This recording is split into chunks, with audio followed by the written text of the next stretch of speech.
never guess the places that I've been. You never guess the places that I've been. 'Cause everything is like a dream, yeah, but only in that dream that I live in. I'm never gonna let the day begin. Never gonna let the day begin. 'Cause everything is like a dream, yeah, but only in that dream that I live in. Oh, don't wake me up before you go, and I'll just make this bed my home. Oh, darling, please just let me sleep. Give me my dreams.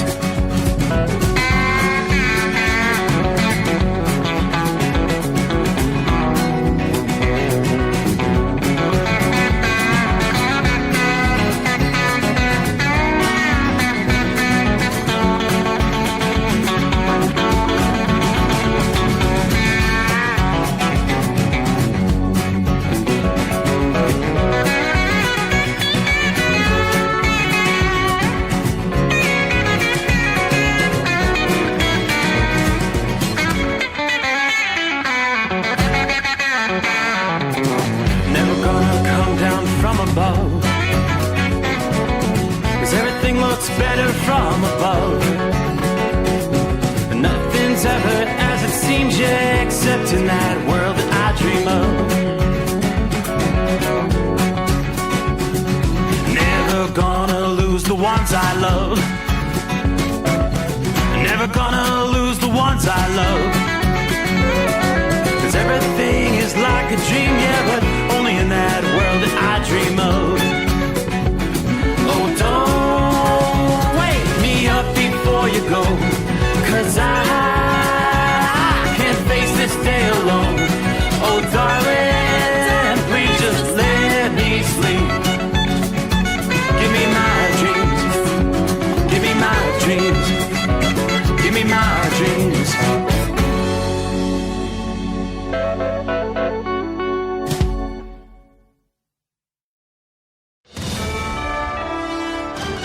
USA Radio News, I'm Anthony Lucero. They have no leadership. The leadership is gone. But then they set up a new leadership to go and name a new leader, and that leadership is gone. And now they think maybe the sun is gone. President Trump suggested Iran's new supreme leader, Mojtaba Khamenei, may be dead or seriously injured following the recent U.S.-Israeli airstrikes. They're all gone. My biggest problem is I have no idea who we're talking to because nobody ever heard of any of these people. They're all dead. Trump says the reports are unclear and the U.S. does not know his current status.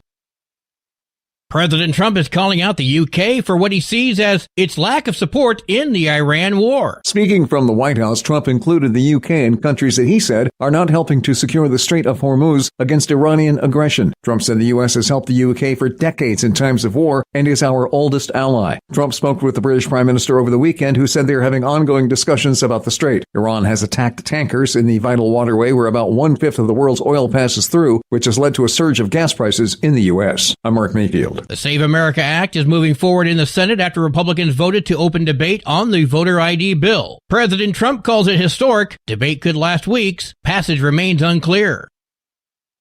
Border Patrol official Gregory Bovino will retire at the end of the month. He revealed his decision while speaking to Breitbart on Sunday. Bovino led operations in Democratic-led cities, including Los Angeles, Chicago, and Minneapolis, where federal agents shot and killed 2 U.S. citizens during confrontations. He was relieved of his role in Minnesota shortly after January's fatal shootings of Renee Good and Alex Preddy. I'm Lisa Carton.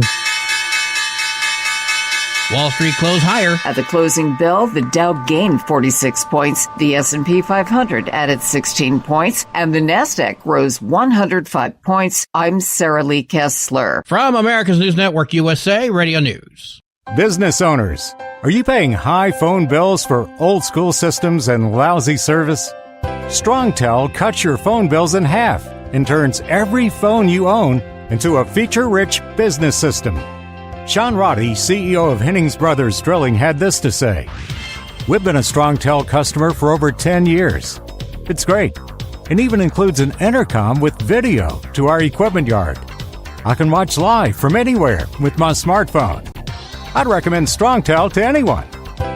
Never miss a customer call again with your StrongTel business system. StrongTel is a proud iTex partner and always welcomes your iTex dollars. You'll get award-winning StrongTel service, a business-class phone system, and cut your phone bill in half. Visit strongtel.com. That's StrongTel, StrongTel.com. It's StrongTel. Daytona Beach spring break broke out in a panic after multiple shootings. Spring break celebrations in Daytona Beach turned chaotic this past weekend as reports of multiple shootings sent crowds running. Police confirmed one officer was hospitalized after being struck, while authorities arrested more than 130 visitors for various violations. Officials later clarified that some initial shooting reports were mistaken, caused by loud noises on the beach. The incidents highlight the challenges of managing large, unsanctioned gatherings while ensuring public safety. Ron Warner, USA Radio News. Repairs are being made to the Temple Israel in West Bloomfield, Michigan, after a man rammed his pickup truck into the synagogue last week before killing himself. Jewish Family Services of Metropolitan Detroit's also offering counseling for community members impacted by the attack. CEO Perry Oron says it was a miracle no one else was seriously injured or killed. Built this crisis response team years ago, kind of like building fire truck, hoping you never have to use the fire truck. And oh my gosh, we've had to use it over and over and over again. The nonprofit Common Ground is also offering mental health support. John Sommers, USA Radio News. A 59-year-old San Antonio man, known online as Cheer Dad, was arrested for attempting to groom children. He intimated to us that he's actually at certain times met with young ladies for sexual activity. Sheriff Javier Salazar says the suspect, Lawrence Paul, admitted to illicit chats and may have other victims. For USA Radio News, I'm Anthony Lucero. iLocal.net is offering a free website analysis to improve the online presence of your business. Business owners across the U.S. turn to iLocal.net to improve their search engine rankings. Search engines are constantly changing their algorithms. You need the professionals who know how to use those changes to benefit your business. Don't hope for new customers. Get found and be chosen. Visit iLocal.net/go for your free website analysis. iLocal.net/go. Truck downtime costs you money. One hidden killer on Cummins ISX-15 engines is weak injector cups. When they leak, coolant gets into the cylinders and suddenly you're facing a big repair bill. Industrial Injection has the fix. Our Torque Lock Injector Cup Kit with a threaded Torque Lock design. These cups stay sealed for good. No more coolant leaks. No more surprise downtime. Keep your truck on the road. Ask your shop for Industrial Injection Torque Lock Injector Cups today. So you missed an episode of the Steve Sommers Overnight Drive, and now you're suffering night sweats and panic attacks. Well, don't worry, we've got the cure.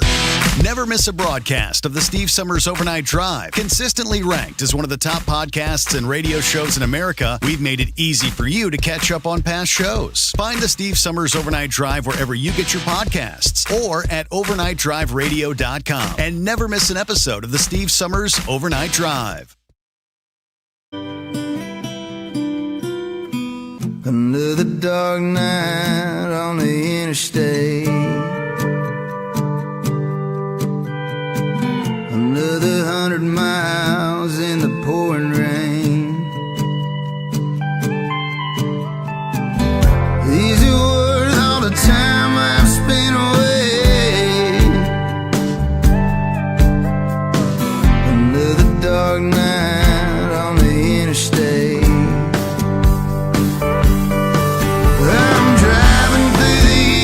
Trying to make it right, my baby's at home, hope she's doing alright. Miss my dogs and I miss my girls. I'm 1,000 miles away from my old world.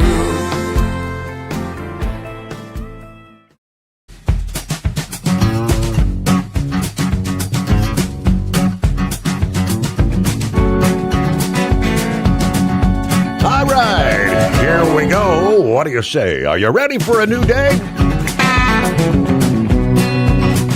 Well, you're in luck. Here it comes. As we cross over the midnight hour in the Eastern Time Zone, we've got us a hump day coming our way. Rolling into the 18th day of March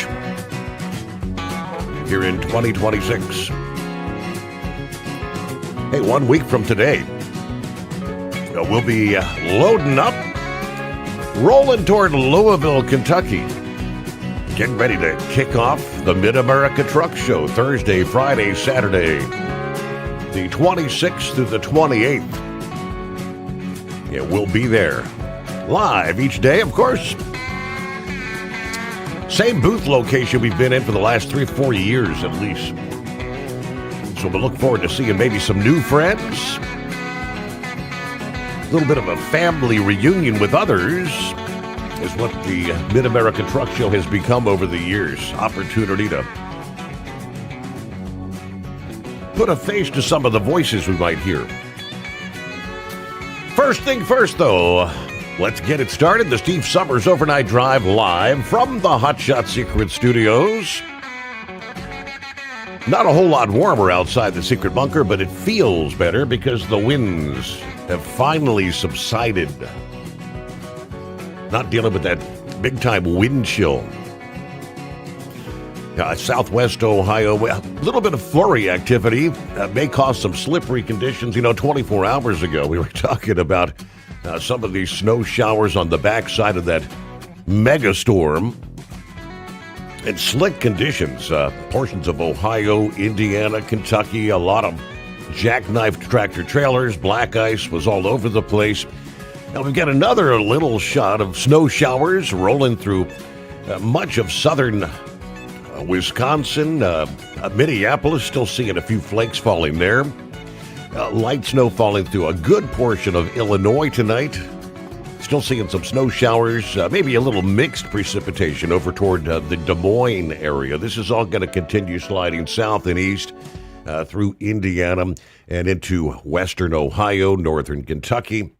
It's not enough to prompt any winter weather advisories, but forecasters do say it's not out of the question. You could see a dusting, some slippery conditions. We start there with a look at our travelers' weather. Flurries and, in some cases, some of those heavier snow squalls will sweep from the Great Lakes into much of the Northeast as we roll through Tuesday night. Rapidly changing visibility and road conditions. Be prepared for sudden whiteout conditions, slick stretches on the highways.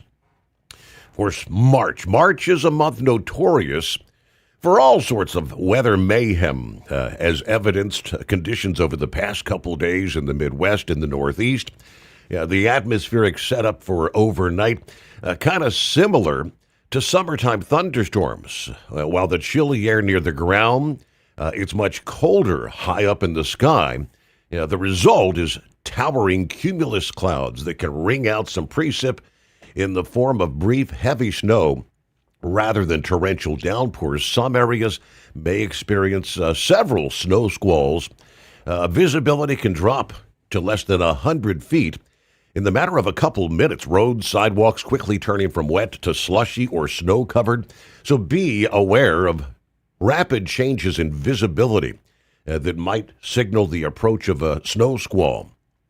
Sometimes it's safer to actually get off the highway to avoid the pressure to drive too fast for the conditions there. Major, sometimes deadly, multi-vehicle pileups occur in these situations. The squalls will be most frequent from the Great Lakes to the Appalachians. Some may actually reach the I-95 corridor of the Mid-Atlantic and New England. Where the snow showers pass over airport locations, we could see delays with aircraft and runway de-icing operations there. Meanwhile, looking out west, I do indeed see in the Pacific Northwest moisture coming ashore. It's raining from Seattle to Victoria and Vancouver, British Columbia.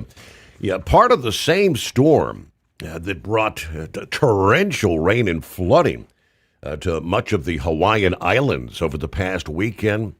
Some of the islands picked up 30 inches of rainfall.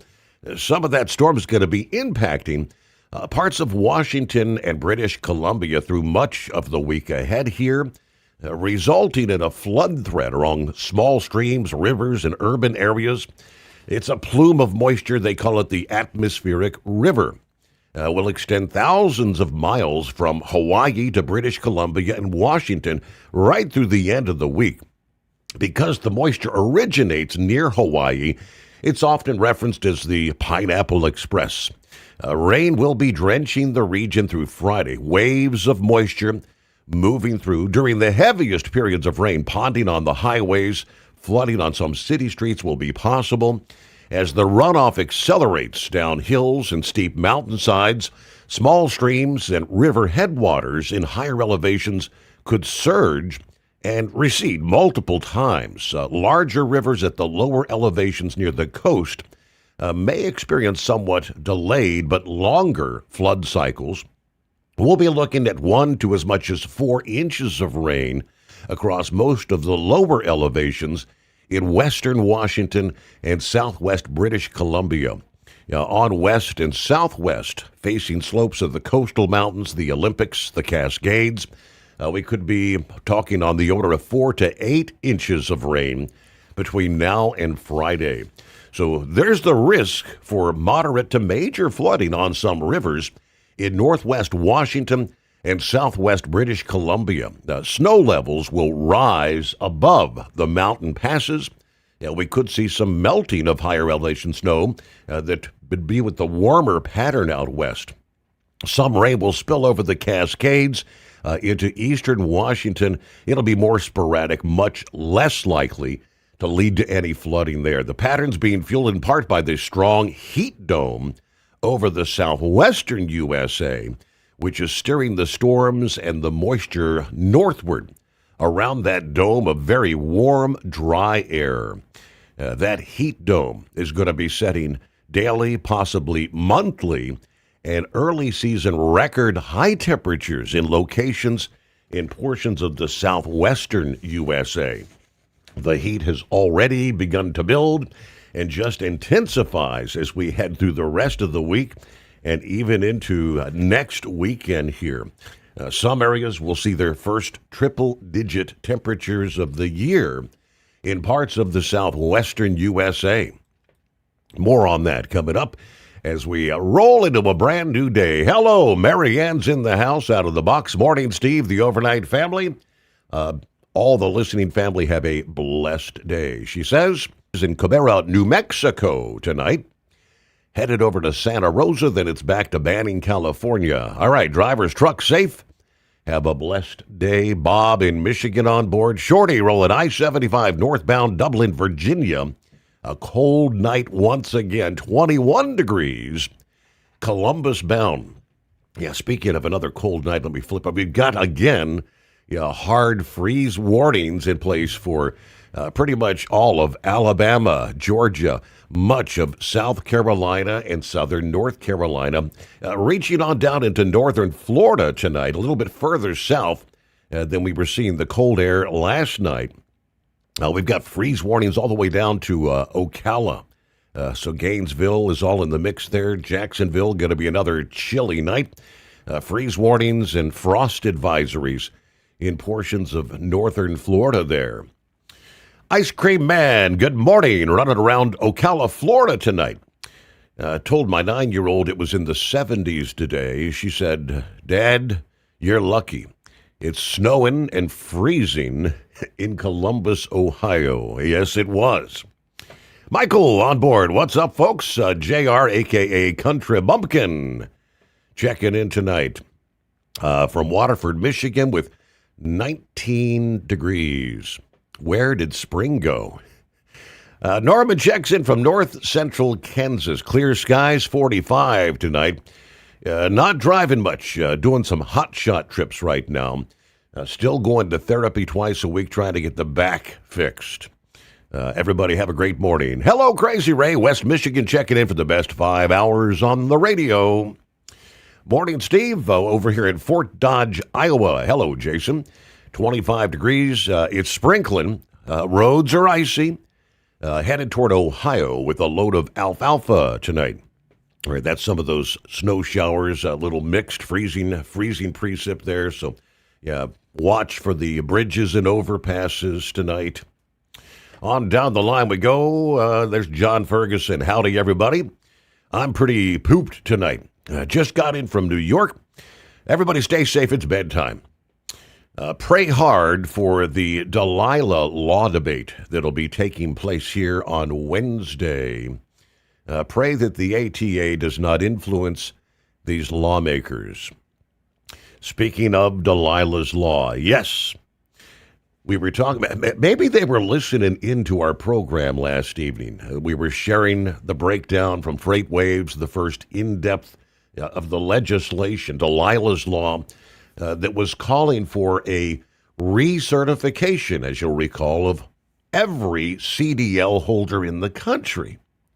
That spawned Big Ed to give us a ring, and then several others followed up saying, I don't agree with this. Why should me, as a 40-year veteran driver, have to recertify and prove myself?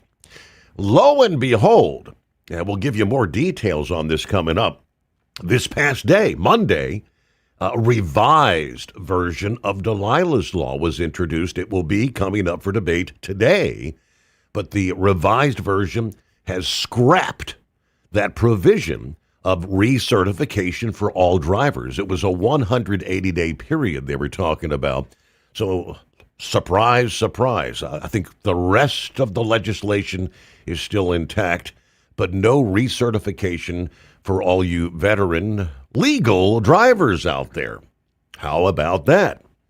Captain Ron checks in. It's a chilly 50 degrees on the north side of Tampa tonight. Just finished up my deliveries for the night. I'm heading for the yard. Be safe, everybody. Semper Fi. Shout out to Knucklebuster and all my Marine Corps brothers out there, brethren, as he calls it. It is 844-844-3388.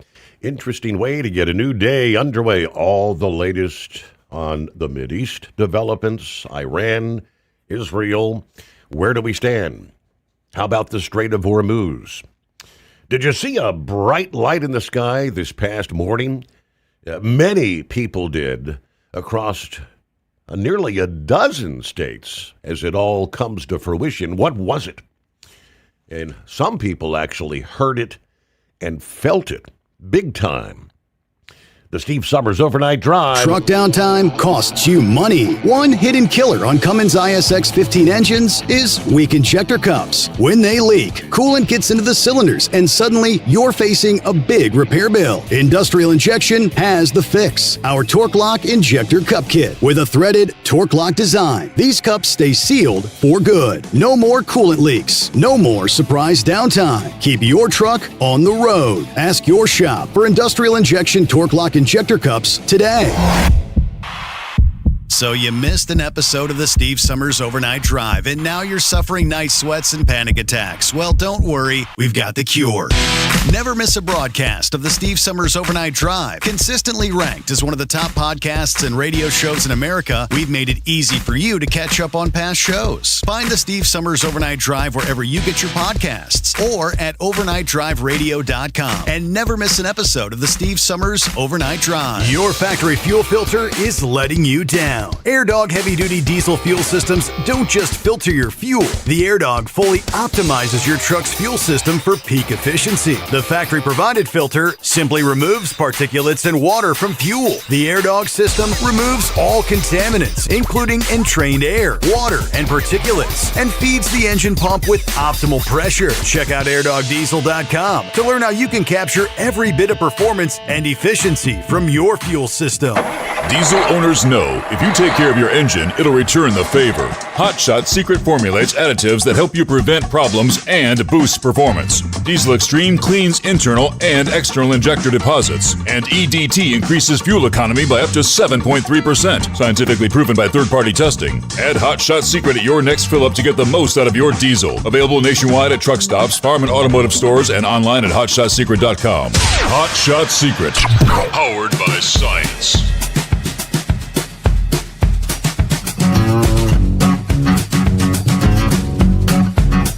Well, a shout out to our friend Dave in Parsonsfield, Maine. Yeah, Dave says, I am sick of winter. We've got 17 degrees this morning there in Parsonsfield. Well, there's No Snow Joe with 39 degrees in Marietta, Florida at this hour. Good afternoon, Larry. Hammer down, 29, Platkill, New York. It's round 2 to Schenectady.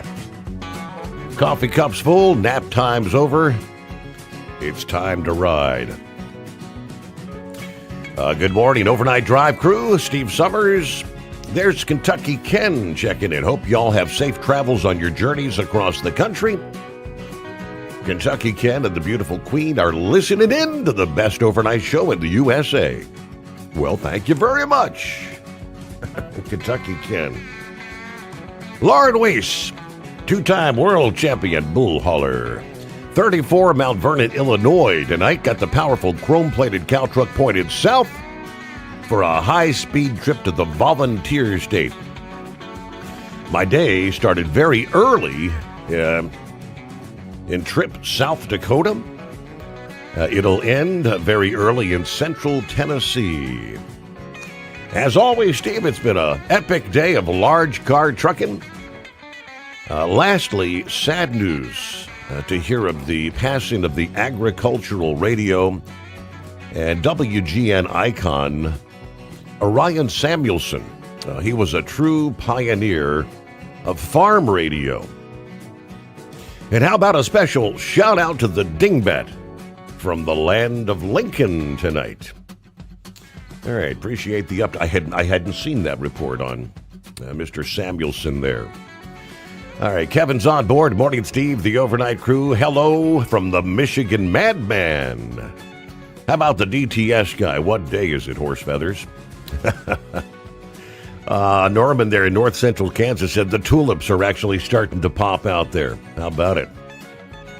There is Buckeye Boy, Ackworth, Georgia, 33 degrees tonight. A chilly day Monday, but run some errands. Then Wildcat and I went out to dinner. Came home, watched some of our recorded series shows. We like to get caught up. The Tournament of Champions on the Food Network. An incredible chef competition. Lots of excitement. Great food. Incredible backstories of some of the chefs. Team USA beat by Venezuela in the World Baseball Classic Championship game. All right, we'll do a local tomorrow afternoon. Now load for Birmingham. Won't leave to deliver till Thursday morning. We'll stick around to pick up come Friday. All right, Monday, we'll head for Louisiana near New Orleans. Do a pickup in Mississippi. I'm waiting on approval for that delivery. Have a great night, everybody. Be careful out there. Yes, a bright light streaking across the sky over Ohio and Pennsylvania. A little after 9 o'clock this past morning. Big-time sonic boom that rattled homes in the Cleveland area. Residents reported a sudden boom that shook windows and startled neighborhoods Tuesday morning as the meteor blazed overhead. National Weather Service offices in Cleveland and Pittsburgh, PA, received multiple reports of the fireball again shortly after 9 a.m. One employee at the Pittsburgh office captured video. Since then, this was caught by dash cams and ring cameras all over the region.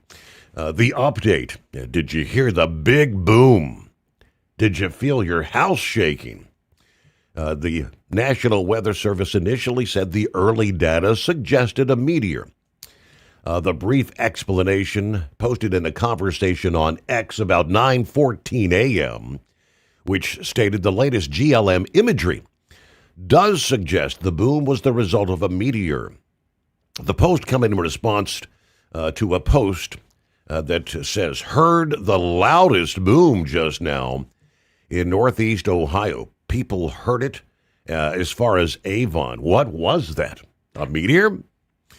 Well, additional analysis from NASA ultimately provided a bit more clarity little after 1 o'clock this past afternoon, which they stated on X, a very bright daytime fireball witnessed across northeastern USA and portions of Canada on the morning of March 17. NASA says early data shows the meteor first became visible above Lake Erie before traveling southeast at roughly 45,000 miles per hour.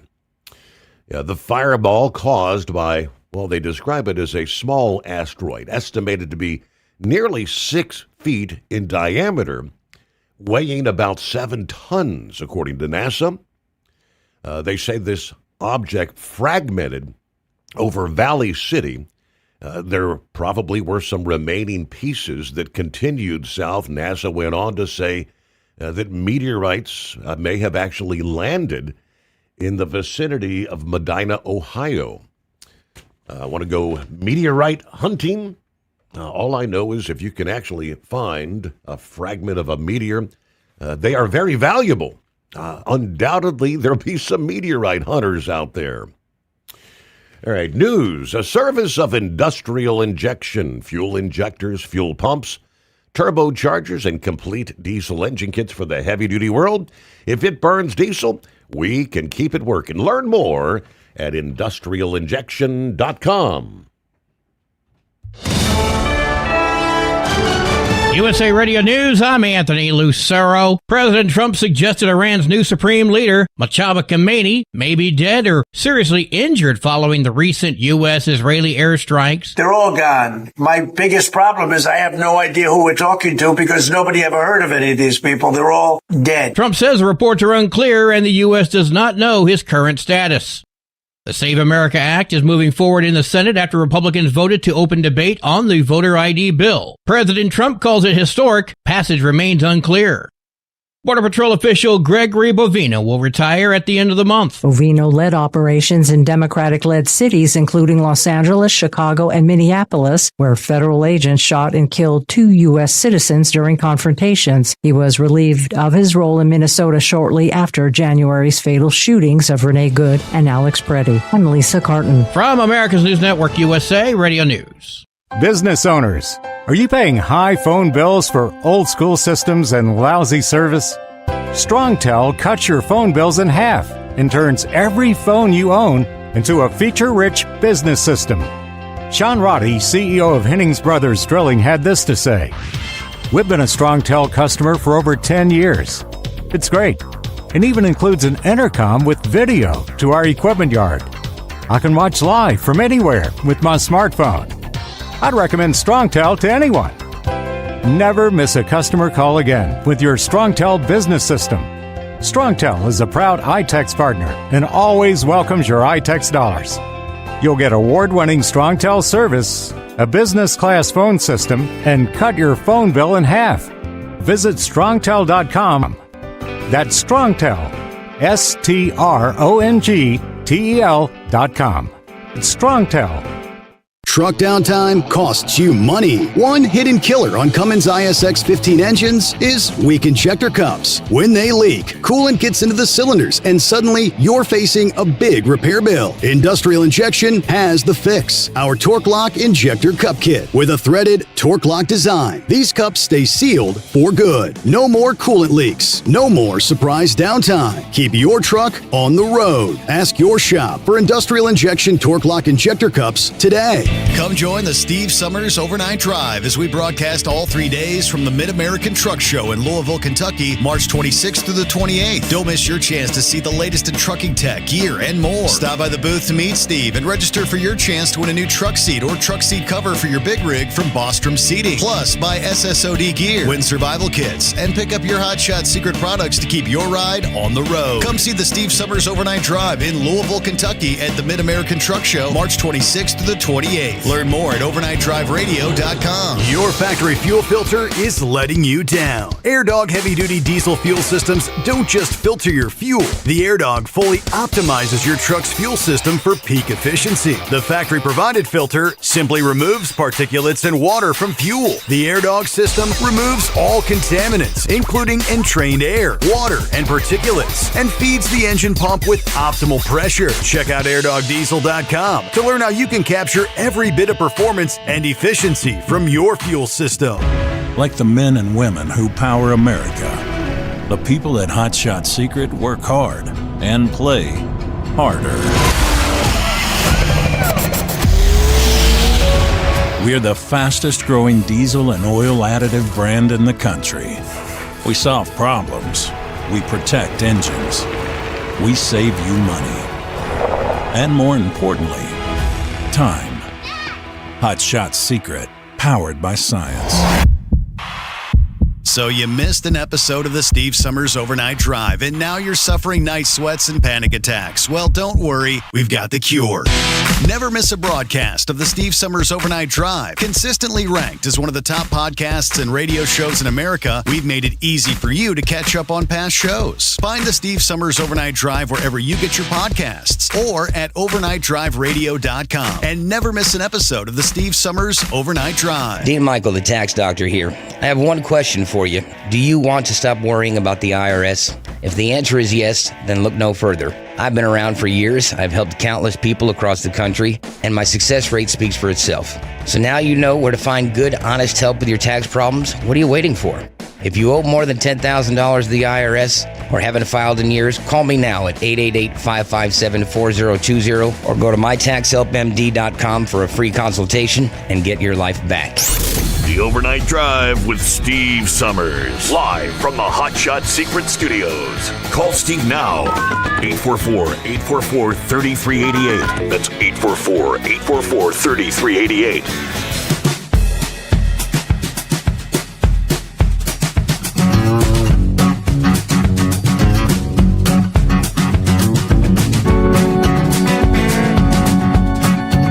All right, underway here on a Wednesday.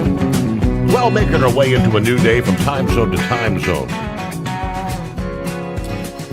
So let's jump right into it here and make it official. What day is it? Morning, Horse Feathers. Yeah, morning, Your Honor. Well, I guess we got to do this like a real regular workday week here today, don't we? Because you're here for all 5 days this week, aren't you? Well, I missed day one, of course, but yeah, it's hump day. It's hump day. Wow, yeah, it's the middle of the week. All right, no. So, hey, Mike, what day is it? What day is it? Here we are. I can't believe 1 week till the Mid-America Truck Show.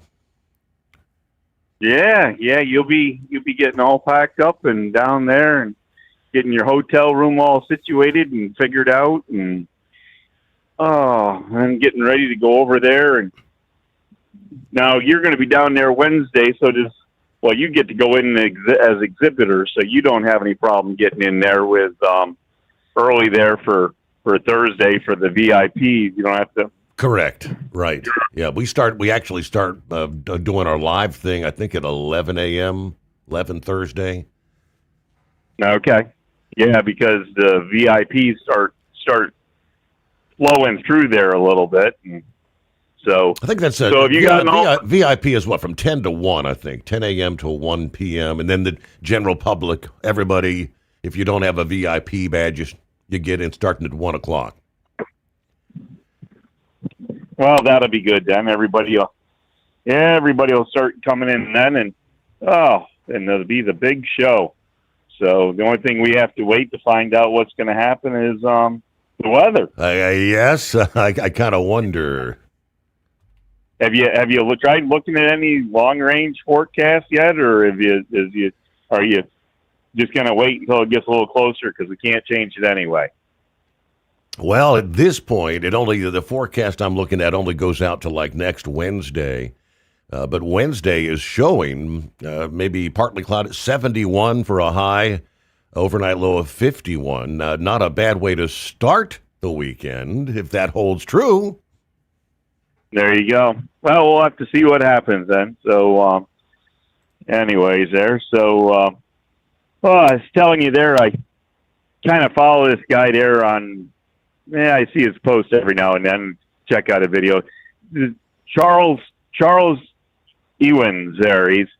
They call him Charlie Trucker there, but he's supposed to be down there to the show. And I did find a way to get a message to him there. And he said that he spends most of the time out with a truck there, so he doesn't get inside to be involved with a whole lot of stuff inside.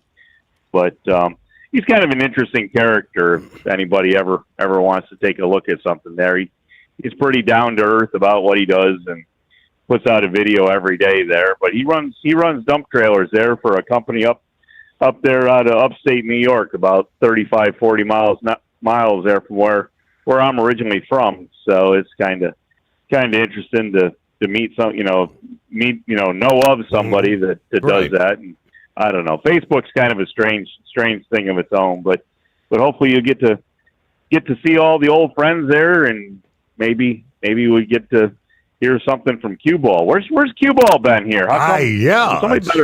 It's been quite a while. Somebody better go and knock on his door and see how come he's not out here in the overnight time.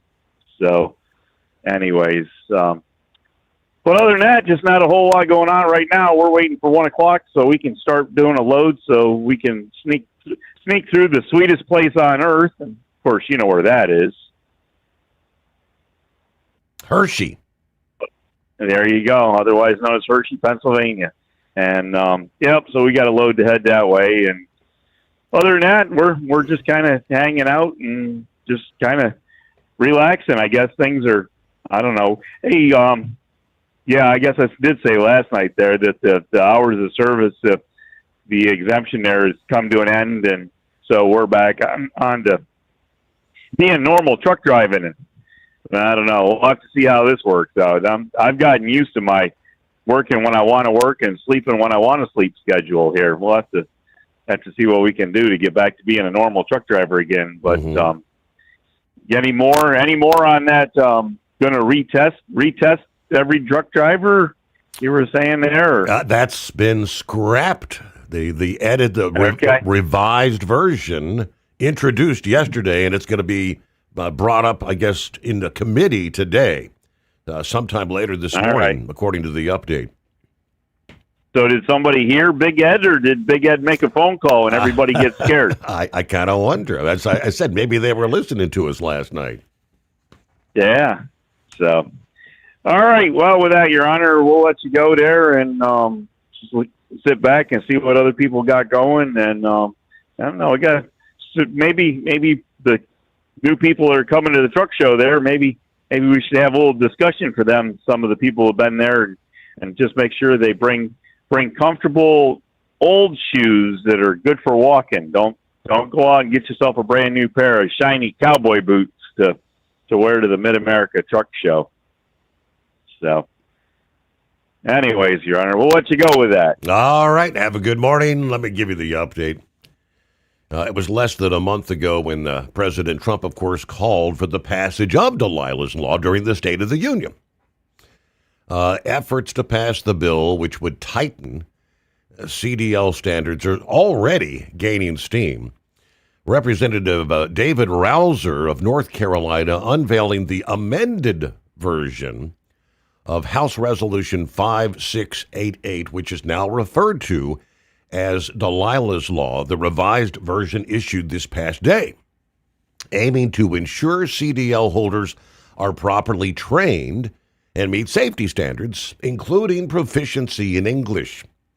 The amended version, though, which does not require all CDL holders to recertify, is going to be considered at a House Transportation and Infrastructure Committee hearing at 10 a.m. this morning Eastern, Wednesday, March 18.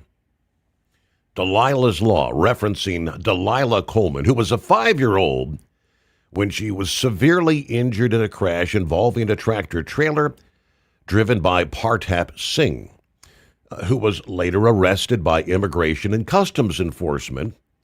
Coleman was actually a guest at the State of the Union when President Trump called for legislation to block illegal and unqualified drivers from obtaining a CDL. Commercial driver's license standards are in place for a reason, to ensure only those that are qualified to drive a truck are allowed to do so, according to Rouser in a news release this past day. Delilah's story is the heartbreaking consequence of what happens when those standards are insufficient or breached. unqualified, illegal foreign drivers behind the wheel of an 18,000-pound rig put the public in danger. President Trump called on Congress to end this systematic abuse. Delilah's Law answers the call. As we mentioned last evening, OOIDA supports the amended version of the legislation, closing loopholes that have allowed unqualified individuals to obtain a commercial driver's license through the non-domiciled CDL program, and ensuring full enforcement of English proficiency standards for professional drivers, among other improvements as well. So I guess the basic crackdown here is ensuring all CDL holders are proficient in English, placing drivers who fail to meet the requirements out of service, require states to verify that they're not issuing CDLs to illegal immigrants, significantly increase penalties for states that fail to comply with the law. It would ban foreign dispatch services and brokers, crack down on CDL bills to ensure drivers entering the industry are receiving adequate training. Of course, the previous version required the mandatory recertification for all CDL holders within 180 days of becoming law. Rausser's version, again, does not include that requirement. The FMCSA's final rule on non-domiciled CDLs actually took effect on Monday. Now, this House Resolution 5688, Delilah's Law, reinforces that DOT rule, essentially codifies it into law. OOIDA said the new requirements are common sense. Under federal regulations, states are required to obtain 10 years of driving history for all CDL applicants, but for foreign drivers, states were unable to obtain these records to examine a driver's history. In effect, foreign domiciled applicants faced a less stringent safety review than actual U.S. citizens and permanent residents. The DOT and the FMCSA have now addressed this inconsistent standard with the recently implemented final rule. We applaud the bill's provisions to improve entry-level driver training standards. Hey, we'll get the Grumps take on Delilah's Law just ahead. How about you? Any thoughts? 844-844-3388. Truck downtime costs you money. One hidden killer on Cummins ISX 15 engines is weak injector cups. When they leak, coolant gets into the cylinders and suddenly you're facing a big repair bill. Industrial Injection has the fix. Our Torque Lock Injector Cup Kit with a threaded Torque Lock design. These cups stay sealed for good. No more coolant leaks. No more surprise downtime. Keep your truck on the road. Ask your shop for Industrial Injection Torque Lock Injector Cups today. Like the men and women who power America, the people at Hot Shot Secret work hard and play harder. We're the fastest growing diesel and oil additive brand in the country. We solve problems. We protect engines. We save you money. And more importantly, time. Hot Shot Secret. Powered by science. Dean Michael, the tax doctor, here with Tax Help MD. As many of you know from Steve Sommers' show, I've been helping professional drivers solve their tax problems. I can help you too. If you've been struggling with back tax debt, call me now at 888-557-4020. Let's face it, these problems aren't going away all on their own. You need professional help so you can sleep better at night knowing you're in good hands. It's like I always say, keep your eyes on the road, I'll keep my eyes on the IRS. 888-557-4020. Your factory fuel filter is letting you down. AirDog heavy-duty diesel fuel systems don't just filter your fuel. The AirDog fully optimizes your truck's fuel system for peak efficiency. The factory-provided filter simply removes particulates and water from fuel. The AirDog system removes all contaminants, including entrained air, water, and particulates, and feeds the engine pump with optimal pressure. Check out airdogdiesel.com to learn how you can capture every bit of performance and efficiency from your fuel system.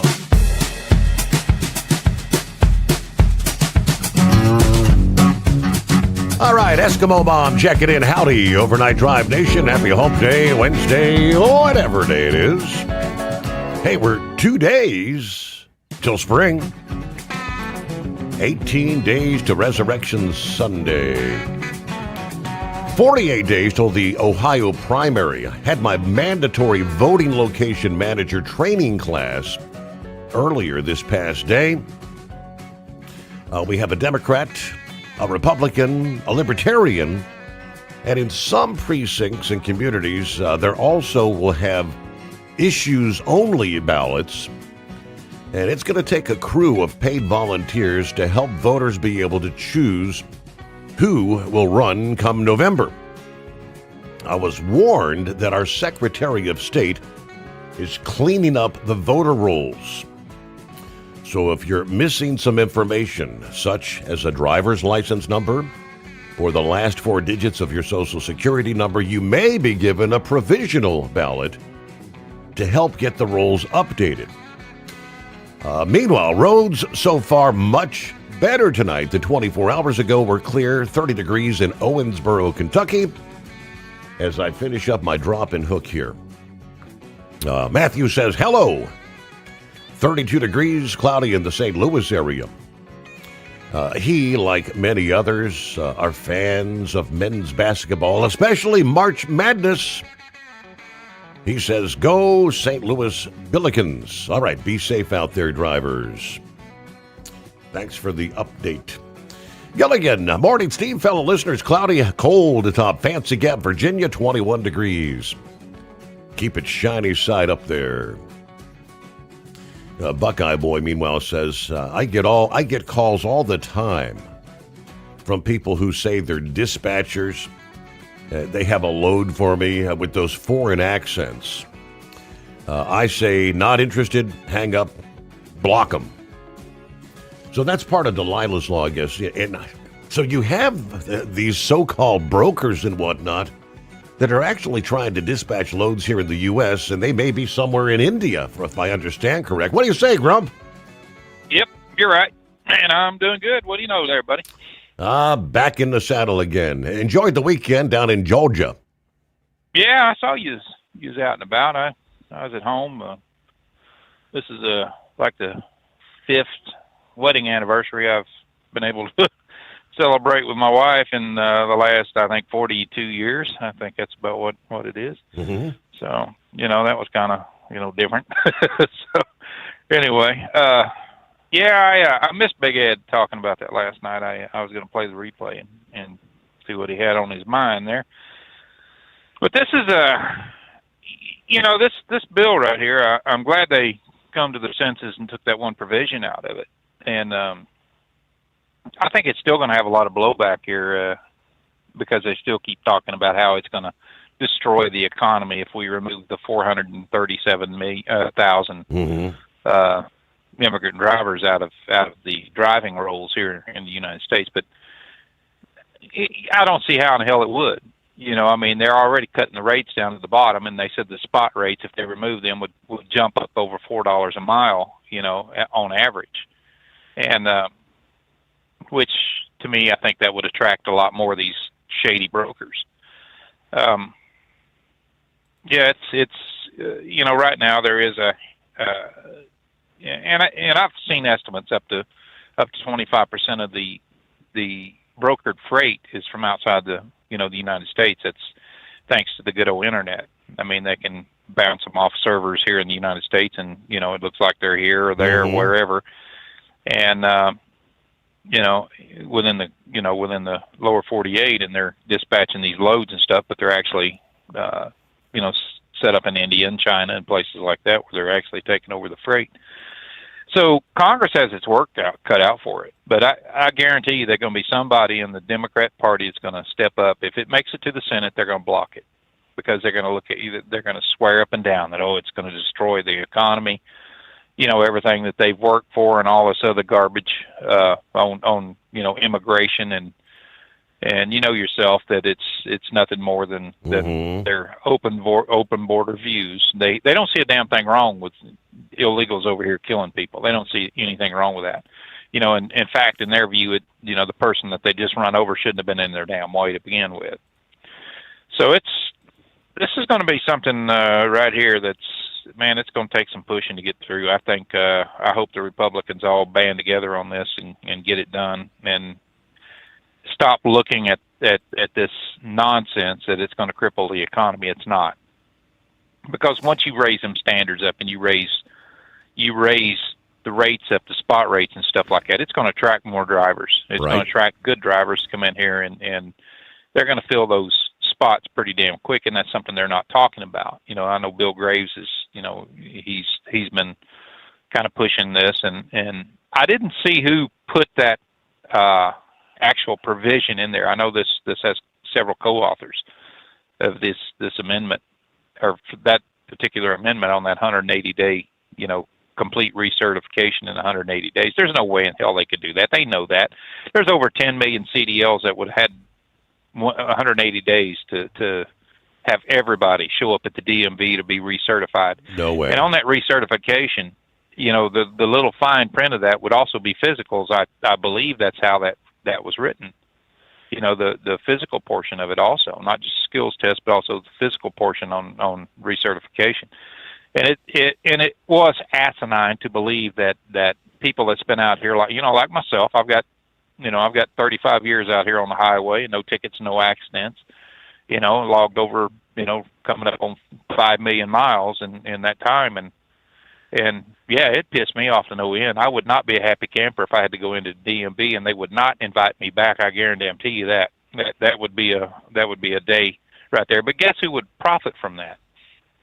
All these DMVs that are contractors, of course, they would love it. They would love a flood like that because they're getting, 10 cents on the dollar or whatever it is that, we're going to have to spend in the DMVs to get recertified. So they would absolutely love it. But it's, I don't know where this is going to go, man. I've read through this bill, and I see where the Sikh right now out in California is still trying to push these lawsuits and things like that. And that's resonating now up in Washington, where the Russians and the Ukrainians and everybody else that's here illegally, that, or legally, I don't know, I don't want to just throw them all in that category, but where they're immigrant drivers and non-domicile drivers, they're trying to sue also.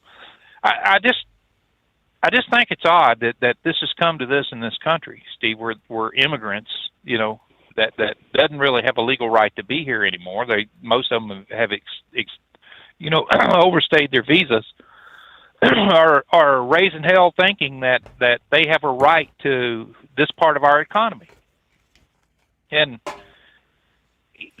trucking is something that's been very vital. I mean, it's something that's just right up there, like protecting this damn nation. Like the military. I mean, we got to keep it moving. And I spent 21 years in the military, but this is something where it's got to stay moving all the time. Mm-hmm. And when you got these cutthroats that coming in here, yeah, it's good for them. It's destroying the spot markets and the rates and every damn thing else.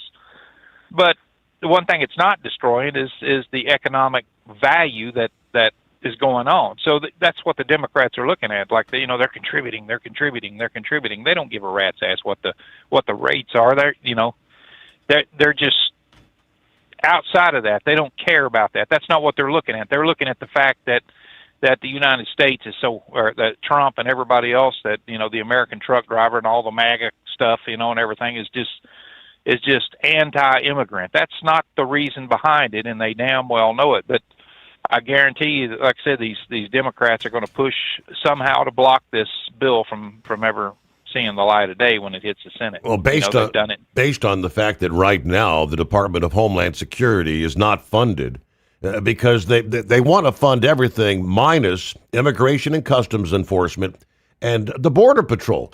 That to me says they want the open borders and they want protections for people illegally in the country, and that's why we're seeing these outlandish 3 and 4 hour waits in some of the airport lines. So based on that stance, I bet he's right. Yeah, there's going to be opposition on the Democrat side saying this is all about being anti-immigrant. But hold the thought there, because we'll pause for a news update.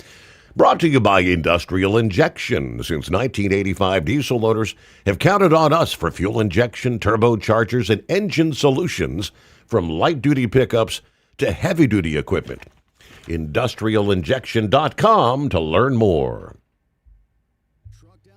Costs you money. One hidden killer on Cummins ISX 15 engines is weak injector cups. When they leak, coolant gets into the cylinders and suddenly you're facing a big repair bill. Industrial Injection has the fix. Our Torque Lock Injector Cup Kit with a threaded Torque Lock design. These cups stay sealed for good. No more coolant leaks. No more surprise downtime. Keep your truck on the road. Ask your shop for Industrial Injection Torque Lock Injector Cups today. Come join the Steve Sommers Overnight Drive as we broadcast all 3 days from the Mid-American Truck Show in Louisville, Kentucky, March 26th through the 28th. Don't miss your chance to see the latest in trucking tech, gear, and more. Stop by the booth to meet Steve and register for your chance to win a new truck seat or truck seat cover for your big rig from Bostrom Seating. Plus, buy SSOD gear, win survival kits, and pick up your Hot Shot secret products to keep your ride on the road. Come see the Steve Sommers Overnight Drive in Louisville, Kentucky at the Mid-American Truck Show, March 26th to the 28th. Learn more at overnightdriveradio.com.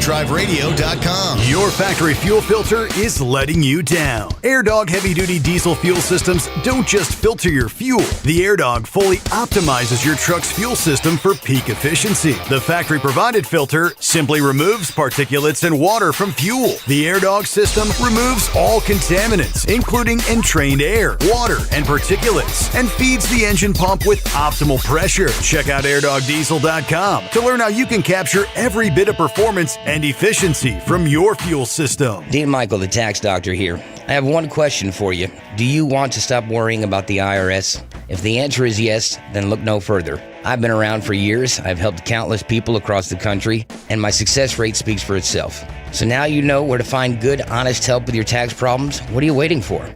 If you owe more than $10,000 to the IRS or haven't filed in years, call me now at 888-557-4020 or go to mytaxhelpmd.com for a free consultation and get your life back. USA Radio News, I'm Anthony Lucero. An intelligence report reveals the late Iranian Supreme Leader, Ayatollah Ali Khamenei, was unsure of his son's qualifications to succeed him. The intel alleges Khamenei believed his son, newly elected Supreme Leader Ayatollah Mojtaba Khamenei, was not very bright or qualified for the role. The New York Post has cited 3 sources in a report saying the younger Khamenei may be gay, which is illegal in Iran. John Sommers, USA Radio News. U.S. Attorney General Pam Bondi has been subpoenaed to testify on the Jeffrey Epstein investigation. House Oversight Chair James Comer says Bondi has valuable insight, calling for her testimony on April 14th.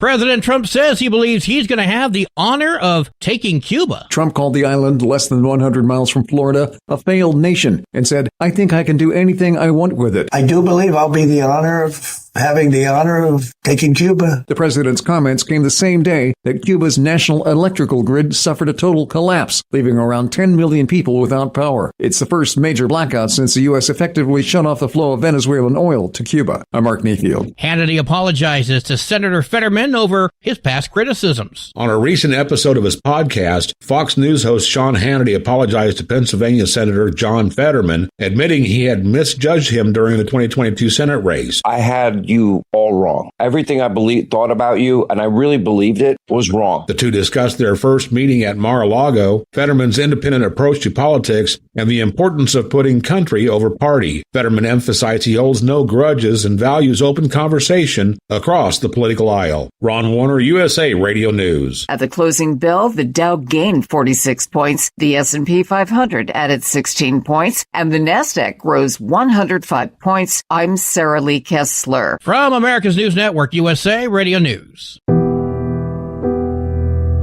matter who we are or where we come from, we all experience difficulties in life. Military veterans know that sometimes it takes strength and determination to make it through. Whether it's obvious physical challenges or struggles on the inside, it takes strength to ask for help when you need it. I knew that I had to get support. Not just for me, but for the sake of my wife and kids. Talking about it has helped me feel more like myself again. Honestly, it was hard to open up at first, but it's changed my life for the better. Learn how veterans like us have reached out for help. And hear stories of strength and recovery at MakeTheConnection.net.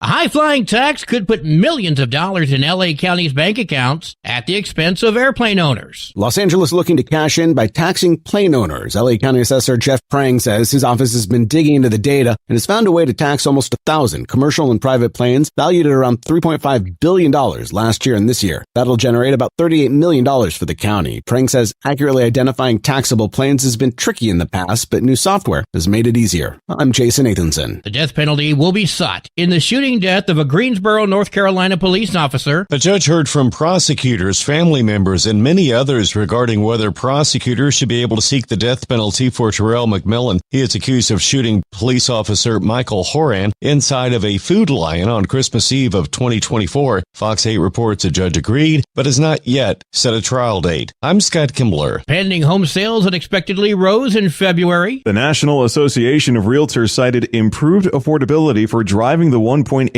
increase in contracts signed from the prior month. However, pending home sales declined 0.8% year over year. The Midwest led the way in monthly gains for February, followed by the South and West. Pending home sales declined in the Northeast last month. I'm Matt Mattinson. AAA reports the national average price for a gallon of gas is $3.79. Highest prices are found in Mono County, California, $6.38 a gallon, while Pawnee County, Kansas is down to $2.76. For USA Radio News, I'm Anthony Lucero.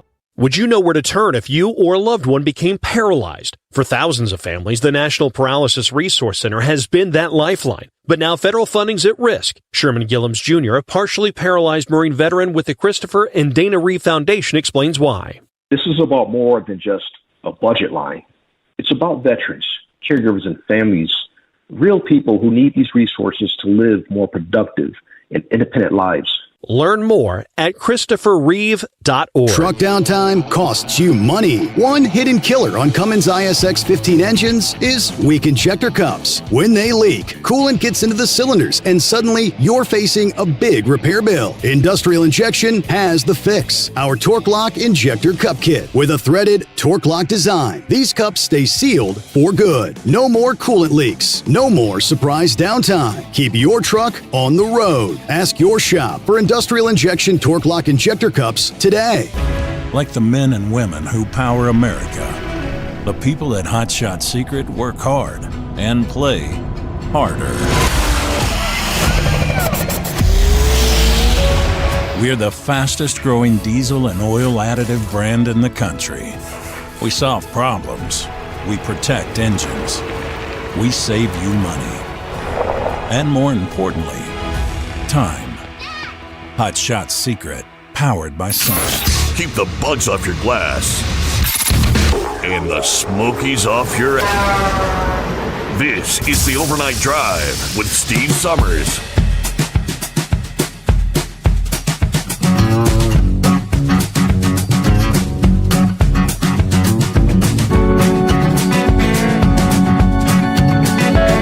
All right, welcome back. Welcome aboard. For those just joining us, hello to our friends in Denver, Colorado, and surrounding areas joining us this hour as we make our way from time zone to time zone. Brand new day, Hope Day, 18th day of March. Denver going to be warming up as much of the southwestern U.S. over the coming days. Going to be talking highs climbing into the 90s in many areas, and some areas topping 100 degrees. You're actually going to feel more like early summer. And this is going to be sticking around. It's not going to weaken until this weekend or sometime maybe early next week. All right, monthly records. Yes, monthly records may be challenged. The heat could actually hold on into the weekend. When a large area of high pressure develops through much of the atmosphere, that's what a heat dome is considered. You get very stable air. Clouds struggle to form, rain very unlikely. Temperatures continue to climb with each passing day. Los Angeles record highs will be challenged or broken multiple days through the rest of the week. Yeah, highs in the 90s right on through Thursday, maybe even Friday. The all-time March record, 99 degrees, set in 1879, may actually be challenged in L.A. Las Vegas, another area across the mountains and deserts. To the east, L.A., Las Vegas forecast to hit 90 degrees or higher through next Monday. Records could be challenged between now and Saturday. On some days, highs could exceed the previous record by 7 to 10 degrees. Phoenix as well. You're looking at forecast highs of near 106.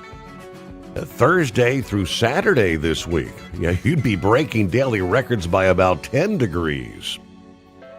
Further north and east, records could be challenged or broken on several days between now and the weekend in Salt Lake City. Albuquerque, New Mexico, records may be challenged or shattered multiple days between now and Saturday. Later this weekend or the weekend, record highs could be seen in the Denver area. Daily records during this stretch generally range from the upper 70s to middle 80s, warming up out west. All right, left off there. Closed out hour number one, discussing trucking, Delilah's Law, which again will be coming up in a committee hearing at 10 a.m. Eastern Time later this morning. Welcome back, Grump. Yeah, this is going to be government's got a handful of things that's going on with this, and it under Biden, I know a lot of in order to bring in more of the illegals that were here and give them CDLs and things like that, they did issue a lot of them the H-2B visas.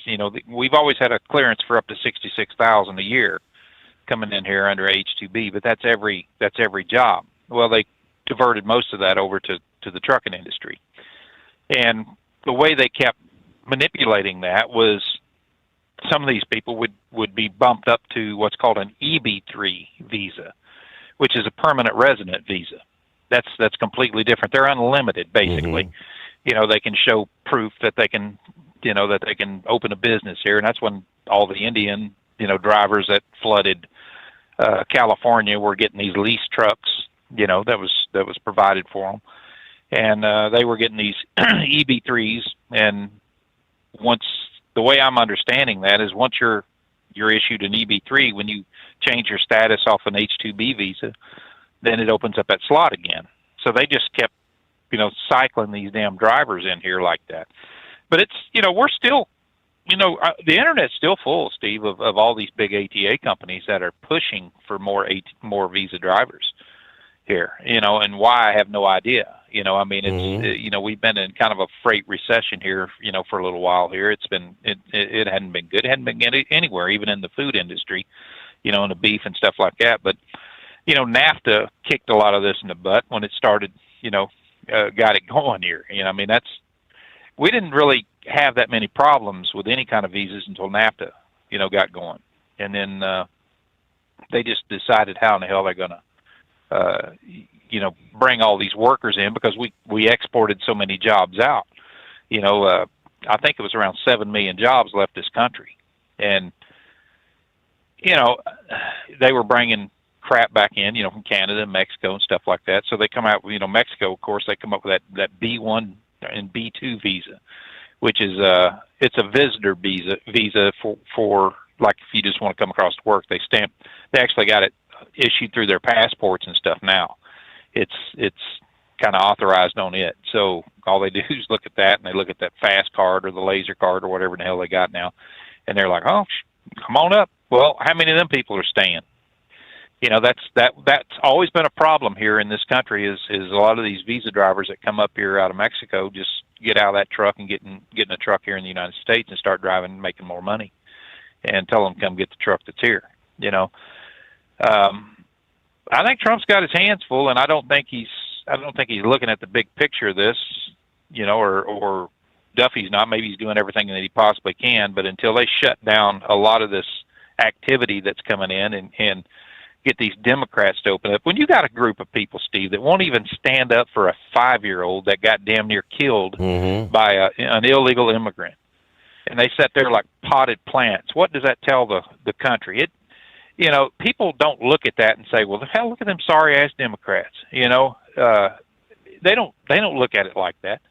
You know, they look at that, you know, that half of the voting population looks at it like, well, why in the hell does Trump expose that like that? You know, that poor immigrant, you know, his life is ruined now. You know, who gives a rat's ass about that immigrant? I don't care if they open the border up and kick every one of their asses back across it. I mean, that's just the way it is right now, and that's the way I'll probably stay like that. You know, that thought process forever. I mean, I'm just sick of looking at this industry in particular, how it's got run into the ground by greed and this hell, I don't know. I don't understand why that they look at the American truck driver like they're less deserving of a job here in the United States driving a truck than they do some damn immigrant that crawls across the border. And it's you know, we're gonna and I don't think the American truck drivers, number one, participating enough in you know, they're speaking out against this. They're not writing their congressman. They're not, you know, I'll just flat tell mine, you vote for anything for an illegal immigrant, it'd be a cold day in hell before I vote for you. And that's a fact, man. I'm not gonna play that game with them. I mean, it's, you know, this is our livelihood and our jobs, and you know, when you got illegals coming up here that's handed everything under the damn sun, it just blows your mind. And I'll tell you something else, man. I'm sick of this crap that's going on with these, the government workers, you know, the TSA agents. You know, I know they're, you know, they can be a pain in the ass, but by golly, they're a necessity. You know, there's what keeping the Al Qaeda idiots and people like that from getting on our planes and killing more people.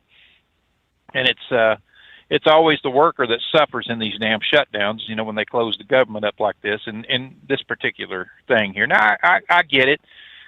You know, if you read through all the bills that's going on this particular SAVE Act and everything else, the Republicans put a lot of stuff in there too that they didn't need to put in there. They could have had a standalone bills on that, such as the no men and women sports and stuff like that. Yeah. You know, they should have stripped that down to where it just flat is nothing but voter ID laws, period, and then worry about the rest of that stuff later. Let's get that in. You know, they would have had a hell of a lot more Republicans in the voting booths, you know, doing that than, you know, voting for Republicans.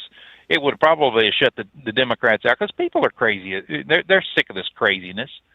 You know, they're going to go with whoever, you know, is the less crazy right now, and it's sure as hell isn't the Democrats. But it's I don't know, man. I hope this bill passes, but I don't think it's ever going to see the light of day. I think it's going to be like so many others that get pushed out because some jackass in the Senate has the right to block it. Well, I mean, you know, it doesn't fit their narrative. Technically, I mean, the FMCSA, the rule that all this is pretty much already in the FMCSA rules that kicked in on Monday. This was supposed to kind of like codify it into law, right? So, I mean, it's still going to be there, isn't it? It is. It's still going to be there. But getting it enforced is another thing. You know, I mean, you know, that's part of what's in 49 CFR is, you know, of course, the English speaking requirement, the fact that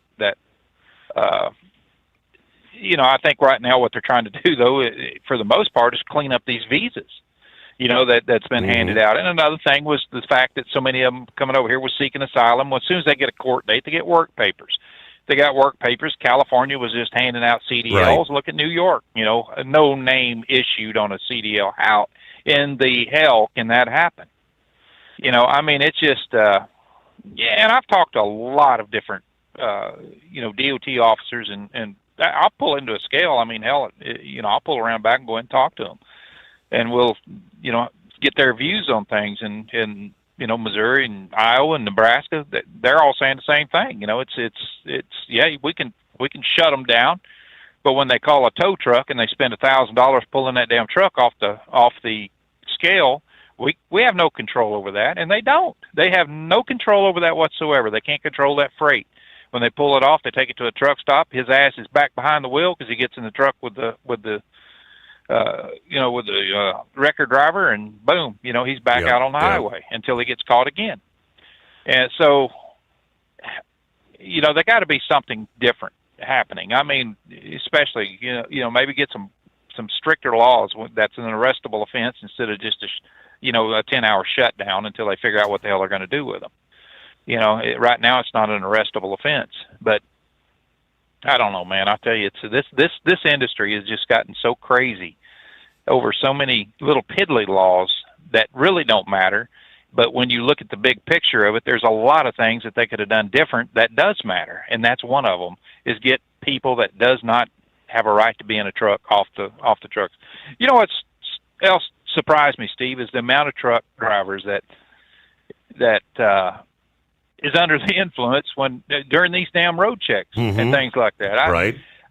It's still, when you look at 3 to 5% of the drivers that they pull into scales and stuff like that are failing alcohol test, and man, that's crazy. And that's not just immigrant drivers. That's that's right here at home. So what kind of standards do we need to do there? I mean, it's they're getting a lot of noise right now on the illegals, and that's something right there. But the alcoholics and the drunks and the drug heads and everybody else that's out here driving trucks and stuff. We had a guy in our town, a Russian, that was running over mailboxes down one of the highways there, Y Highway. He was going down there going home, and he would just swerve over and hit people's mailboxes. When they got him out of the truck, he was .32. He was that damn drunk. How many bottles of vodka that clown sucked down on the way, wherever he was going. But, it's, and that's not something that's it's not unheard of. I mean, it happens all the time. They're always pulling people in for breathalyzers on scales and stuff like that. And man, it's just, we got a lot of cleaning to do in this industry, and getting the immigrant drivers out, the ones that should not be here first. I think that's a pretty good shot in the arm, but we got a lot of idiot drivers that we need to get off the damn roads anyway. So yeah, it might ruin the economy before it's over, and freight rates, might jump up to $6 a mile if they really did a good house cleaning and got rid of all this trash that's out here. But we'll see what happens. But, then you'd only have true professionals behind the wheel, though, right? That's supposed to be the case as it is, but all right, always good to hear from you. Thanks for checking in, Grump. There's a lot more on the plate right now at the FMCSA. As we know, just this week, the final rule on non-domiciled CDLs took effect. We're just talking about that. That's apparently just the start of the FMCSA's efforts to clean up the industry. They also want to ensure only well-trained and skilled drivers take the wheel of an 80,000-pound commercial vehicle. FMCSA Administrator Derek Bars at the U.S. Chamber of Commerce's Keep America Moving Summit yesterday announced that the agency has about 9 different rulemakings in the works, they tell us. More ahead. Truck downtime costs you money. One hidden killer on Cummins ISX 15 engines is weak injector cups. When they leak, coolant gets into the cylinders, and suddenly you're facing a big repair bill. Industrial Injection has the fix. Our Torque Lock Injector Cup Kit with a threaded Torque Lock design. These cups stay sealed for good. No more coolant leaks. No more surprise downtime. Keep your truck on the road. Ask your shop for Industrial Injection Torque Lock Injector Cups today. So you missed an episode of the Steve Sommers Overnight Drive, and now you're suffering night sweats and panic attacks. Well, don't worry, we've got the cure. Never miss a broadcast of the Steve Sommers Overnight Drive. Consistently ranked as one of the top podcasts and radio shows in America, we've made it easy for you to catch up on past shows. Find the Steve Sommers Overnight Drive wherever you get your podcasts or at overnightdriveradio.com. And never miss an episode of the Steve Sommers Overnight Drive. Your factory fuel filter is letting you down. AirDog heavy-duty diesel fuel systems don't just filter your fuel. The AirDog fully optimizes your truck's fuel system for peak efficiency. The factory-provided filter simply removes particulates and water from fuel. The AirDog system removes all contaminants, including entrained air, water, and particulates, and feeds the engine pump with optimal pressure. Check out airdogdiesel.com to learn how you can capture every bit of performance and efficiency from your fuel system. Diesel owners know if you take care of your engine, it'll return the favor. Hot Shot Secret formulates additives that help you prevent problems and boost performance. Diesel Extreme cleans internal and external injector deposits, and EDT increases fuel economy by up to 7.3%, scientifically proven by third-party testing. Add Hot Shot Secret at your next fill-up to get the most out of your diesel. Available nationwide at truck stops, farm and automotive stores, and online at hotshotsecret.com. Hot Shot Secret, powered by science. Hey, by the way, the FMCSA administrator, Derek Bars, will actually be in Louisville for the Mid-America Truck Show there. I think, if memory serves, he will actually be addressing and holding a question and answer session on Thursday. And I think the assistant director, can't remember his name, and will be holding a Friday session. And all this is likely to be addressed there. Derek Bars presenting updates on regulatory changes in technology. Again, with sessions scheduled for both Thursday and Friday in the Pro Talks Theater there in Louisville.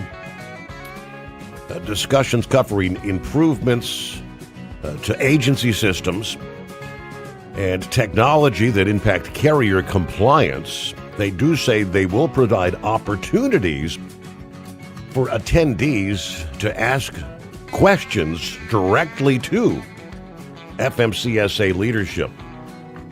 But again, yesterday, Derek Barr said we have about 9 rules that we will try to push out this year. I know that's probably pretty aggressive, but that's our charge, and that's what we're going to do, because at the end of the day, this is about safety and making sure that we have the right carriers and the right drivers hauling our freight across the country. Now, last month, of course, Bars and Transportation Secretary Sean Duffy announced a broad plan of attack to remove unsafe truck drivers and carriers. The non-domiciled rule could remove nearly 200,000 CDL holders over a several-year period. They also announced additional efforts to crack down on these CDL mills, the chameleon carriers, and the fraudulent ELD manufacturers. During that conference on February 20th, Duffy said the work is just beginning. Now, during Wednesday's summit, Bars provided a few more details about plans for the DOT and the FMCSA to clean up trucking. They've already placed more than 7,000 driver training schools out of operation, they say. At the first of the year, we sent investigators across the country to look at the driver training schools to see if they're complying with the rules and the regulations. Do they actually have a curriculum to be able to train drivers? Do they have a truck to be able to do the training that's required? Well, come to find out, that wasn't happening at a lot of places. Now, although the FMCSA has not formally introduced a notice of proposed rulemaking regarding driver training schools, Bars said he wants a fresh start. My thought is just scrap the entire program the way it is today and start over. That way we get the bad actors out. Whatever the reform looks like through our rulemaking process, we just start from the day moving forward. From that day, the people who want to do it right have no problem doing that. They also plan to create some requirements for new motor carriers, new entrant training and testing. Should be making sure that if you want to be a new carrier, you should be able to show some proficiency in the motor carrier operational piece of this. There is a requirement for the FMCSA to implement this. Should have been done in 2012. We're going to move forward with that, fulfilling that statutory requirement that was mandated back in that time frame from the driver training school to getting your CDL to then also coming into the industry. We've got to start at the beginning and make sure we strengthen that up. We need to do everything we can to make sure you've passed all the barriers on the front end. It sounds like a pretty aggressive campaign there, but lots on the agenda. All right, looks like two-time world champion Bull Huller on board. He'll be checking in. We're about a minute from news break, so hang in there. Eagle is on board. It's 844-844-3388. Coming up, we'll get to plenty of other industry headlines. And, of course, a lot to update with the ongoing in the Middle East. Of course, we're focused on continuing rising prices at the pump around the country. It's been a big topic of discussion around the water cooler. News, a service of industrial injection, heavy-duty diesel parts and solutions, from injectors and pumps to turbochargers and engines, built for the trucks that can't afford downtime. Learn more at industrialinjection.com. USA Radio News, I'm Anthony Lucero. President Trump suggested Iran's new supreme leader, Mojtaba Khamenei, may be dead or seriously injured following the recent U.S.-Israeli airstrikes. They're all gone. My biggest problem is I have no idea who we're talking to because nobody ever heard of any of these people. They're all dead. Trump says the reports are unclear and the U.S. does not know his current status. The Save America Act is moving forward in the Senate after Republicans voted to open debate on the voter ID bill. President Trump calls it historic. Passage remains unclear. Border Patrol official Gregory Bovino will retire at the end of the month. Bovino led operations in Democratic-led cities, including Los Angeles, Chicago, and Minneapolis, where federal agents shot and killed 2 U.S. citizens during confrontations. He was relieved of his role in Minnesota shortly after January's fatal shootings of Renee Good and Alex Preddy. I'm Lisa Carton. From America's News Network USA Radio News. Business owners, are you paying high phone bills for old-school systems and lousy service? StrongTel cuts your phone bills in half and turns every phone you own into a feature-rich business system. Sean Roddy, CEO of Hennings Brothers Drilling, had this to say: "We've been a StrongTel customer for over 10 years. It's great. It even includes an intercom with video to our equipment yard. I can watch live from anywhere with my smartphone. I'd recommend StrongTel to anyone. Never miss a customer call again with your StrongTel business system. StrongTel is a proud iTex partner and always welcomes your iTex dollars. You'll get award-winning StrongTel service, a business-class phone system, and cut your phone bill in half. Visit StrongTel.com. That's StrongTel, StrongTel.com. It's StrongTel. Truck downtime costs you money. One hidden killer on Cummins ISX 15 engines is weak injector cups. When they leak, coolant gets into the cylinders and suddenly you're facing a big repair bill. Industrial Injection has the fix. Our Torque Lock Injector Cup Kit with a threaded Torque Lock design. These cups stay sealed for good. No more coolant leaks. No more surprise downtime. Keep your truck on the road. Ask your shop for Industrial Injection Torque Lock Injector Cups today. Come join the Steve Sommers Overnight Drive as we broadcast all 3 days from the Mid-American Truck Show in Louisville, Kentucky, March 26th through the 28th. Don't miss your chance to see the latest in trucking tech, gear, and more. Stop by the booth to meet Steve and register for your chance to win a new truck seat or truck seat cover for your big rig from Bostrom Seating. Plus, buy SSOD gear, win survival kits, and pick up your Hotshot secret products to keep your ride on the road. Come see the Steve Sommers Overnight Drive in Louisville, Kentucky at the Mid-American Truck Show, March 26th 26th to the 28th. Learn more at overnightdriveradio.com. Your factory fuel filter is letting you down. AirDog heavy-duty diesel fuel systems don't just filter your fuel. The AirDog fully optimizes your truck's fuel system for peak efficiency. The factory-provided filter simply removes particulates and water from fuel. The AirDog system removes all contaminants, including entrained air, water, and particulates, and feeds the engine pump with optimal pressure. Check out airdogdiesel.com to learn how you can capture every bit of performance and efficiency from your fuel system. Dean Michael, the tax doctor, here with Tax Help MD.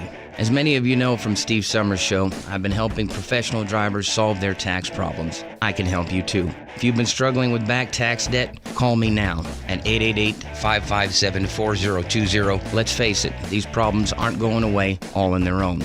You need professional help so you can sleep better at night knowing you're in good hands. It's like I always say, keep your eyes on the road, I'll keep my eyes on the IRS. 888-557-4020. Like the men and women who power America, the people at Hot Shot Secret work hard and play harder. We're the fastest growing diesel and oil additive brand in the country. We solve problems. We protect engines. We save you money. And more importantly, time. Hot Shot Secret, powered by science. So you missed an episode of the Steve Sommers Overnight Drive, and now you're suffering night sweats and panic attacks. Well, don't worry, we've got the cure. Never miss a broadcast of the Steve Sommers Overnight Drive. Consistently ranked as one of the top podcasts and radio shows in America, we've made it easy for you to catch up on past shows. Find the Steve Sommers Overnight Drive wherever you get your podcasts or at overnightdriveradio.com. And never miss an episode of the Steve Sommers Overnight Drive. And now, back to the Steve Sommers Overnight Drive, live from the Hot Shot Secret Studios.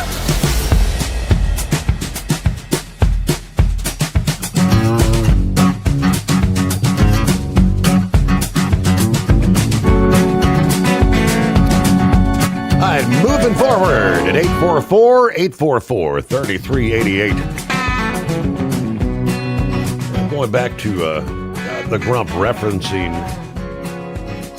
too many drivers out there. Yeah, you look at the drug test failure rates and drivers found under the influence during roadside checks. Buck, I've always said it. That amazes me. How do you get behind the wheel after drinking or taking drugs? To which Grump responded that many of these are what he refers to as functioning alcoholics. They appear sober as a judge until the blood's drawn or the breathalyzers administered. Now, oftentimes, no slurred speech that could even pass field sobriety tests. Okay. Promised we'd get to the two-time world champion bull hauler. What do you say, Lauren? Morning, Steve. How are you? Doing well.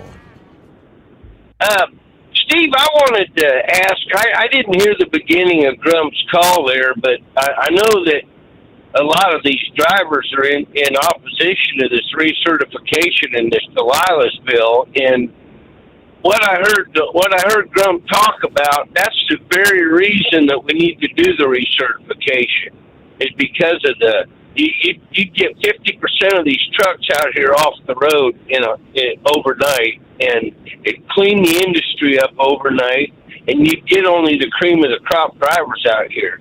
Because I can tell you this from my experience with lobbying, what's going to happen is now that they're opposing this recertification, these people that are doing this bill are going to look at that because they look at numbers. They don't look at single entities.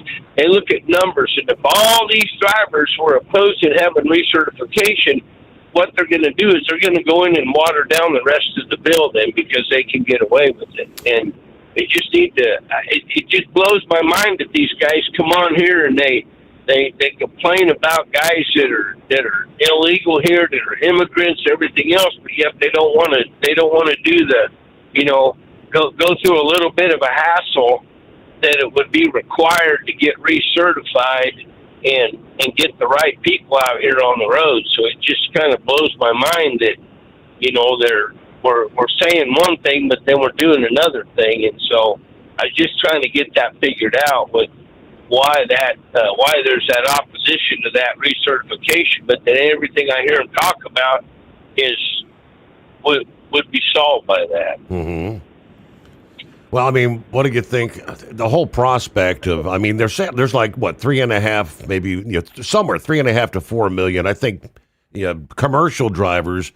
But, I mean, then you've got CDL holders, you know, millions of them that are like your bakery truck drivers and local delivery drivers. Is there any way in hell that you'd be able to get all them? Because they were putting like a 6-month time frame, 180 days for everybody to get recertified. I don't think the DMVs would ever be able to handle it.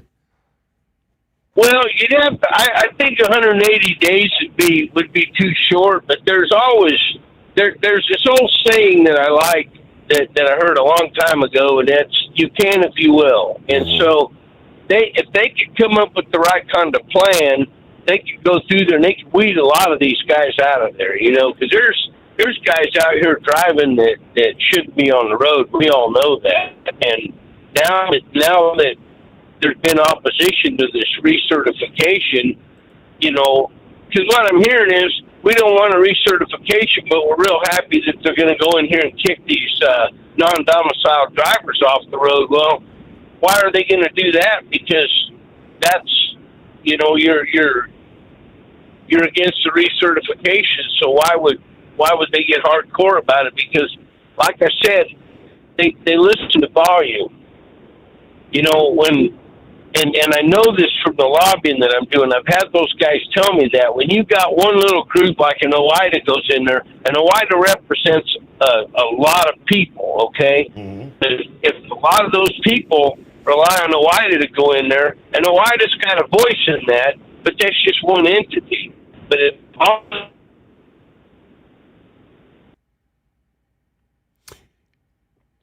And two-time ran out of cell somewhere out there rolling up and down the interstate. All right.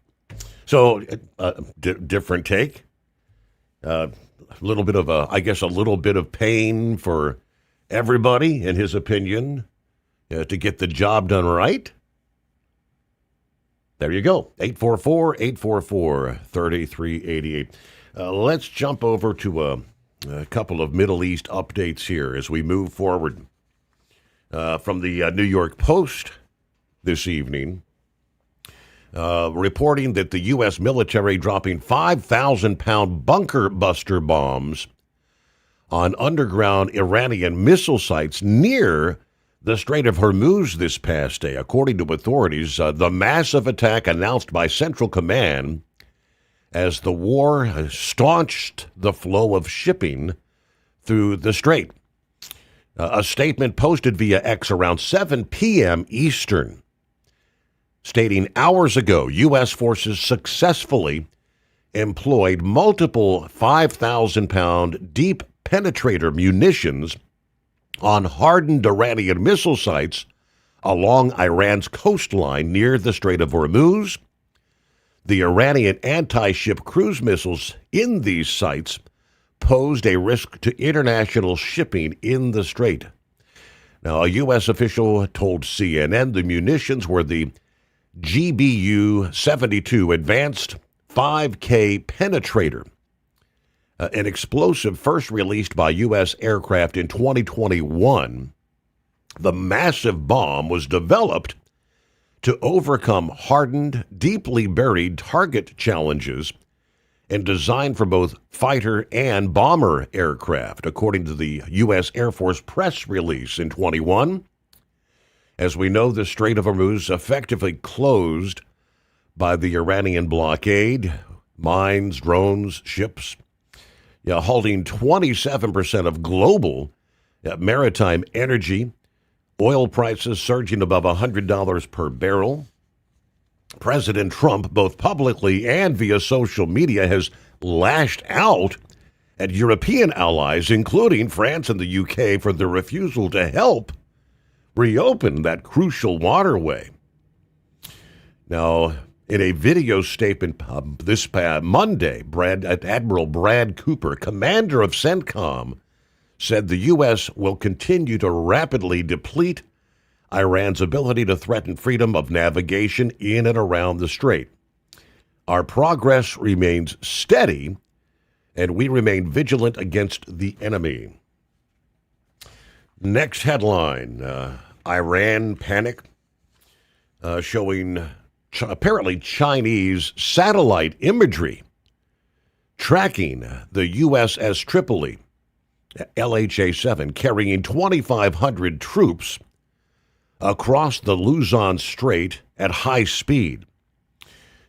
New satellite imagery shows the USS Tripoli and elements of the 31st Marine Expeditionary Unit rapidly advancing toward the Middle East, signaling a high-tempo deployment rather than a routine movement. Rapid movement through key sea lanes. The amphibious group was observed crossing the Luzon Strait, entering the South China Sea, moving west at speeds of 18 to 20 knots. The tracking data indicated about 678 kilometers from Manila on March 15. Continued movement along a southwest trajectory, likely route through the Strait of Malacca toward the Indian Ocean. Satellite tracking from Mizar Vision showing the group covering over 400 nautical miles per day, kind of reinforcing the urgency of this deployment. The composition of the USS Tripoli is operating alongside key elements of his amphibious ready group, including the USS New Orleans and the USS San Diego. While some early reports suggested destroyer escorts, official tracking confirmed these ships are San Antonio-class amphibious transport docks optimized for marine deployment rather than air defense.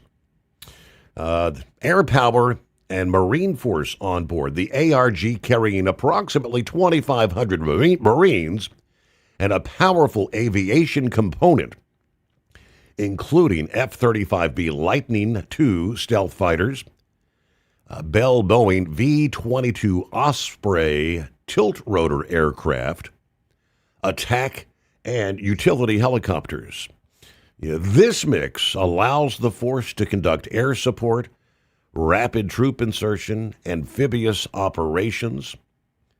The object to strengthen regional security. This is part of the broader Central Command effort to reinforce stability, particularly around the Strait of Hormuz. Key objectives: number one, protecting commercial shipping routes, deterring potential threats from Iran, providing rapid response options for crisis scenarios.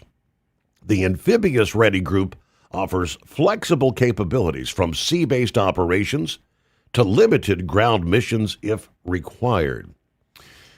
Based on current speed and trajectory, the group's expected to reach the CENTCOM area of responsibility in approximately 2 to 3 weeks, adding significant combat power to the region. 2 to 3 weeks right now sounds like an awful long ways out as things stand there. Now, this was supposed to be, about a 4-week operation? We're in week 3 here at this point in time. 844-844-3388. Back into Truck downtime costs you money. One hidden killer on Cummins ISX 15 engines is weak injector cups. When they leak, coolant gets into the cylinders and suddenly you're facing a big repair bill. Industrial Injection has the fix. Our Torque Lock Injector Cup Kit with a threaded Torque Lock design. These cups stay sealed for good. No more coolant leaks. No more surprise downtime. Keep your truck on the road. Ask your shop for Industrial Injection Torque Lock Injector Cups today. Like the men and women who power America, the people at Hot Shot Secret work hard and play harder. We're the fastest growing diesel and oil additive brand in the country. We solve problems. We protect engines. We save you money. And more importantly, time. Hot Shot Secret, powered by science. Dean Michael, the tax doctor, here with Tax Help MD. As many of you know from Steve Sommers' show, I've been helping professional drivers solve their tax problems. I can help you too. If you've been struggling with back tax debt, call me now at 888-557-4020. Let's face it, these problems aren't going away all on their own. You need professional help so you can sleep better at night knowing you're in good hands. It's like I always say, keep your eyes on the road, I'll keep my eyes on the IRS. 888-557-4020. Your factory fuel filter is letting you down. AirDog heavy-duty diesel fuel systems don't just filter your fuel. The AirDog fully optimizes your truck's fuel system for peak efficiency. The factory-provided filter simply removes particulates and water from fuel. The AirDog system removes all contaminants, including entrained air, water, and particulates, and feeds the engine pump with optimal pressure. Check out airdogdiesel.com to learn how you can capture every bit of performance and efficiency from your fuel system.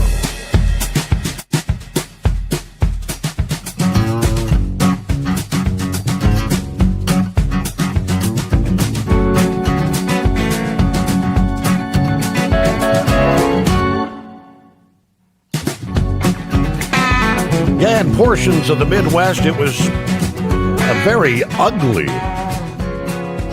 start to the day. Numerous crashes around Columbus, Ohio, Lafayette, Indiana, Boone County in Ohio, areas impacted by, in some cases, a mere dusting, less than an inch of snowfall, but many areas encountered the black ice scenario, which we've got another round of pretty much the exact same thing going to be rolling through the region here through Wednesday morning.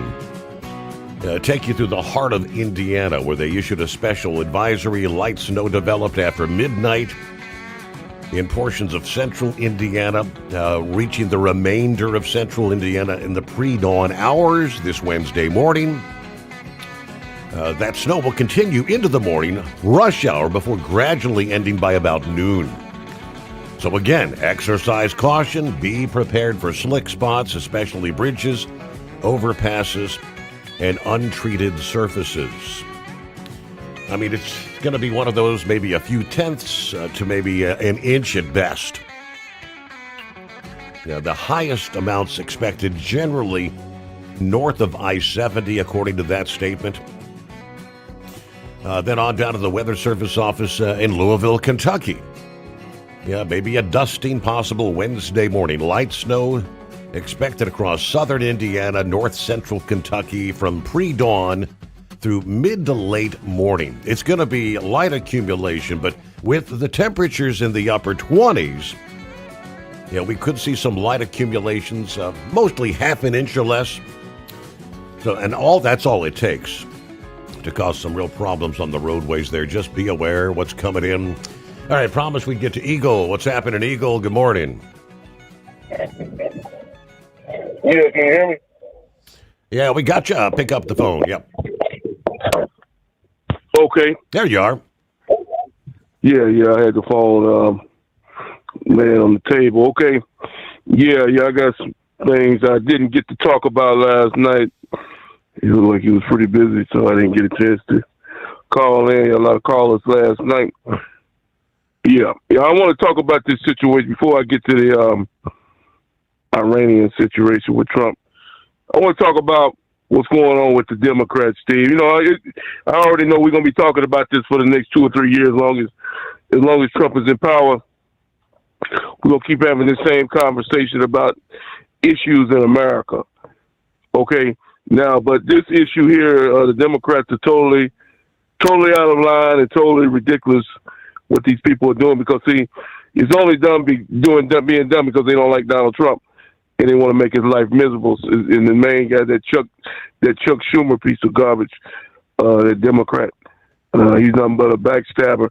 But as far as it goes, Steve, with this deal with the immigrants, everybody knows why that you should have to produce. It doesn't. You should have to produce a valid driver's license or some type of ID to vote in America.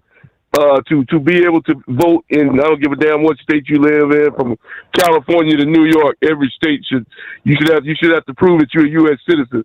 But the Democrats don't see it that way, and you know why they don't see it that way, because this is the only way they can win the election in 2028 is if they let these illegals. That's why they want these. That's why they're trying to stop Trump from getting these illegals out of the country. That's why they're trying to stop, because those are the only people dumb enough to vote for Gavin Newsom or any other Democrat they can come up with. They're all losers. They have done nothing for their state that they're representing. The ones that are eligible to even be associated with the Democrats. So that's why they don't want these people, and that's why they're talking about this guy. What's this guy's name? Talking about he don't want no ICE people, ICE agents at the poll stations where people go. Why would that be, Steve? Because he knows that illegal people are going to be going to those poll stations, right? And they might possibly be arrested. So this whole thing is just a joke, and it's an embarrassment. But see now they taking it to another level, Steve. Even some of your dumbest listeners that listen to your show can add this 2 + 2. Okay, right now, Steve, we're at a war with Iran, and these people have already said that they have sleeper cells in America. Okay, now we got American workers that work for the airlines, what they call a TSA, people that check the bags. And luggage, these people that keeps a terrorist from getting onto a damn airplane and blowing the plane up.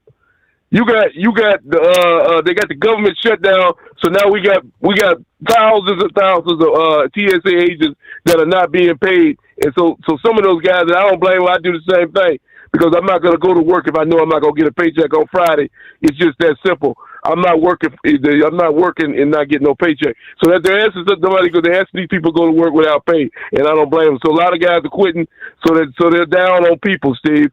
Down in Texas, down in Austin, they showed video of people standing out in a camera from the inside of the building out to the parking lot. Yep. People waiting in line 4 hours. 4 hours to try to get through to board the airplane. And even some of the Republicans have said, Steve, it's just a matter of time. You think those terrorists are not looking at that video and seeing people waiting in line 4 hours and saying to themselves, wow, that might be a good way we can get on one of these airplanes now, because now they don't have enough people checking bags and checking IDs and all that. Maybe somehow we can sneak on one of these planes and sabotage it. Okay, but they asked the Democrats, and the Democrats still don't want to make a deal with Donald Trump, even though they know that we're at war and we got some dangerous people in the United States that Joe Biden let in. They still don't want to make the right move. So now we down on those people. Here's another thing that people didn't probably know, Steve. I don't know if it's true. Maybe you could check on it during the break.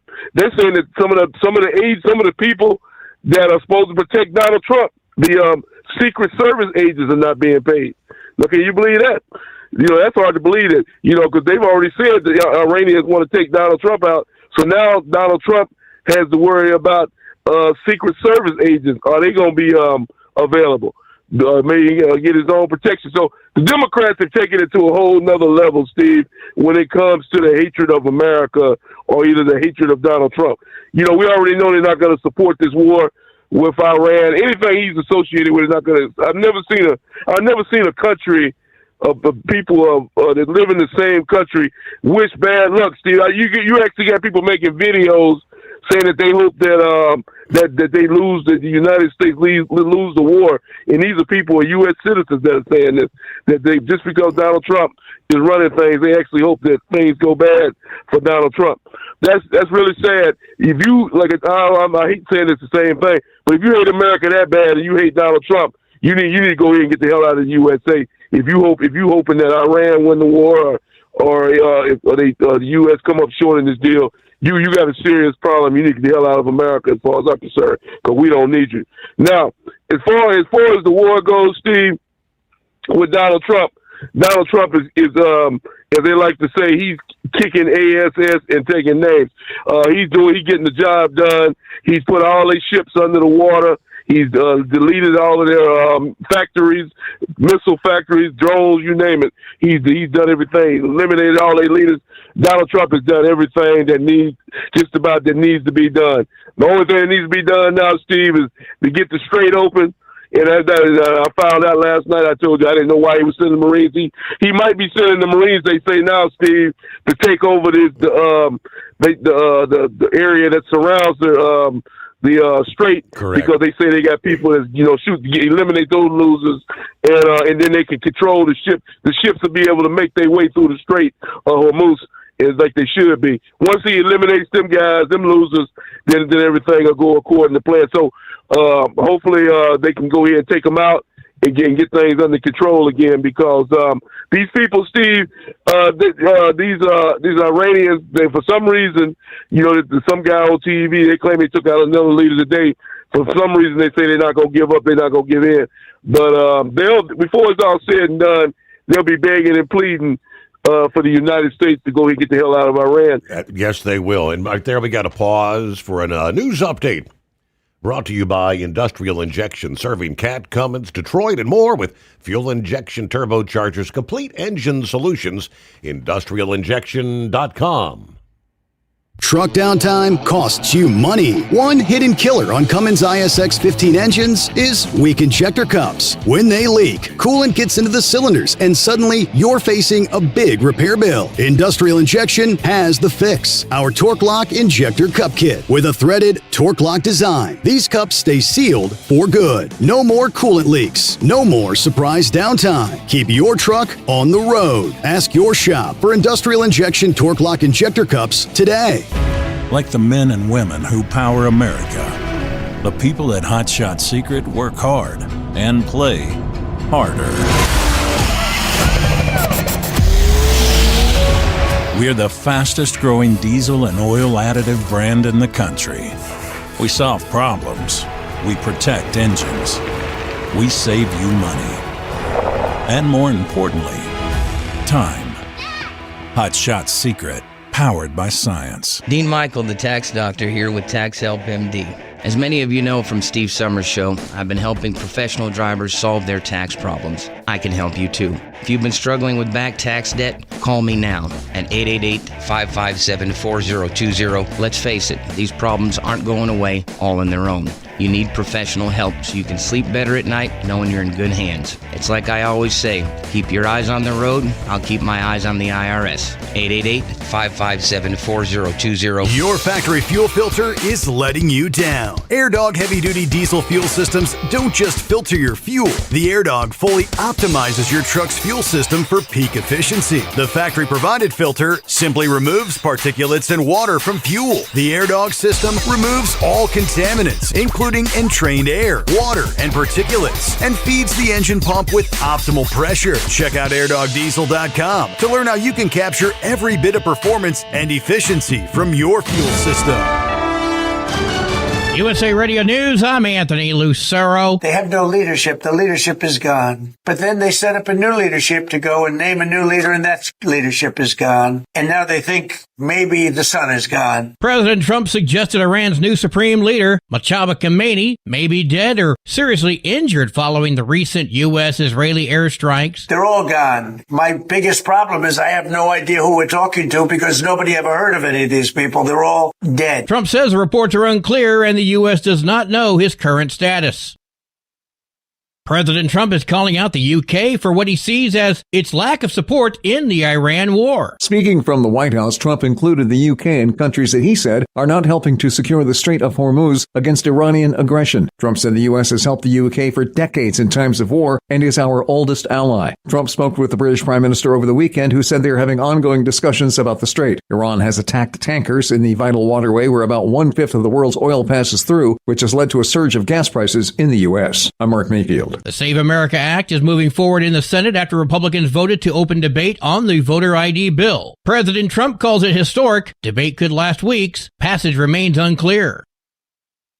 Border Patrol official Gregory Bovino will retire at the end of the month. He revealed his decision while speaking to Breitbart on Sunday. Bovino led operations in Democratic-led cities, including Los Angeles, Chicago, and Minneapolis, where federal agents shot and killed 2 U.S. citizens during confrontations. He was relieved of his role in Minnesota shortly after January's fatal shootings of Renee Good and Alex Preddy. I'm Lisa Carton. Wall Street closed higher. At the closing bell, the Dow gained 46 points, the S&P 500 added 16 points, and the Nasdaq rose 105 points. I'm Sarah Lee Kessler. From America's News Network USA, Radio News. Business owners, are you paying high phone bills for old school systems and lousy service? StrongTel cuts your phone bills in half and turns every phone you own into a feature-rich business system. Sean Roddy, CEO of Hennings Brothers Drilling, had this to say. We've been a StrongTel customer for over 10 years. It's great. It even includes an intercom with video to our equipment yard. I can watch live from anywhere with my smartphone. I'd recommend StrongTel to anyone. Never miss a customer call again with your StrongTel business system. StrongTel is a proud iTex partner and always welcomes your iTex dollars. You'll get award-winning StrongTel service, a business-class phone system, and cut your phone bill in half. Visit StrongTel.com. That's StrongTel, StrongTel.com. StrongTel. Daytona Beach spring break broke out into panic after multiple shootings. Spring break celebrations in Daytona Beach turned chaotic this past weekend as reports of multiple shootings sent crowds running. Police confirmed one officer was hospitalized after being struck, while authorities arrested more than 130 visitors for various violations. Officials later clarified that some initial shooting reports were mistaken, caused by loud noises on the beach. The incidents highlight the challenges of managing large, unsanctioned gatherings while ensuring public safety.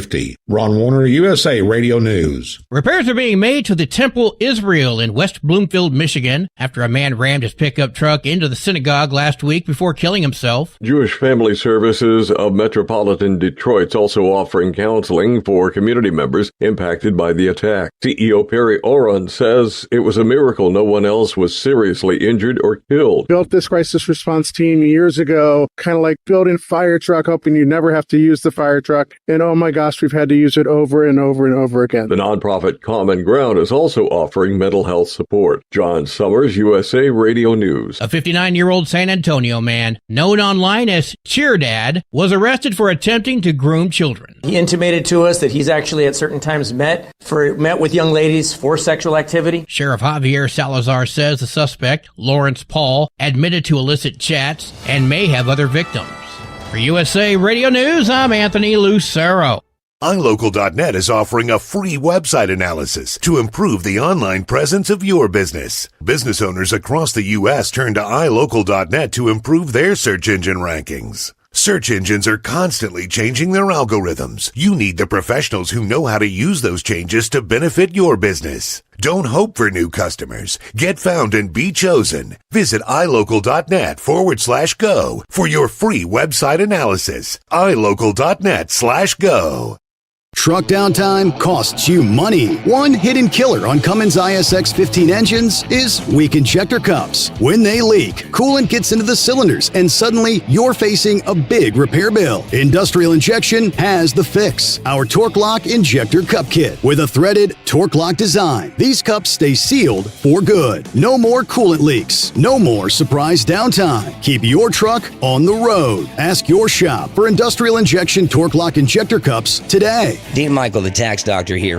I have one question for you. Do you want to stop worrying about the IRS? If the answer is yes, then look no further. I've been around for years. I've helped countless people across the country, and my success rate speaks for itself. So now you know where to find good, honest help with your tax problems. What are you waiting for? If you owe more than $10,000 to the IRS or haven't filed in years, call me now at 888-557-4020 or go to mytaxhelpmd.com for a free consultation and get your life back. Because Channel 19's a little congested. Call Steve now at 844-844-3388. The Overnight Drive.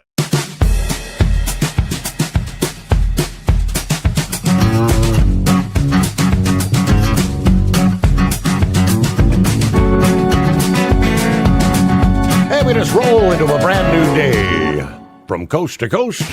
Good to have you with us. The Steve Sommers Overnight Drive. Midweek coming our way already. Hump Day as we reference it. I'm glad I came across this little blurb because I would have been one of those individuals out there wondering what the hell's going on. Are we being attacked by Iran or what? The state, will be holding a statewide tornado drill and test later this morning at 9:50 a.m. In other words, the sirens will sound for approximately 3 minutes, they tell us. This serves as not only a test of the equipment, but a reminder to have a safety plan in the event that a tornado warning is issued. They always advise do not rely on outdoor warning sirens. As the technology is outdated, it's only useful, really, it's for people that are outdoors in the immediate area of a siren. You're advised always to have multiple ways to receive warnings, weather radios, built-in phone alerts, apps. As we head into severe weather season, have a safety plan in place. As we know, severe weather can change rapidly, and oftentimes minutes could actually save your life. So 9:50 a.m. this morning, I would have been thinking to myself, what's going on? We don't have severe weather. Hey, the Grump wanted to respond to the two-time world champion bull hauler. Welcome back. Yeah, thank you. Yeah, I heard what Lauren was saying. It's not about whining about something. All right, the fact is that they should not be driving. All right, we jumped through a hell of a lot of hoops with our certifications. I got a 2-year physical. You get, Missouri's license course is I think it's 10 years is what it is. But they have the opportunity every 2 years or a year, whenever your physical comes due, to go into the DMV, but they changed that. All right, it's supposed to be going over there from the doctor's office. At that point in time, we could have went into the DMV, and what they're talking about on this recertification is to void your damn license and have you go completely through everything again. And that is, to me, that's crazy. That's asinine to think, to even consider that. Now, I don't know if Lauren is aware of what they're talking about. He didn't act like he was, because they've, of course, the cattle haulers has raised enough hell about e-logs. They don't want them. They wanted extended hours so they can drive longer, things like that. So, there is that, and their accident rates are up, according to the FMCSA, for not just on cattle hauling, but on livestock period. Hauling livestock period, the accident rates went up. But that has nothing to do with the way Lauren drives. Maybe Lauren, he's probably a hell of a good driver, a good, safe driver, things like that. He don't think he needs this or needs that, to improve his record. I don't think so. I think he's been around the business a good while. Nor do I think I need to be completely wiped out of the damn system and have to go back through a recertification process that I've already done 30-something years ago. I've been doing this business for a long damn time. And the problem is when you look at my DOT physicals versus these immigrants that are coming over here, did anybody stop to look at the rate of them? 72% of them people don't even have a damn DOT physical. The state of California just willy-nilly gave them a license, and that's the problem. It's not the fact when you look at the amount, and we talked about the functioning alcoholics and the drug addicts. All right, if they're 5% of the industry out here, there's people that knows what they are. They know damn well that they're using drugs, that they're alcoholics. They may hide it from DOT, or they may be functioning where they can get out here. My father was a functioning alcoholic. He could do any damn thing he wanted to do, and he would pass any sobriety test you throwed at him. You never heard his speech slurred or anything like that, but he liked his bourbon. Mm-hmm. And there's a lot of that goes on out here, Steve. But we don't have to kill the whole damn industry just because 5% of these drivers that are getting by with it. They're going to get caught. That's just a fact. They will get caught. They'll screw up, whether it's killing somebody, I don't know. I hope not. Or whether they get caught on a scale on a random check, with a breathalyzer or just a regular old sobriety test or whatever. I hope it's a breathalyzer because they're going to pass a sobriety test. But that's the problem. We do not need to just completely wipe out the industry, the legal drivers that are here doing this, just because we got a bunch of bad players that were handed damn CDLs by the Obama administration from that point on up, and that's when it started. And look at Biden, that was, like I said, they kicked, out of the 66,000 H-2B visas that were coming over here, 3/4 of them were going in the trucking industry because they had to fill a spot. So that's what they were doing, giving them CDLs. Now, I got to disagree with you, pal. I think the world of Lauren. I always appreciate what he has to say and everything. He's very knowledgeable in the industry, but we don't kill the industry just because we got a bunch of bad actors in it. We need to single them out and get rid of that bunch. You don't take my CDL because I'm doing it right. I haven't had any accidents or anything in the nearly 35 years I've been driving a truck. That's just the way it is.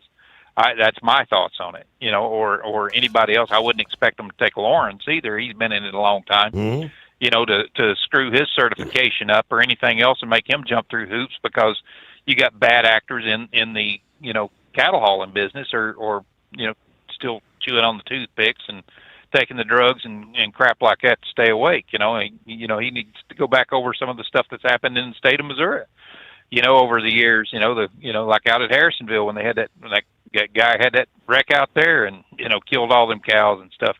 But it's, and that's not blaming him. That's not saying anything about Lauren. It's just saying that that there's things that goes on in this industry that does not need to happen, but it needs a collective effort to control that with other drivers. I mean, hell, if somebody's out here drinking and driving and stuff like that, I'll turn them in a damn second. I don't care if that person, wraps a damn truck around a tree or whatever and kills himself, but I don't want him out here killing my family or yours or anybody else's.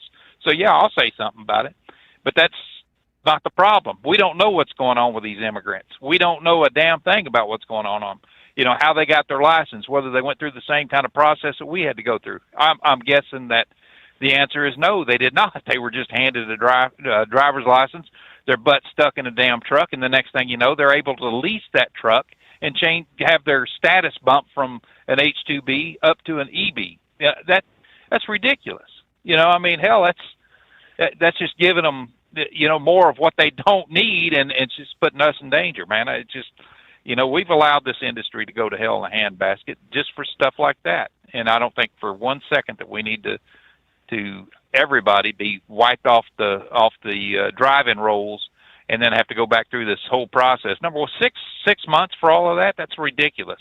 If they was going to do anything, check you out in 2 years when you go for your physical, or 1 year, or whenever it is, to see if you can actually drive. At that point in time, hell, go to the DMV. Have them go to the DMV on spot checks and say, take your birth certificate, take this, take that, and do it that way instead of just completely knocking out a system that has worked fine up until these liberals decided to turn it over to the damn illegal immigrants.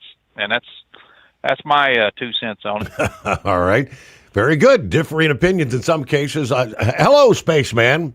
He chimes in via Facebook. All he had to say was, recertification D's nuts. I got you.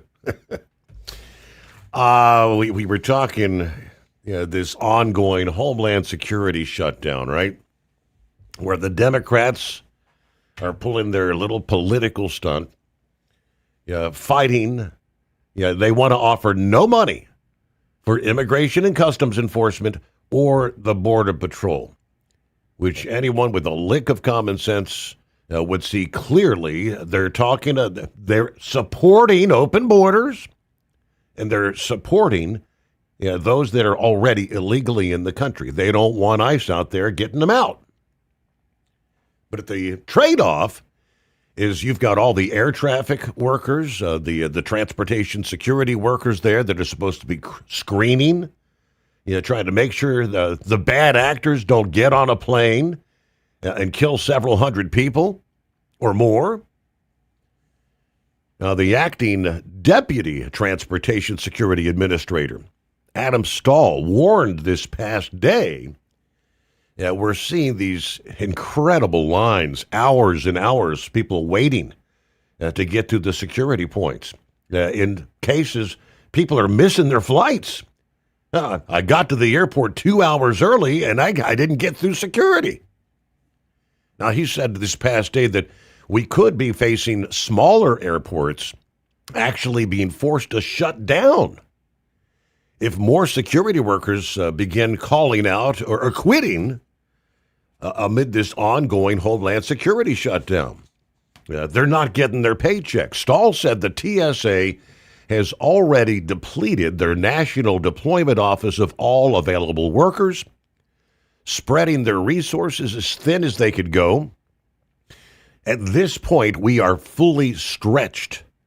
Speaking on Fox and Friends this past morning, he said, frankly, there's not much else we can do as the weeks continue. If this continues, this is not hyperbole to suggest we may have to quite literally shut down airports, particularly smaller ones, if the call-out rates go up.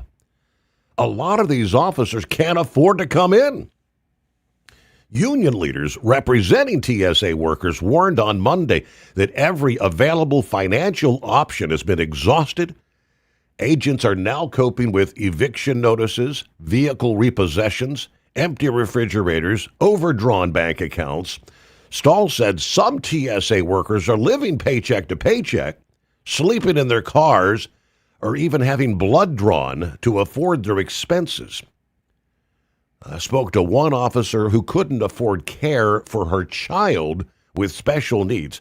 About 300 TSA officers have quit at this point, according to Transportation Secretary Sean Duffy. And a TSA spokesperson told Fox Digital the nationwide call-out rate has shot up to 10.19%. That's compared to just 2% before. Stahl called on Senate Democrats get to the negotiating table, imploring them to reopen the Department of Homeland Security. I believe it's frankly unconscionable. We have Senate Democrats that are holding our folks' financial livelihood hostage over political games, political partisanship. We really need to get back to normal order. If there's not action taken, particularly from Senate Democrats, this is going to get worse. It's not going to get better. There will be significant pain for the passengers. Separately, airport security wait times are climbing. Of course, the Department of Homeland Security squarely putting the blame on the shoulders of the Democrats. The official X account for Homeland Security posted a video on Sunday noting there are new security lines out the door. Travelers at an unnamed airport lined up for screenings in line so long they stretched into the parking garage. Americans are now missing flights because of the Democrat shutdown. Their political stunt is forcing patriotic TSA officers to work without pay, leading to financial hardships, absences, crippling staffing shortages. Enough is enough. Democrats must fund Homeland Security now. The TSA shared the post and signaled agreement, stating enough is enough. The Democrat shutdown of Homeland Security must end. So you have both Department of Homeland Security and the TSA. They're not the only ones blaming Democrats for the long lines, which in some cases reaching wait times of 3 hours.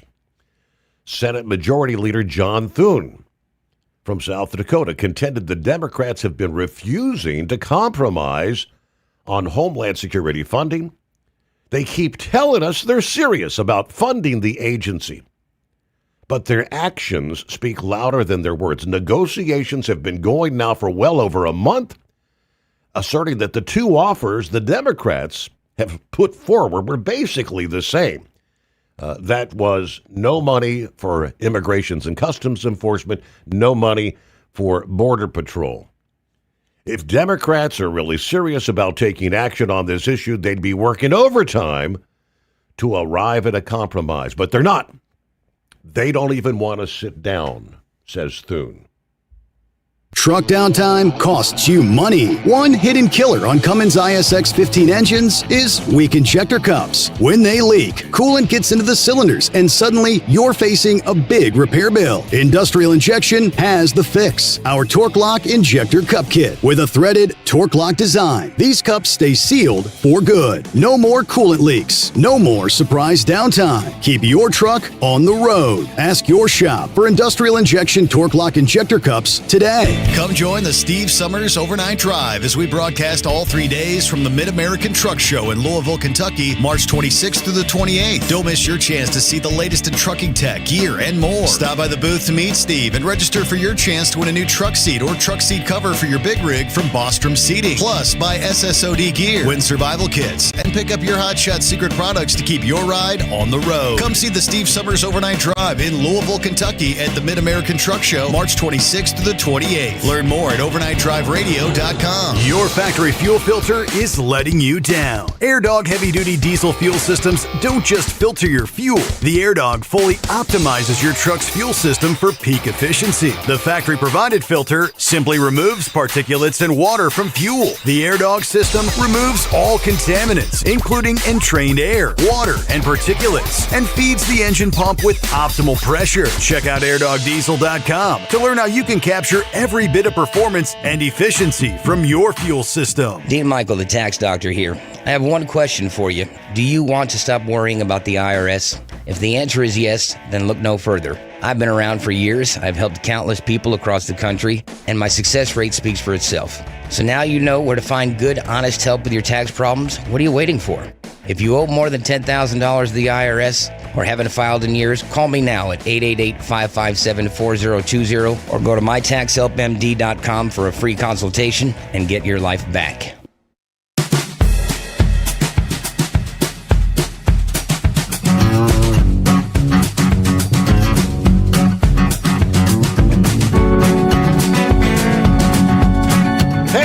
Brain Dead here, who's kind of kicking off his work week. It's a Monday for him. And I know he's going to talk a little bit about what's going on in NASCAR. I did have a story, but didn't get around to it last evening. When it comes to Chevrolet, in the world of NASCAR, anything that runs in NASCAR is supposed to be something you could actually purchase, right? It's supposed to be a stock car. And for years, the Camaro has been the base of the body for the car used in the Cup Series. Yeah, they've been incredibly successful with the car, but they stopped the road production back in 2024. Ever since, they've kind of rebranded the Cup car to simply the ZL1. As of now, there doesn't seem to be any major update regarding that, but as the Pennzoil 400 at the Las Vegas Motor Speedway proceeded, there was some commentary chatter regarding the meeting that was set up in Vegas for this week. As per this, Chevy is preparing to add a new model to their showrooms, which would leave NASCAR fans pleased. Following up, this seems to be the sensible thing. Chevy will soon be producing the 6th gen of the V8 engines.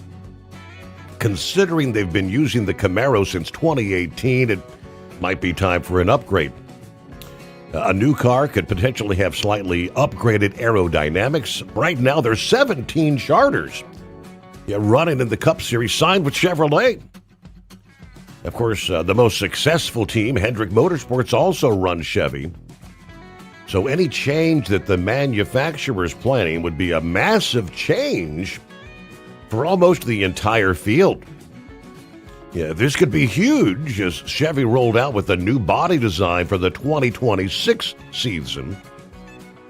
a revised front grille, a larger hood power dome, more pronounced rocker panels. Taking cues from the Camaro ZL1 Carbon Performance package, but interestingly, the Camaro design stayed as Chevrolet didn't have a consumer vehicle ready to replace the iconic car. Ever since the whispers of a new consumer car hit social media, fans, they tell us, have been hyped, already speculating what might the next move be. What might it be? Well, hello, Brain Dead. Well, hello, Steve. How was your trip? Everything went smoothly. Nothing like driving with the idiots out there. Several times having to slam on the brakes for dumbasses, but thankfully we made it there and back in one piece. Well, isn't that every day in Cincinnati? Hey, that was Kentucky. It was Tennessee. It was Georgia. They're out there everywhere. True.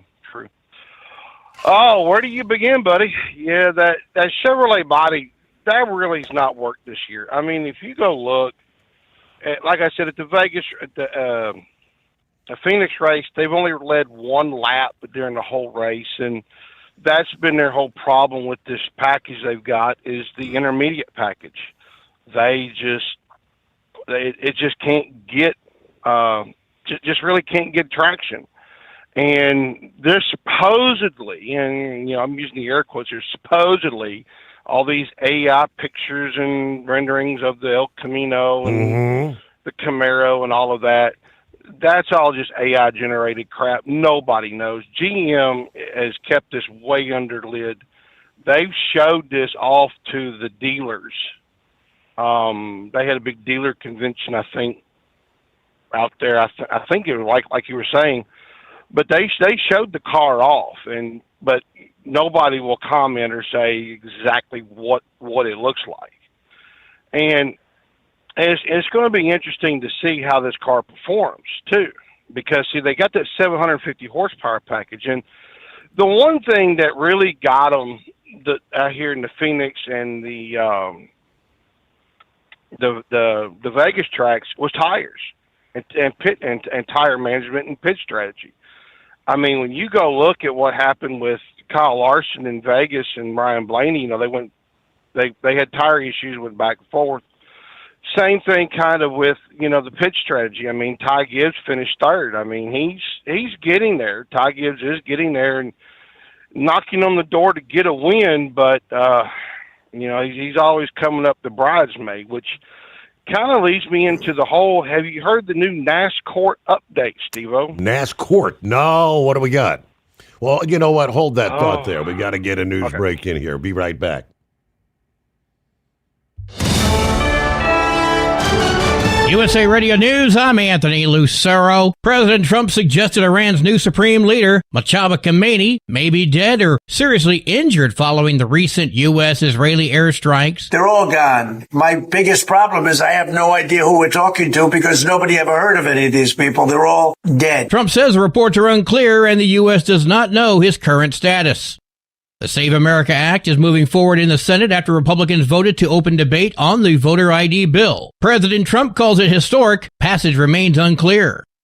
Border Patrol official Gregory Bovino will retire at the end of the month. Bovino led operations in Democratic-led cities, including Los Angeles, Chicago, and Minneapolis, where federal agents shot and killed 2 U.S. citizens during confrontations. He was relieved of his role in Minnesota shortly after January's fatal shootings of Renee Good and Alex Preddy. I'm Lisa Carton. From America's News Network, USA Radio News. Business owners, are you paying high phone bills for old school systems and lousy service? StrongTel cuts your phone bills in half and turns every phone you own into a feature-rich business system. Sean Roddy, CEO of Hennings Brothers Drilling, had this to say. We've been a StrongTel customer for over 10 years. It's great. It even includes an intercom with video to our equipment yard. I can watch live from anywhere with my smartphone. I'd recommend StrongTel to anyone. Never miss a customer call again with your StrongTel business system. StrongTel is a proud iTex partner and always welcomes your iTex dollars. You'll get award-winning StrongTel service, a business-class phone system, and cut your phone bill in half. Visit strongtel.com. That's StrongTel, StrongTel.com. It's StrongTel. Truck downtime costs you money. One hidden killer on Cummins ISX 15 engines is weak injector cups. When they leak, coolant gets into the cylinders and suddenly you're facing a big repair bill. Industrial Injection has the fix. Our Torque Lock Injector Cup Kit with a threaded Torque Lock design. These cups stay sealed for good. No more coolant leaks. No more surprise downtime. Keep your truck on the road. Ask your shop for Industrial Injection Torque Lock Injector Cups today. Dean Michael, the tax doctor, here with Tax Help MD. As many of you know from Steve Sommers' show, I've been helping professional drivers solve their tax problems. I can help you too. If you've been struggling with back tax debt, call me now at 888-557-4020. Let's face it, these problems aren't going away all on their own. You need professional help so you can sleep better at night knowing you're in good hands. It's like I always say, keep your eyes on the road, I'll keep my eyes on the IRS. 888-557-4020. Your factory fuel filter is letting you down. AirDog heavy-duty diesel fuel systems don't just filter your fuel. The AirDog fully optimizes your truck's fuel system for peak efficiency. The factory-provided filter simply removes particulates and water from fuel. The AirDog system removes all contaminants, including entrained air, water, and particulates, and feeds the engine pump with optimal pressure. Check out airdogdiesel.com to learn how you can capture every bit of performance and efficiency from your fuel system. Come join the Steve Sommers Overnight Drive as we broadcast all 3 days from the Mid-American Truck Show in Louisville, Kentucky, March 26th through the 28th. Don't miss your chance to see the latest in trucking tech, gear, and more. Stop by the booth to meet Steve and register for your chance to win a new truck seat or truck seat cover for your big rig from Bostrom Seating. Plus, buy SSOD gear, win survival kits, and pick up your Hot Shot secret products to keep your ride on the road. Come see the Steve Sommers Overnight Drive in Louisville, Kentucky at the Mid-American Truck Show, March 26th to the 28th. Learn more at overnightdriveradio.com. It's no secret, today's diesel isn't as good as it should be. Diesel lacks lubricity. That can lead to fuel system failure, costing thousands in repairs. But you can prevent those issues with Hot Shot secret products. Clean injectors, boost cetane, increase fuel economy while adding 4 times more lubricity than the leading competitor. Claims proven by real-world use and confirmed by third-party ASTM testing. Available nationwide at truck stops, farm and automotive stores, and online at hotshotsecret.com. Hot Shot Secret, powered by science. The Overnight Drive with Steve Sommers. Live from the Hot Shot Secret Studios. Call Steve now. 844-844-3388. That's 844-844-3388.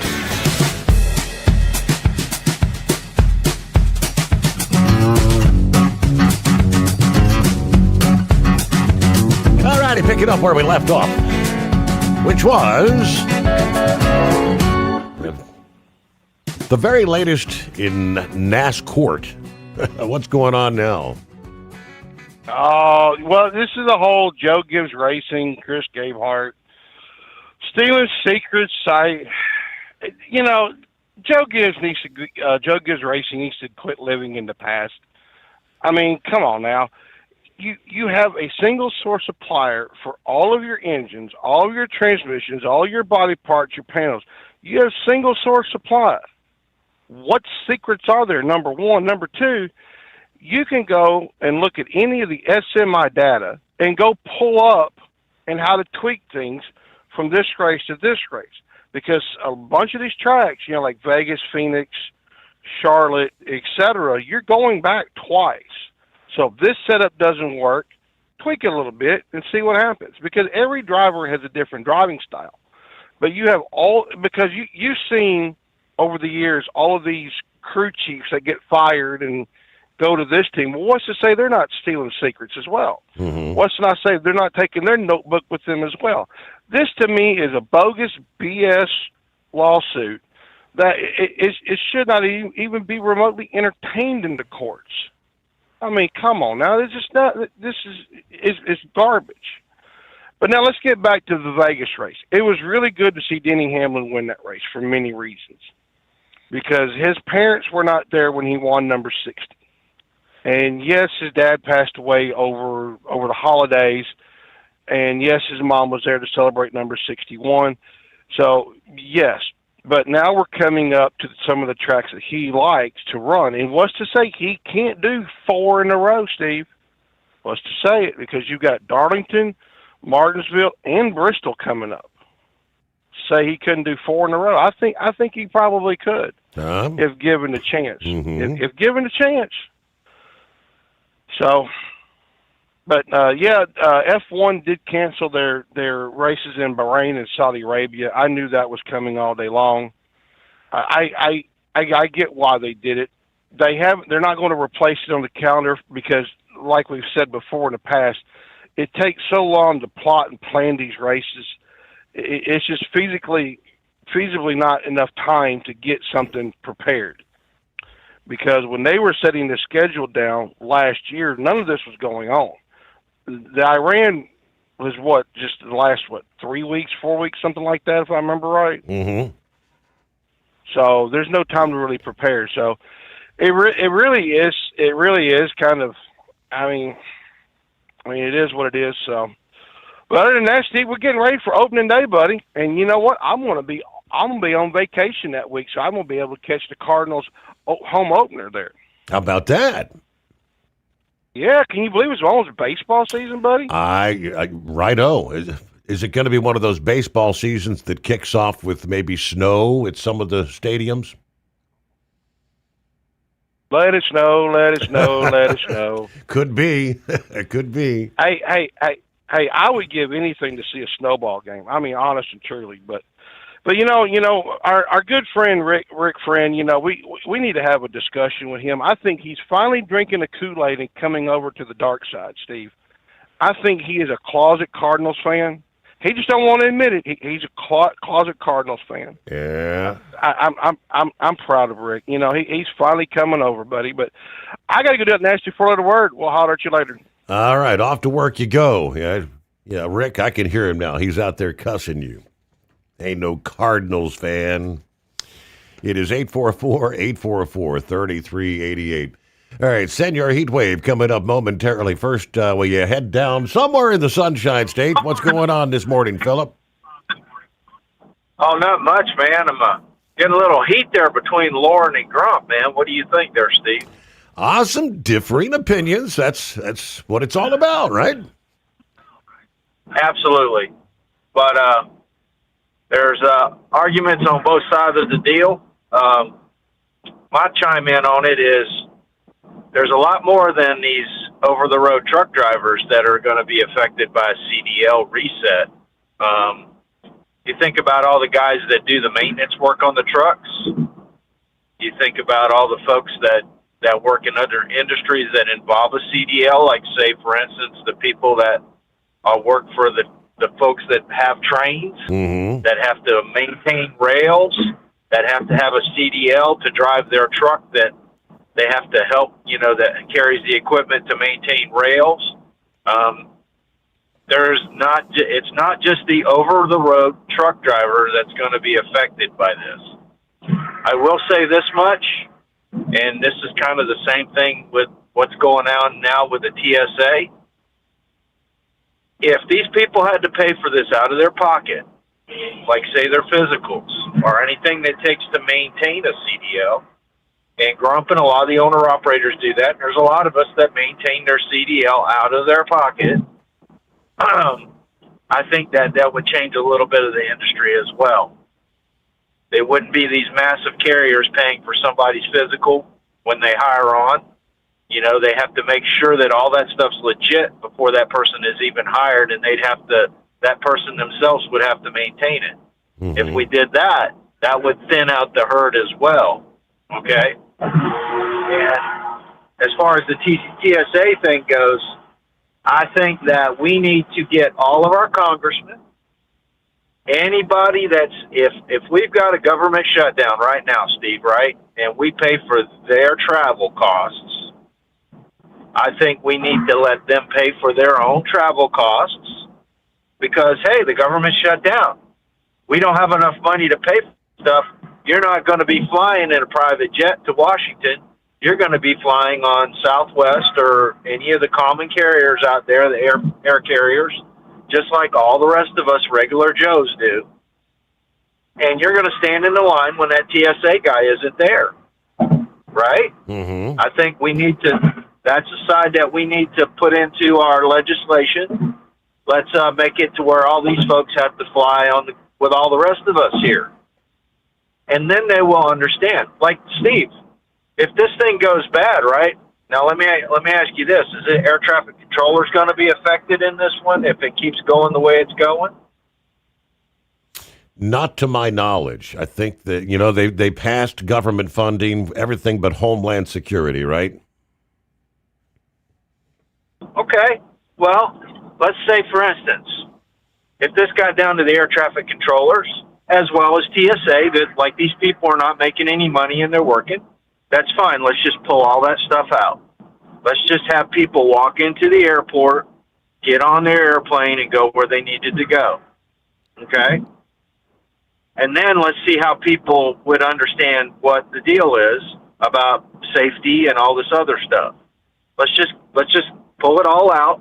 Air traffic controllers, we don't need them. Just pull them out. You know what? If we can't afford to pay for them, let's pull them out of the deal, and let's let people understand what it's like when you have 4,000 airplanes in the same place. Okay? And you have airplanes on top of each other that could literally hit each other. Mm-hmm. All right? That's what we need to do. If people don't understand what's going on, well, let's just pull it all out. Pull it all out. Who needs that guy standing there at TSA to check you in to see if you've got a gun or not in your luggage? All right? And somebody gets irate up on the airlines, somebody's in the airplane, they get mad, it's because they didn't get their drink, and they're going to whoop somebody's tail, and the stewardess ain't got nobody that can help her on the plane when they have air marshals that ride with them sometimes, back in the day. Remember that, Steve? Right. Let's pull all that stuff out. And then people would understand what it's about. Okay? I've got a friend who is actually helping with fundraising for TSA right now. Him and a bunch of folks are getting together to help out these TSA agents.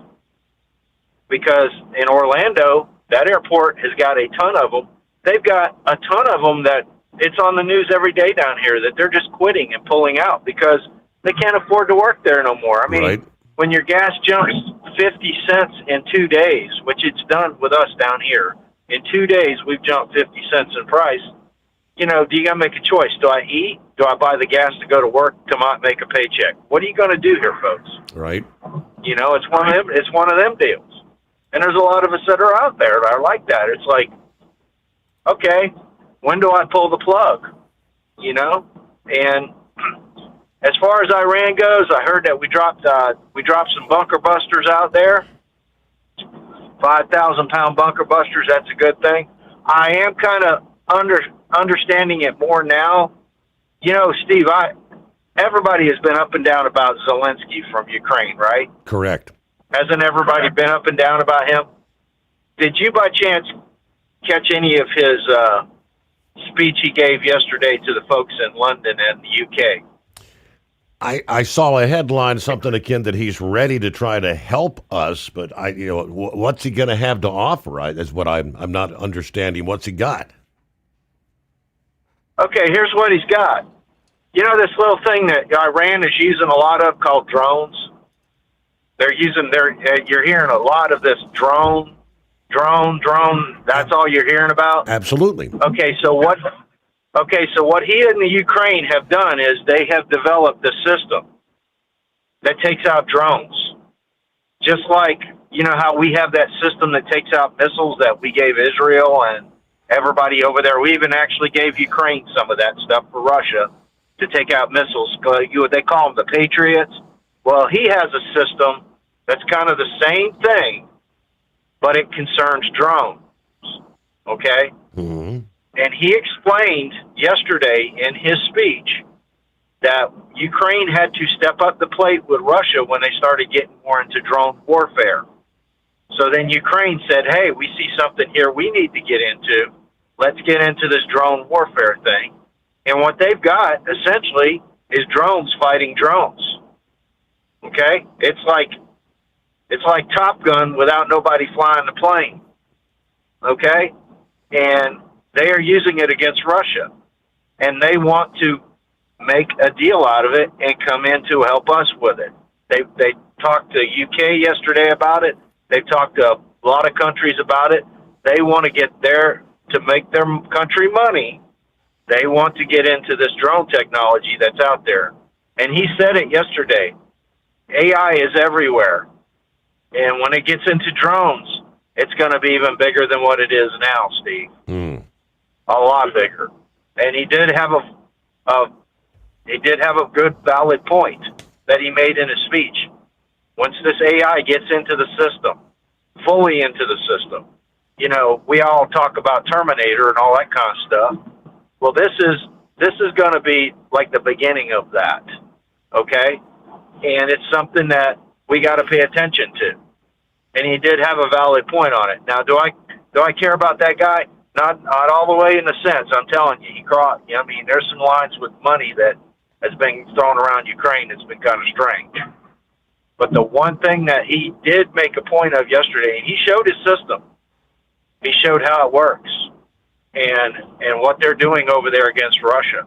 I imagine the Russians were watching this speech like a hawk because, I mean, he had televisions with stuff going on behind him talking about different things. And guess what, Steve? This whole speech was in English. Even though his English is broken, he talked the whole time to them in English, which amazed me. Because, you know, how many times have we seen him sitting there and he's in an interview and he won't talk English occasionally, but he goes back to his primary language. But yesterday, his whole speech was in English. Now, it was broken. Don't get me wrong. His English is not fluent. But it amazed me that he talked in English the whole time.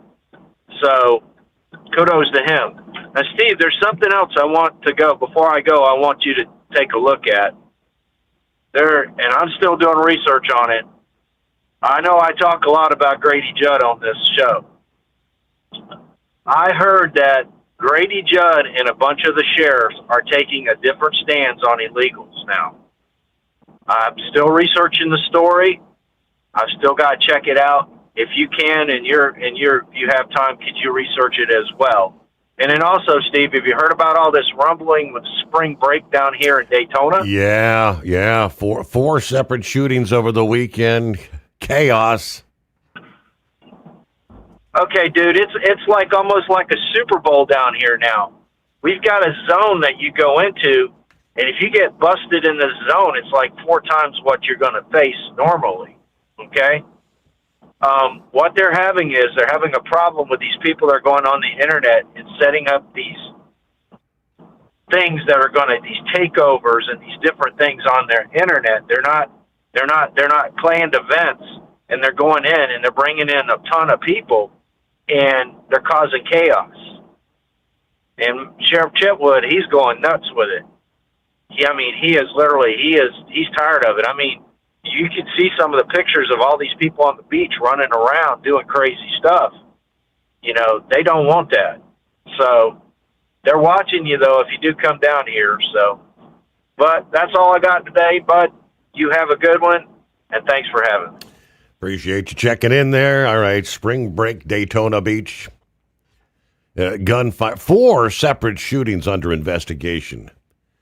As Philip just mentioned, Sheriff Chitwood said 133 have been arrested at Daytona Beach and New Smyrna Beach over the weekend. And the Daytona PD investigating 4 shooting incidents. Now, they do say these shootings are not connected. There's a video that's kind of gone viral showing hundreds of people like running on the beach, trying to escape. Nothing to do with that video. They had a 12:15 a.m. Saturday. One shot fired in a club. Nobody was hit in that one. Then, about 30 minutes later, 12:44 a.m. Saturday, 18-year-old male from Gainesville shot and injured. 10:47 p.m. Saturday, a 59-year-old Daytona Beach male shot and injured. 11:15 p.m. Saturday, a 19-year-old female from Atlanta shot and injured. Police said none of the shootings, again, connected to video showing massive crowds of people running across Daytona Beach over the weekend. 'Tis the time of year, thousands flocking to Daytona Beach spring break. Well, Senor Heatwave, how's your week starting out? Oh, it's all right. Good morning, Senor. Yeah, I was going to say that a lot of us out here are veterans or military retirees. You have retired police, first responders. We all have gone through a background check to get into the career field that we were in prior to becoming truck drivers. And I believe, I don't know. When an applicant takes the test and they have to have an interpreter, is that open for investigation? Do they have record about these different individuals needing an interpreter to figure out what the hell they're testing on? And for those that are illiterate, but they're functional, do they need to have someone that will explain to them what these words are on the test? Now, if that's the case, then they already know who they need to get out of here. Am I right? Oh, that would be correct. For all the states that had been offering CDL tests, in some cases, California, I think 20 different languages. I guess they should be able to look in the records and see who had to take the test in a different language. Red flag. Bingo. Get them out of here. And if it's going to take 200 to 400,000 people out of here, I'm all right with it. More than likely, we're all going to get a jump in pay because freight's going to be out there and it's got to go, and it's going to go to the highest bidder to get their freight out of here. And I may lose you here because I'm on US 64 in Shiprock, and there's a big old mountain there. So I lost you, didn't I? No, we got you. We still got you. Oh, okay. Don't scare me like that, man. So anyways, that would be my suggestion. Get these people out of here that have had assistance with these tests. There's only one language out here we're supposed to use, just like the airlines. All over the world, English. And I think the reason why they use English is because the first flyers was from here, an English-speaking country. The Wright brothers. Mm-hmm. Orville and Wilbur. And that's just been standard, I guess. So, anyways, yeah, I thought the expeditionary force coming in was supposed to go to what is that? The island. There's all this speculation. Are they going to the island? Are they going to some of the shore areas to try to secure the strait? We don't. Of course, they're not going to tell us exactly what the hell they're doing because the enemy would know then. Right. But the general consensus was they would probably go to Karuk and secure that distribution center. This is the first time I heard about the missiles being that close to the strait. So that would make sense as well. But let's find this person, get him out of there, or get her, whatever he is, and we're gonna have to tell these people again, hey, if you want control of your country, you need to step up. And for all those countries that will not assist with the mine sweeping and running the ships across with the tankers, aren't those countries also dependent upon that oil that comes out of there? Mm-hmm. We're doing the world a favor. Trump's doing the world a favor by getting rid of this 47-year reign of terror So, the Iranian people need to understand, yes, some people are going to die for your freedoms. And that's just the way it is. We cannot always be there for them. They're going to have to govern themselves. Now, how do we get guns to them? That's another issue. I mean, and what kind of weapons would you be sending them? So they can have and, protect themselves and defend themselves. And if necessary, go ahead and kill the opposition that's trying to kill them. Right. That's just my opinion. So, anyways, I guess that was about all I needed to chat about. So I'll let you go, Senor. You have yourself a good night. All right, safe travels out there. You have a good week. Thank you for joining us. A couple of headlines here. The Pentagon confirming on Monday that some 200 U.S. service members have been wounded in the war. President Trump says, I don't think so, when asked if the war would be wrapped up soon, saying not this week. He kind of reiterated the military campaign continuing in full force, the main efforts to Iran's threat to shipping. President Trump presses for the multinational Hormuz escort coalition as many allies hesitate. Scott Bessent said the U.S. is allowing limited Iranian, Chinese, and Indian tanker transits for now to actually get through the strait to maybe stabilize global supply. More to come after a news update as we head up on the midnight hour on the West Coast. The Steve Sommers Overnight Drive. Truck downtime costs you money. One hidden killer on Cummins ISX 15 engines is weak injector cups. When they leak, coolant gets into the cylinders and suddenly you're facing a big repair bill. Industrial Injection has the fix. Our Torque Lock Injector Cup Kit with a threaded Torque Lock design. These cups stay sealed for good. No more coolant leaks. No more surprise downtime. Keep your truck on the road. Ask your shop for Industrial Injection Torque Lock Injector Cups today. So you missed an episode of the Steve Sommers Overnight Drive, and now you're suffering night sweats and panic attacks. Well, don't worry, we've got the cure.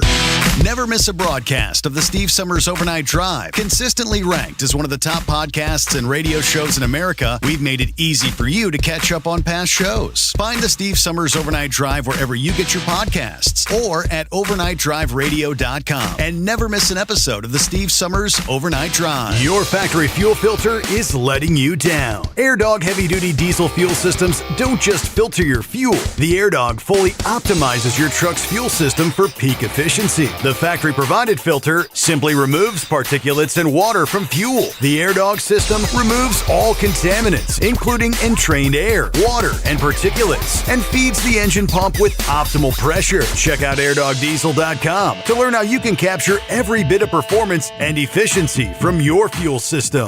Diesel owners know if you take care of your engine, it'll return the favor. Hot Shot secret formulates additives that help you prevent problems and boost performance. Diesel Extreme cleans internal and external injector deposits, and EDT increases fuel economy by up to 7.3%, scientifically proven by third-party testing. Add Hot Shot Secret at your next fill-up to get the most out of your diesel. Available nationwide at truck stops, farm and automotive stores, and online at hotshotsecret.com. Hot Shot Secret, powered by science. USA Radio News, I'm Anthony Lucero. An intelligence report reveals the late Iranian Supreme Leader, Ayatollah Ali Khamenei, was unsure of his son's qualifications to succeed him. The intel alleges Khamenei believed his son, newly elected Supreme Leader Ayatollah Mojtaba Khamenei, was not very bright or qualified for the role. The New York Post has cited 3 sources in a report saying the younger Khamenei may be gay, which is illegal in Iran. John Sommers, USA Radio News. U.S. Attorney General Pam Bondi has been subpoenaed to testify on the Jeffrey Epstein investigation. House Oversight Chair James Comer says Bondi has valuable insight, calling for her testimony on April 14th.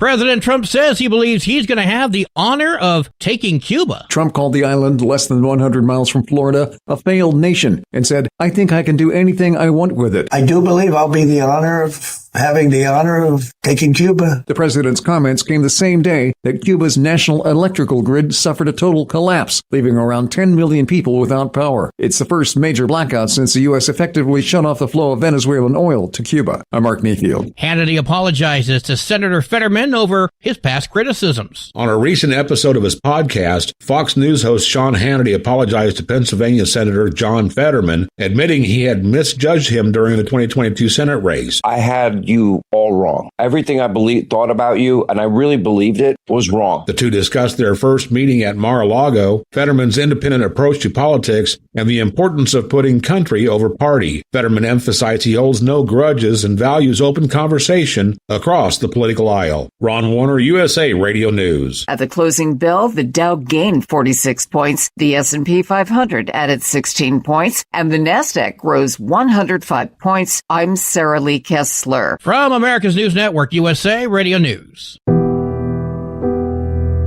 No matter who we are or where we come from, we all experience difficulties in life.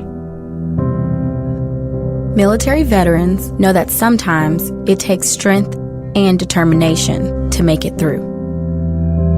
Whether it's obvious physical challenges or struggles on the inside, it takes strength to ask for help when you need it. I knew that I had to get support, not just for me, but for the sake of my wife and kids. Talking about it has helped me feel more like myself again. Honestly, it was hard to open up at first, but it's changed my life for the better. Learn how veterans like us have reached out for help. And hear stories of strength and recovery at MakeTheConnection.net. A high-flying tax could put millions of dollars in L.A. County's bank accounts at the expense of airplane owners. Los Angeles looking to cash in by taxing plane owners. L.A. County Assessor Jeff Prang says his office has been digging into the data and has found a way to tax almost 1,000 commercial and private planes valued at around $3.5 billion last year and this year. That'll generate about $38 million for the county. Prang says accurately identifying taxable planes has been tricky in the past, but new software has made it easier. I'm Jason Nathanson. The death penalty will be sought in the shooting death of a Greensboro, North Carolina police officer. The judge heard from prosecutors, family members, and many others regarding whether prosecutors should be able to seek the death penalty for Terrell McMillan. He is accused of shooting police officer Michael Horan inside of a Food Lion on Christmas Eve of 2024. Fox 8 reports the judge agreed, but has not yet set a trial date. I'm Scott Kimbler. Pending home sales that expectedly rose in February. The National Association of Realtors cited improved affordability for driving the 1.8% increase in contracts signed from the prior month. However, pending home sales declined 0.8% year over year. The Midwest led the way in monthly gains for February, followed by the South and West. Pending home sales declined in the Northeast last month. I'm Matt Mattinson. AAA reports the national average price for a gallon of gas is $3.79. Highest prices are found in Mono County, California, at $6.38 a gallon, while Pawnee County, Kansas is down to $2.76. For USA Radio News, I'm Anthony Lucero. Would you know where to turn if you or a loved one became paralyzed? For thousands of families, the National Paralysis Resource Center has been that lifeline. But now federal funding's at risk. Sherman Gillums Jr., a partially paralyzed Marine veteran with the Christopher and Dana Reeve Foundation, explains why.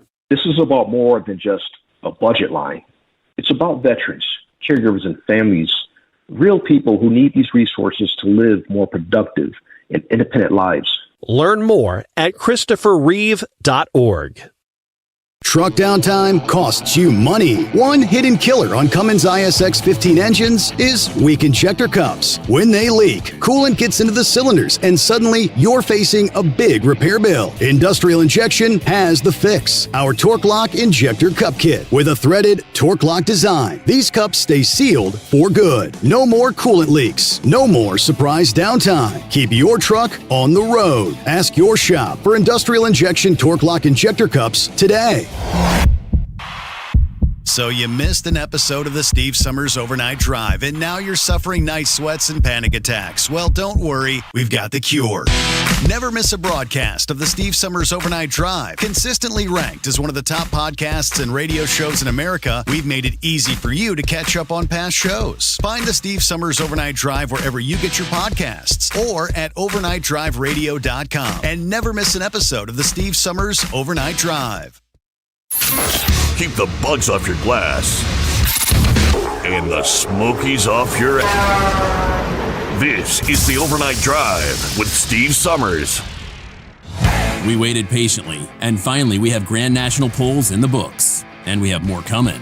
Welcome to the NTPA Overnight Report. I'm Greg Hunter. For the first time since the 70s, the NTPA was in Florida with superstock diesel 4x4 trucks, mini modifieds, light modifieds, and for the first time ever, 4.1 Pro Stock tractors. Full Pull caught up with light mod champion Wayne Sullivan on his way to Florida in the cab of the toter and asked Wayne if he was excited about pulling in Florida. Oh yeah, I mean, I had been back down there. I pulled down there back in the 70s at a little town called Houston, right above where we're going to go to.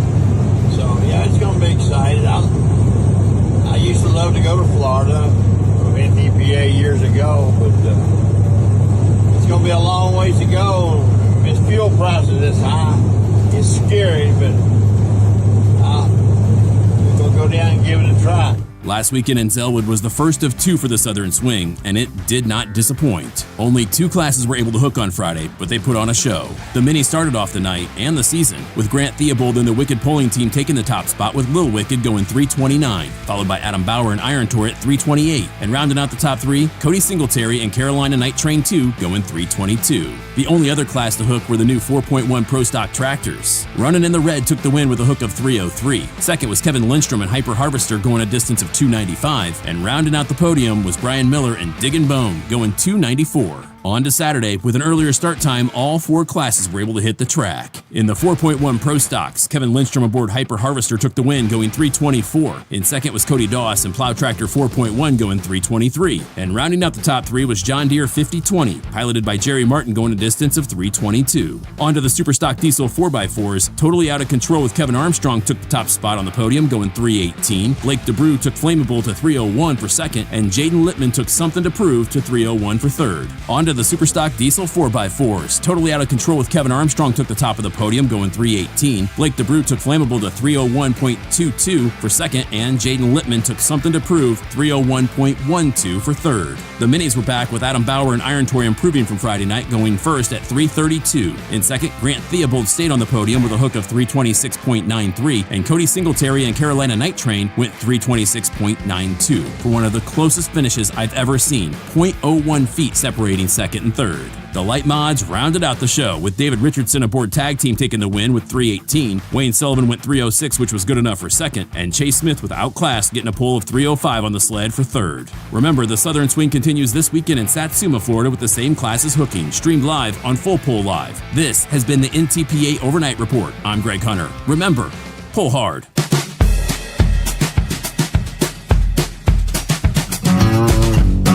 All right, there you go. New season underway. And as we progress on into spring, in summertime, lots of action expanding all around the country.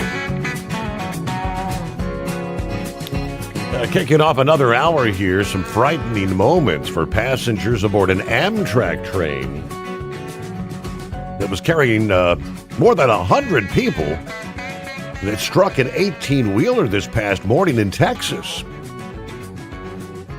In a statement obtained by NBC News, Amtrak said a vehicle came into contact with the train on Union Pacific Railroad tracks near Houston.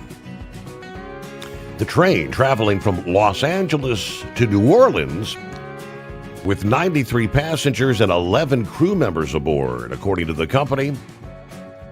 Emergency crews from Missouri City, Texas, extinguished a fire where the crash occurred.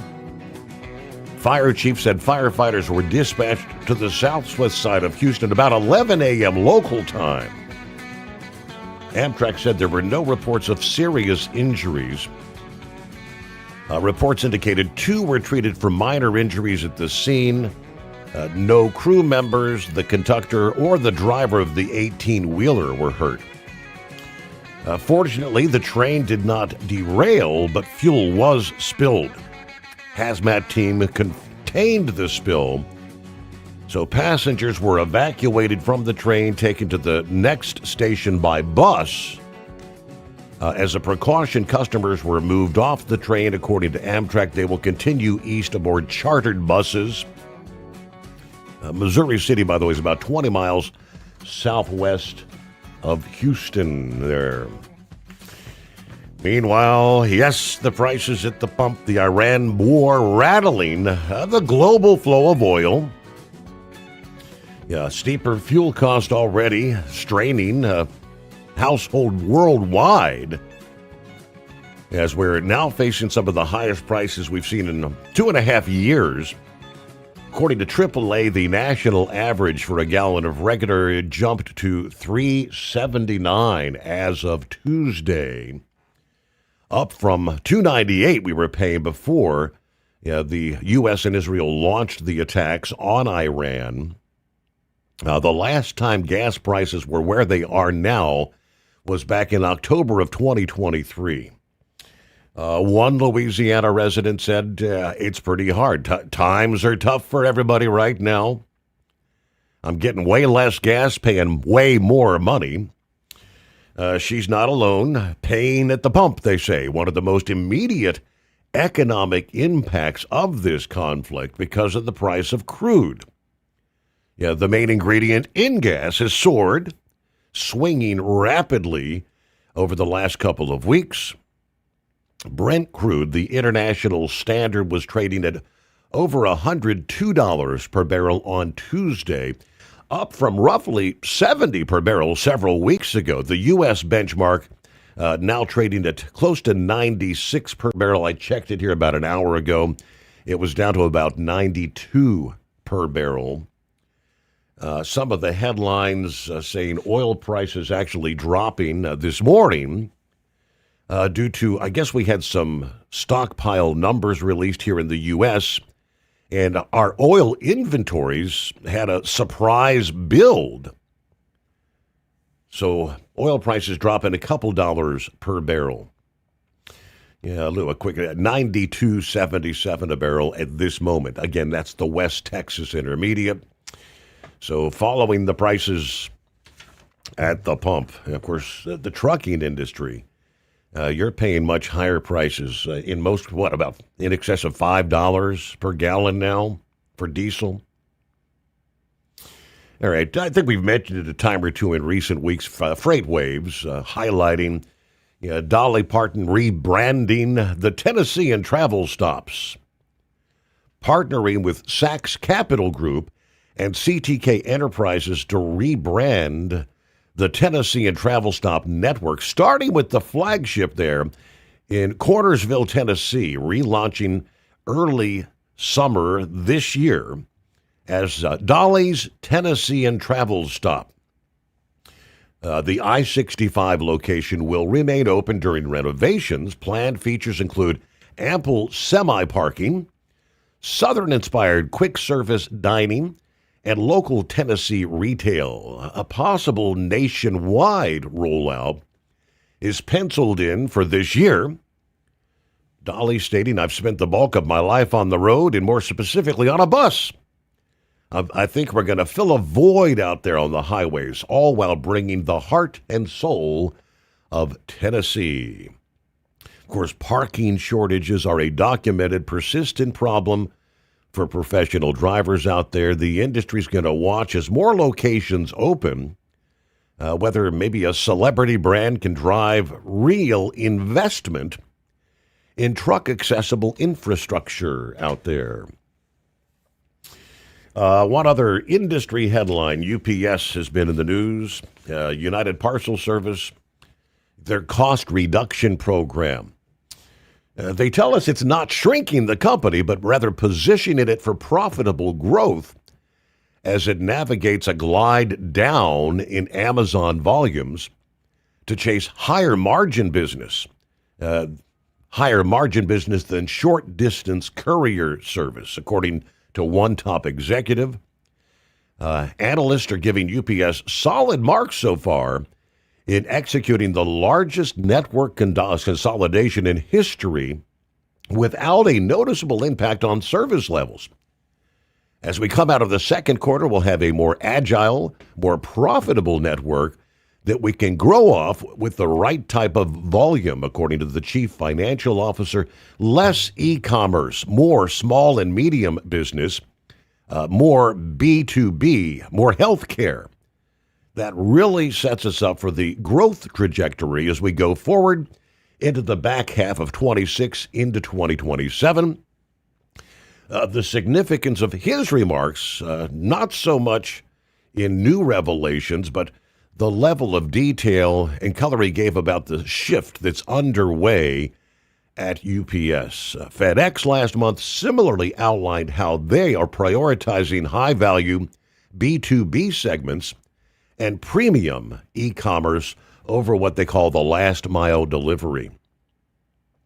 Going back to 2024, the package delivery and supply chain giant launched an aggressive strategy for downsizing and automating in their delivery network, aimed at improving profitability, better matching capacity and labor with lower parcel volumes. After eliminating 34,000 full-time operational positions, 25 million operational hours, and 93 owned or leased facilities last year, UPS in January announced plans to cut 30,000 more jobs and shut down 24 parcel sort centers this year. Right now, the $150,000 voluntary buyouts to unionized delivery drivers, by the end of June, they tell us UPS will have reduced their Amazon throughput by 2 million pieces per day and shed $5 billion in revenue in less than 2 years' time. Automation in the remaining facilities is helping eliminate the number of sorting shifts, further reducing unneeded capacity, they tell us. UPS.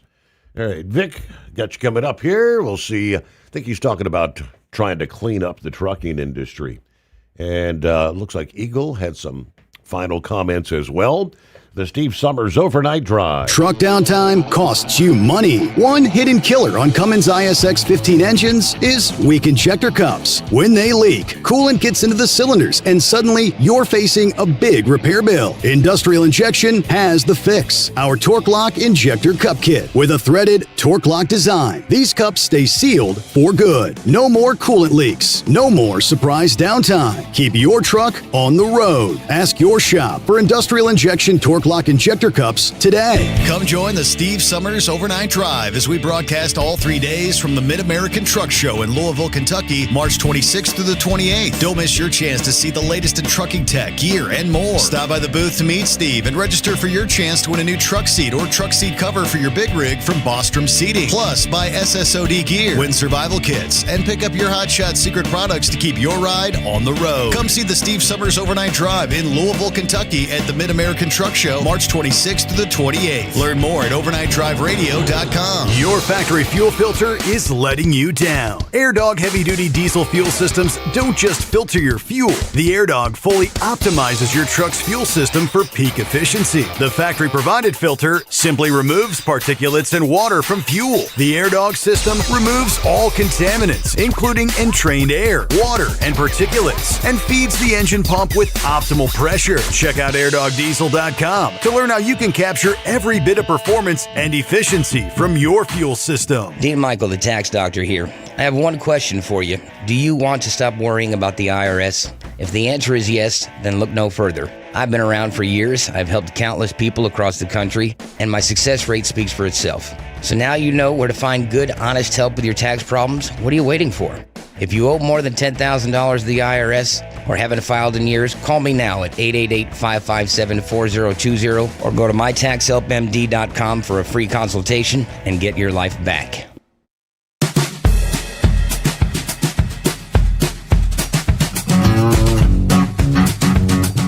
I just mentioned oil prices. The American Petroleum Institute estimated that the crude oil inventories in the U.S. actually rose by 6.5 million barrels in the week ending March 13.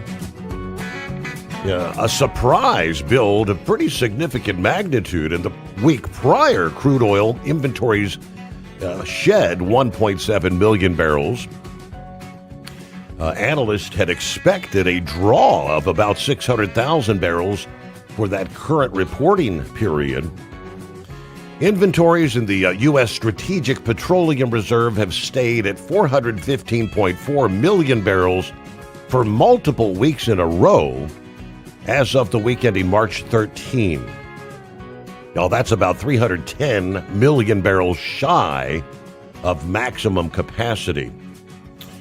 U.S. production fell again by 18,000 barrels per day, sinking to an average of 13.67 million barrels per day. That's our production for the week ending March 6th.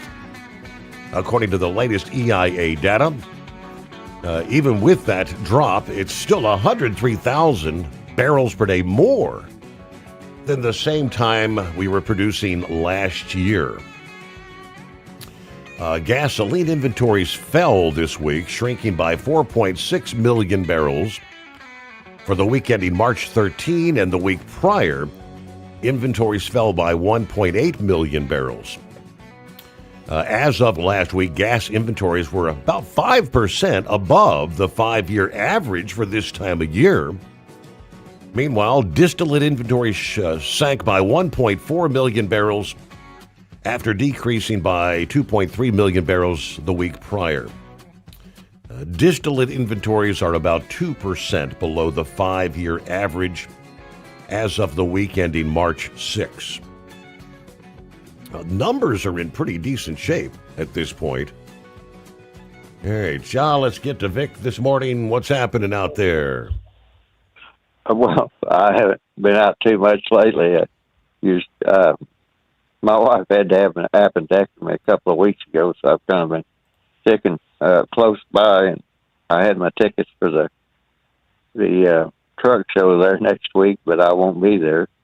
So, anyway, because like I said, I was kind of sticking close to home, but and I didn't catch your whole show there. I kind of woke up there whenever Trump was talking about stuff and everybody getting recertified. Well, I understand where the government's coming from, because ever since they deregulated the trucking industry, and that was they did it big time, starting in 1980 after that Motor Terror Act or whatever they called it, because before that time, an Interstate Commerce Commission ran everything. For you to open a trucking company, they had to do a whole background check on you, and if you had like bad credit, criminal record, you could forget it. They'd turn down your application.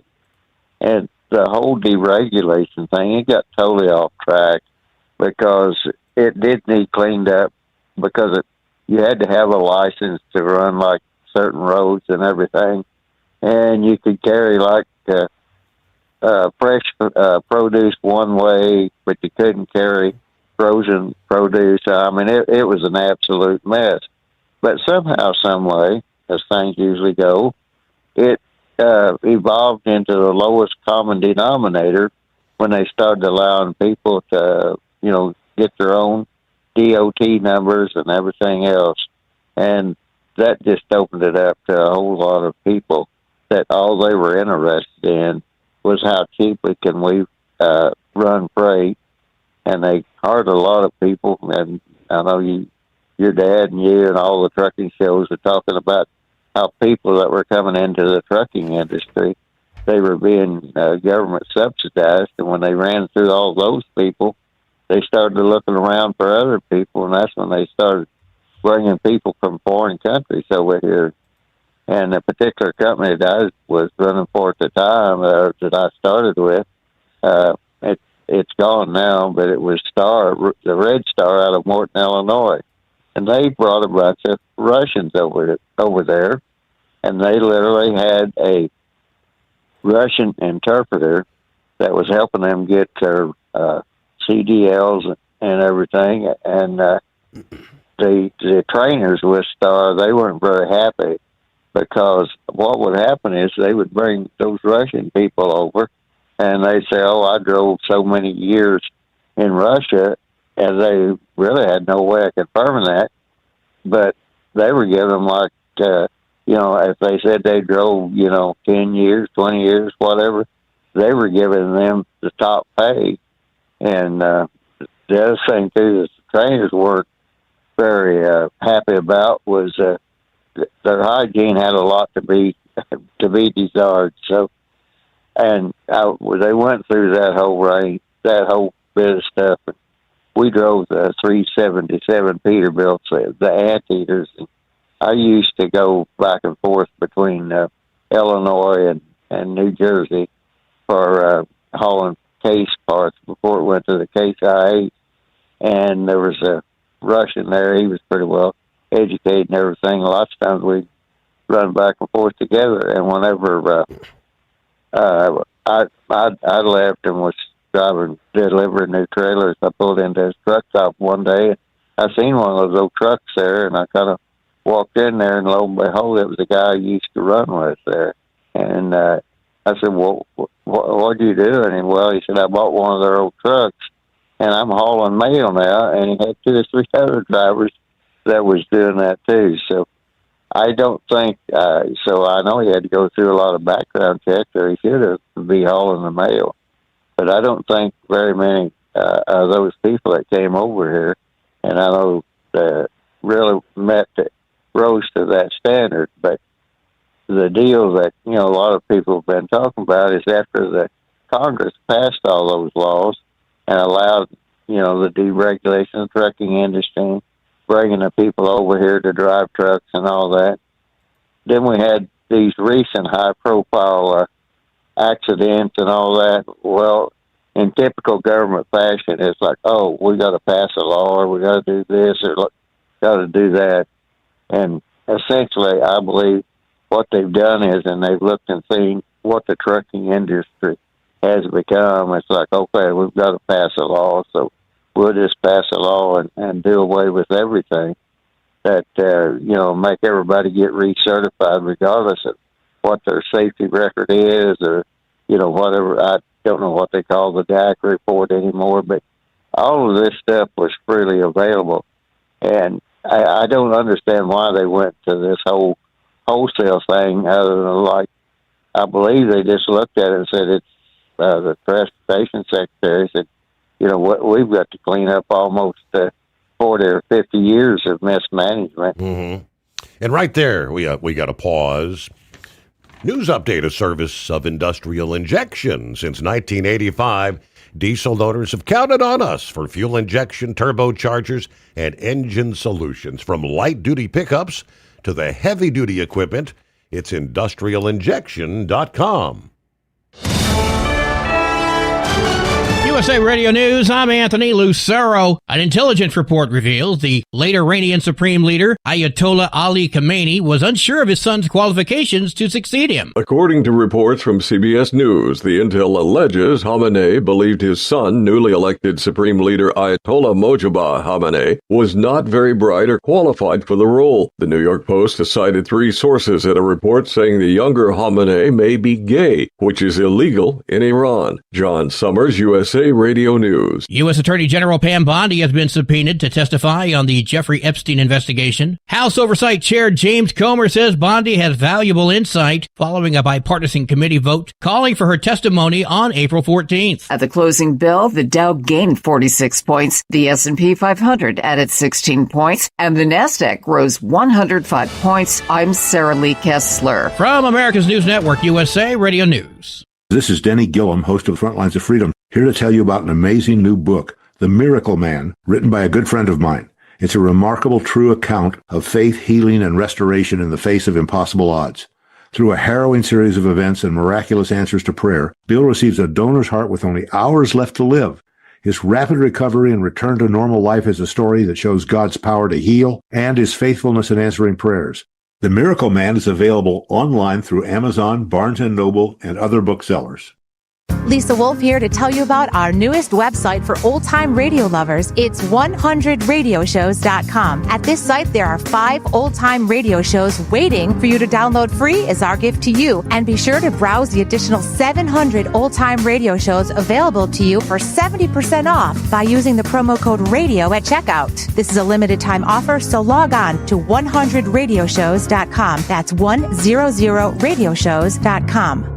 Truck downtime costs you money. One hidden killer on Cummins ISX 15 engines is weak injector cups. When they leak, coolant gets into the cylinders and suddenly you're facing a big repair bill. Industrial Injection has the fix. Our Torque Lock Injector Cup Kit with a threaded Torque Lock design. These cups stay sealed for good. No more coolant leaks. No more surprise downtime. Keep your truck on the road. Ask your shop for Industrial Injection Torque Lock Injector Cups today.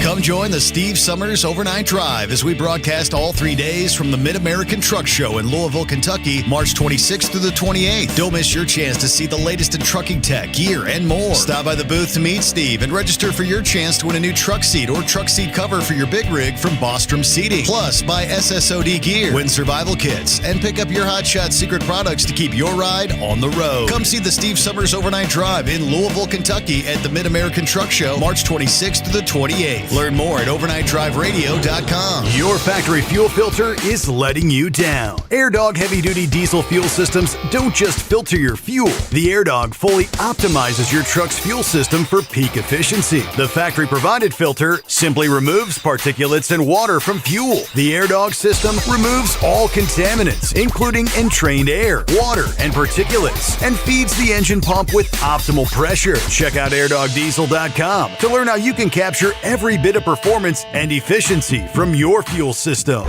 Like the men and women who power America, the people at Hot Shot Secret work hard and play harder. We're the fastest growing diesel and oil additive brand in the country. We solve problems. We protect engines. We save you money. And more importantly, time. Hot Shot Secret, powered by science. So you missed an episode of the Steve Summers Overnight Drive, and now you're suffering night sweats and panic attacks. Well, don't worry, we've got the cure. Never miss a broadcast of the Steve Summers Overnight Drive. Consistently ranked as one of the top podcasts and radio shows in America, we've made it easy for you to catch up on past shows. Find the Steve Summers Overnight Drive wherever you get your podcasts or at overnightdriveradio.com. And never miss an episode of the Steve Summers Overnight Drive. Dean Michael, the tax doctor here. I have one question for you. Do you want to stop worrying about the IRS? If the answer is yes, then look no further. I've been around for years, I've helped countless people across the country, and my success rate speaks for itself. So now you know where to find good, honest help with your tax problems. What are you waiting for? If you owe more than $10,000 to the IRS or haven't filed in years, call me now at 888-557-4020 or go to mytaxhelpmd.com for a free consultation and get your life back. Because Channel 19's a little congested. Call Steve now at 844-844-3388. The Overnight Drive.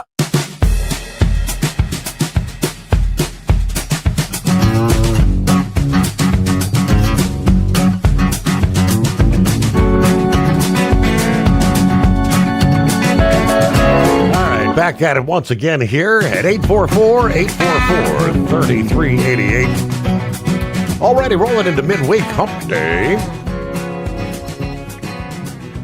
Trust your week's going well. What do we see here? Yeah, we left off talking to Vic. The cleaning up the industry. And I'm not sure, Vic, if you were with us early in the show when we were talking about the Delilah Law. A revised version was unveiled this past day, and they'll be taking that up in a House committee at 10 o'clock this morning.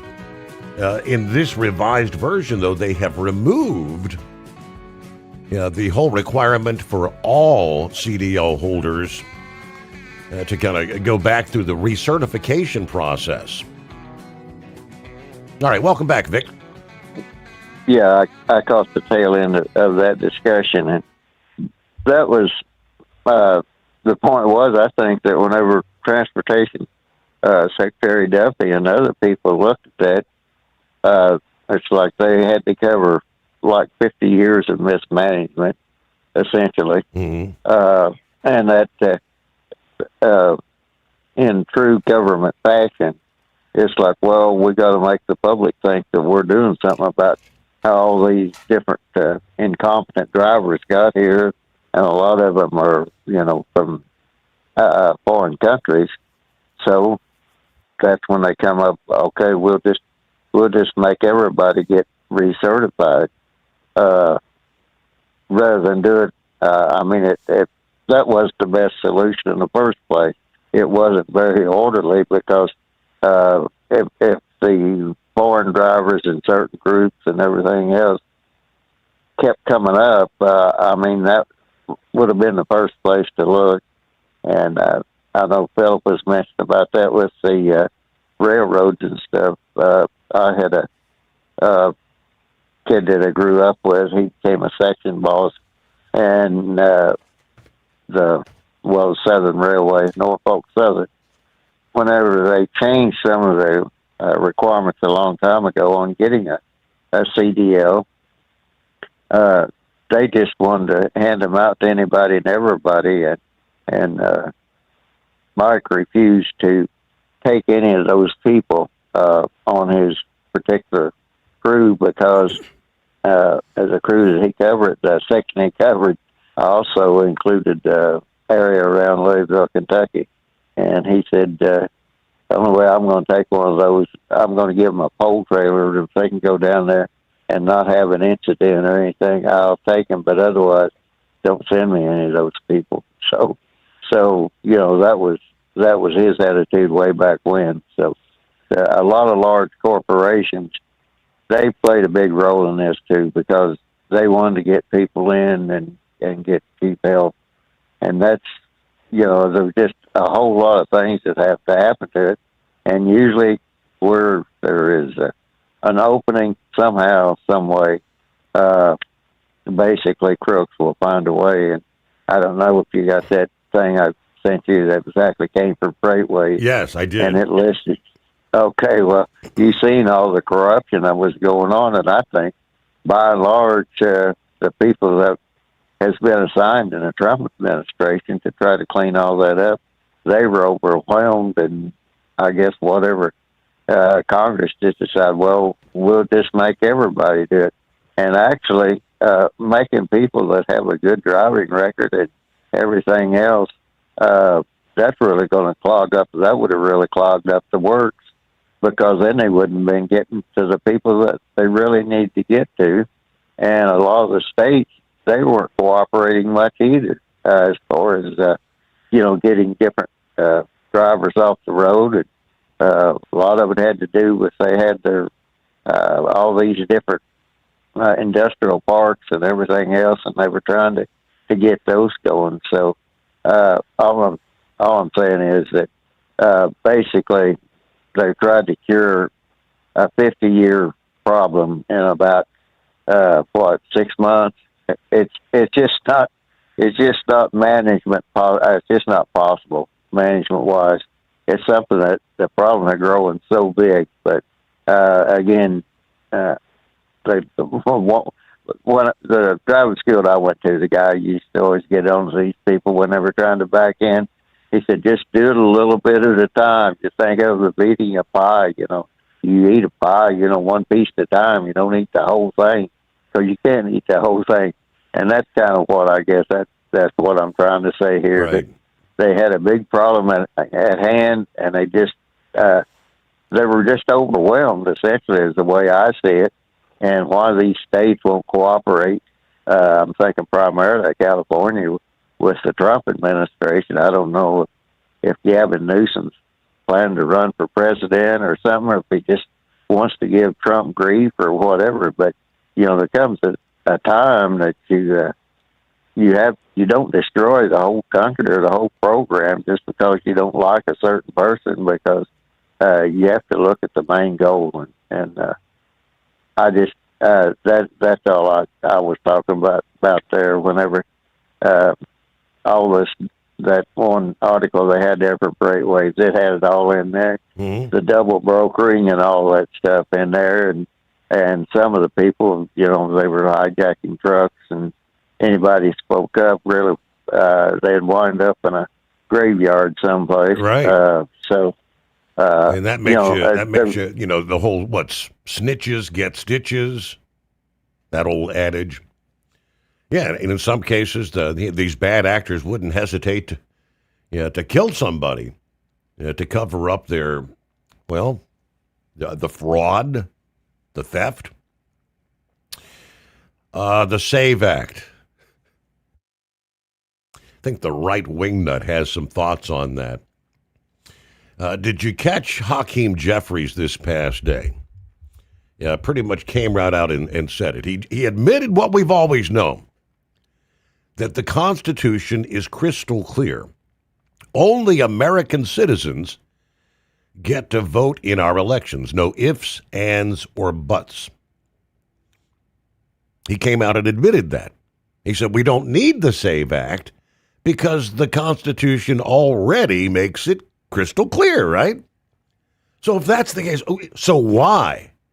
Why do the Democrats keep fighting tooth and nail against the SAVE Act? The common sense bill that simply requires proof of citizenship to register for federal elections. If the law already protects the ballot box, why this desperate push to block this safeguard? I mean, honestly, their obstruction should speak volumes. When even their own leader concedes the constitutional truth, but still refuses to secure our elections, that raises some real questions. What are they really trying to protect? Time to pass the SAVE Act, ensuring every vote cast is from a legitimate American citizen. Now, they did make some progress yesterday. The SAVE Act is one step closer to becoming law after the Senate voted Tuesday afternoon to begin debate on the legislation. By a vote of 51 to 48, the Senate agreed to the motion to lay before the Senate the House message to accompany Senate Bill 1383, a.k.a. the SAVE Act. Republican Senator Murkowski voted no. Senator Tillis did not vote, according to the Post.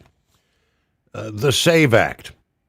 It's been a top priority for President Trump and his administration here in his second term. President Trump threatening to withhold any primary support for any Republican lawmaker who refuses to support the bill, and has repeatedly called on Republican Senate Majority Leader John Thune to get it to his desk. Via Truth Social late last week, the president said the Save America Act is one of the most important, consequential pieces of legislation in the history of Congress and America itself. No more rigged elections, voter ID, proof of citizenship, no rigged mail-in voting. Yeah, we're the only country in the world that actually allows that. No men in women's sports. No transgender mutilization of children. Yeah, 90 to 99% issues all. Only sick, demented, or deranged people in the House or Senate could vote against the Save America Act, he said. Now, he did say if they do, each one of these points separately will be used against the user in his or her political campaign for office, a guaranteed loss. Get your senators, Republican or Democrat, to vote yes on the Save America Act. I will never endorse anyone who votes against Save America. Thank you for your attention to this matter, he concluded. All right, Eagle back with us here. Had some thoughts on what you got for us, Eagle? Yeah, I got some more thoughts on this. I want to get into the truck driving deal because I'm not very happy about that. After hearing what you had to say and some other listeners, I just got found out about that tonight when you was talking about it. But before I get to that, I want to talk going more about the Iran situation right quick. Okay, now they said that Donald Trump dropped some bombs, 2,000-pound bombs or whatever it was today, yesterday at the Strait. Like I said, they tried to eliminate, and this is for Lone Ranger, because I know Lone Ranger, if you're listening tonight, hopefully you're feeling better.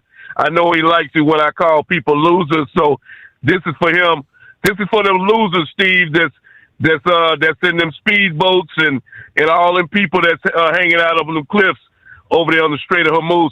Hopefully Donald Trump will continue dropping bombs and blow them bastards to hell where they belong, so they can get this strait open, so they can get this oil circulating, because they got ships that's sitting in the strait right now. See, that's the dream. If Iran could do one thing, Steve, they would love it. Even they know they're gonna lose this war, but they would love to hit a United States ship and send it to the bottom of the ocean over there in the strait. That would be a dream come true for those losers, because they have nothing else to gain with their miserable lives.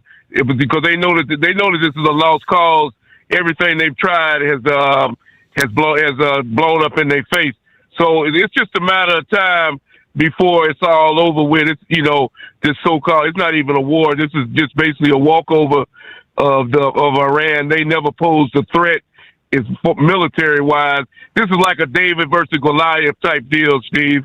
When you look at the arsenal that the United States have, with two of the biggest aircraft carriers in the world sitting over there in the ocean, and ships and helicopters, planes, the whole deal. They never posed a threat in terms of military. They were stupid to begin with. They should have signed the paperwork. I guarantee you, Steve, well, he burning in hell right now, but I guarantee you that so-called supreme leader, if he had to do it all over again, I guarantee you he would have went to the table and signed that deal with the United States not to have a nuclear weapon. I promise you, he would. If he had to do it all over again, he would do it, because where he's at right now is not a good place, and his son is probably there with him right now.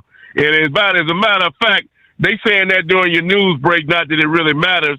They're saying that that's the reason why his father didn't want to put him in power, because he's supposed to be gay, and that's against the law to be gay in Iran. So it just shows you how much of a loser him and his son was to begin with. But anyway, Steve, as far as the strait goes, Donald Trump and any other country, Steve, and they're showing that they're a bunch of cowards, and such as Great Britain, I lost all respect for those people. Now, like Trump said, now they want to help the United States now that they got the situation in hand. When Donald Trump asked them for help a week or so ago, they told him they didn't want to get involved. Now all of a sudden they want to get involved when things are going, when it looks like the U.S. is going to come out on top. But like Donald Trump said, we don't need you no more.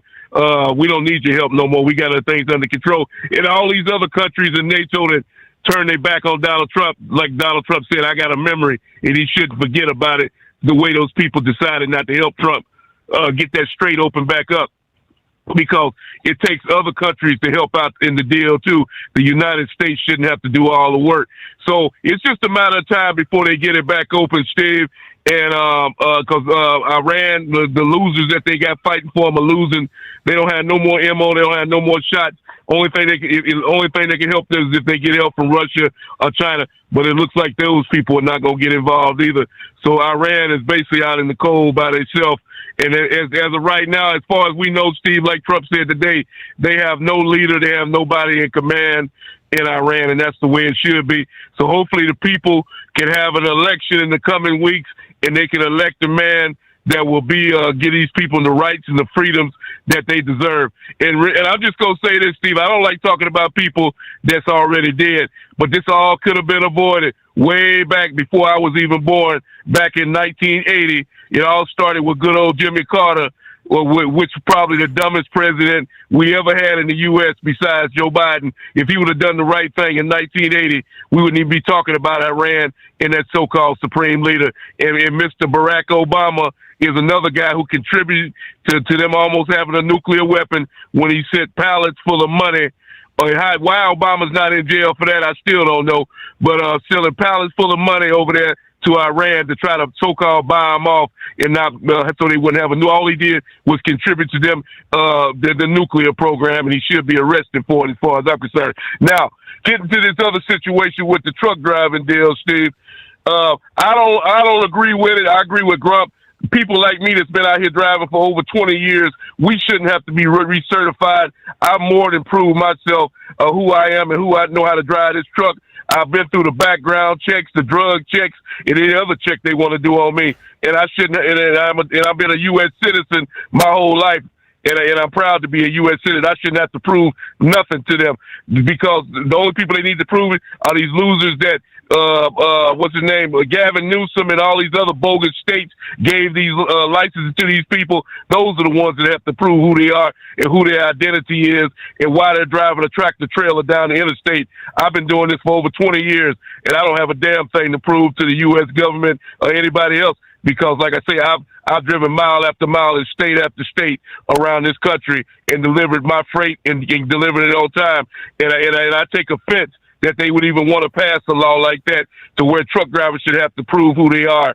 America says only people they need to be concerned with are the people that came in over the last few years, mainly under the Biden administration. Anybody that received a driver's license in that 4-year period, those are the ones that should be uncertified, not somebody that's been driving for over 20 years like me and Grunk and some of your other listeners that call this radio program. And I thank you for taking my call.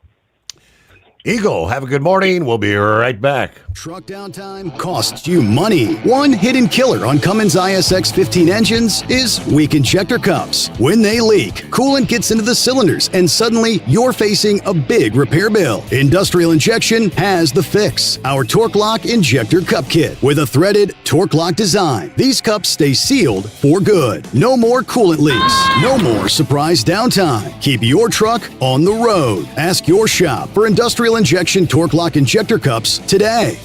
Like the men and women who power America, the people at Hot Shot Secret work hard and play harder. We're the fastest growing diesel and oil additive brand in the country. We solve problems. We protect engines. We save you money. And more importantly, time. Hot Shot Secret, powered by science. Dean Michael, the tax doctor, here with Tax Help MD.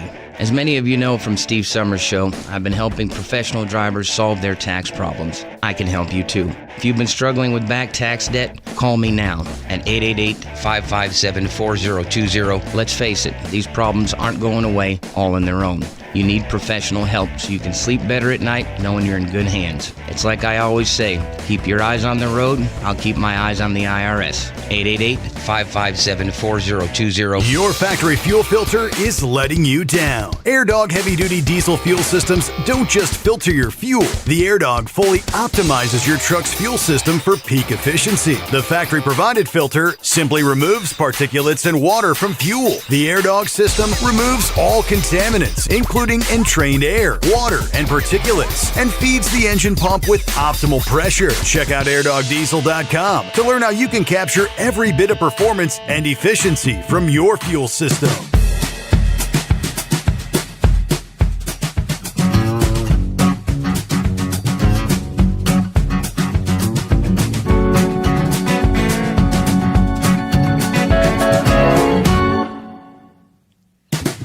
All right, back at it here. Hello to Gary checking in.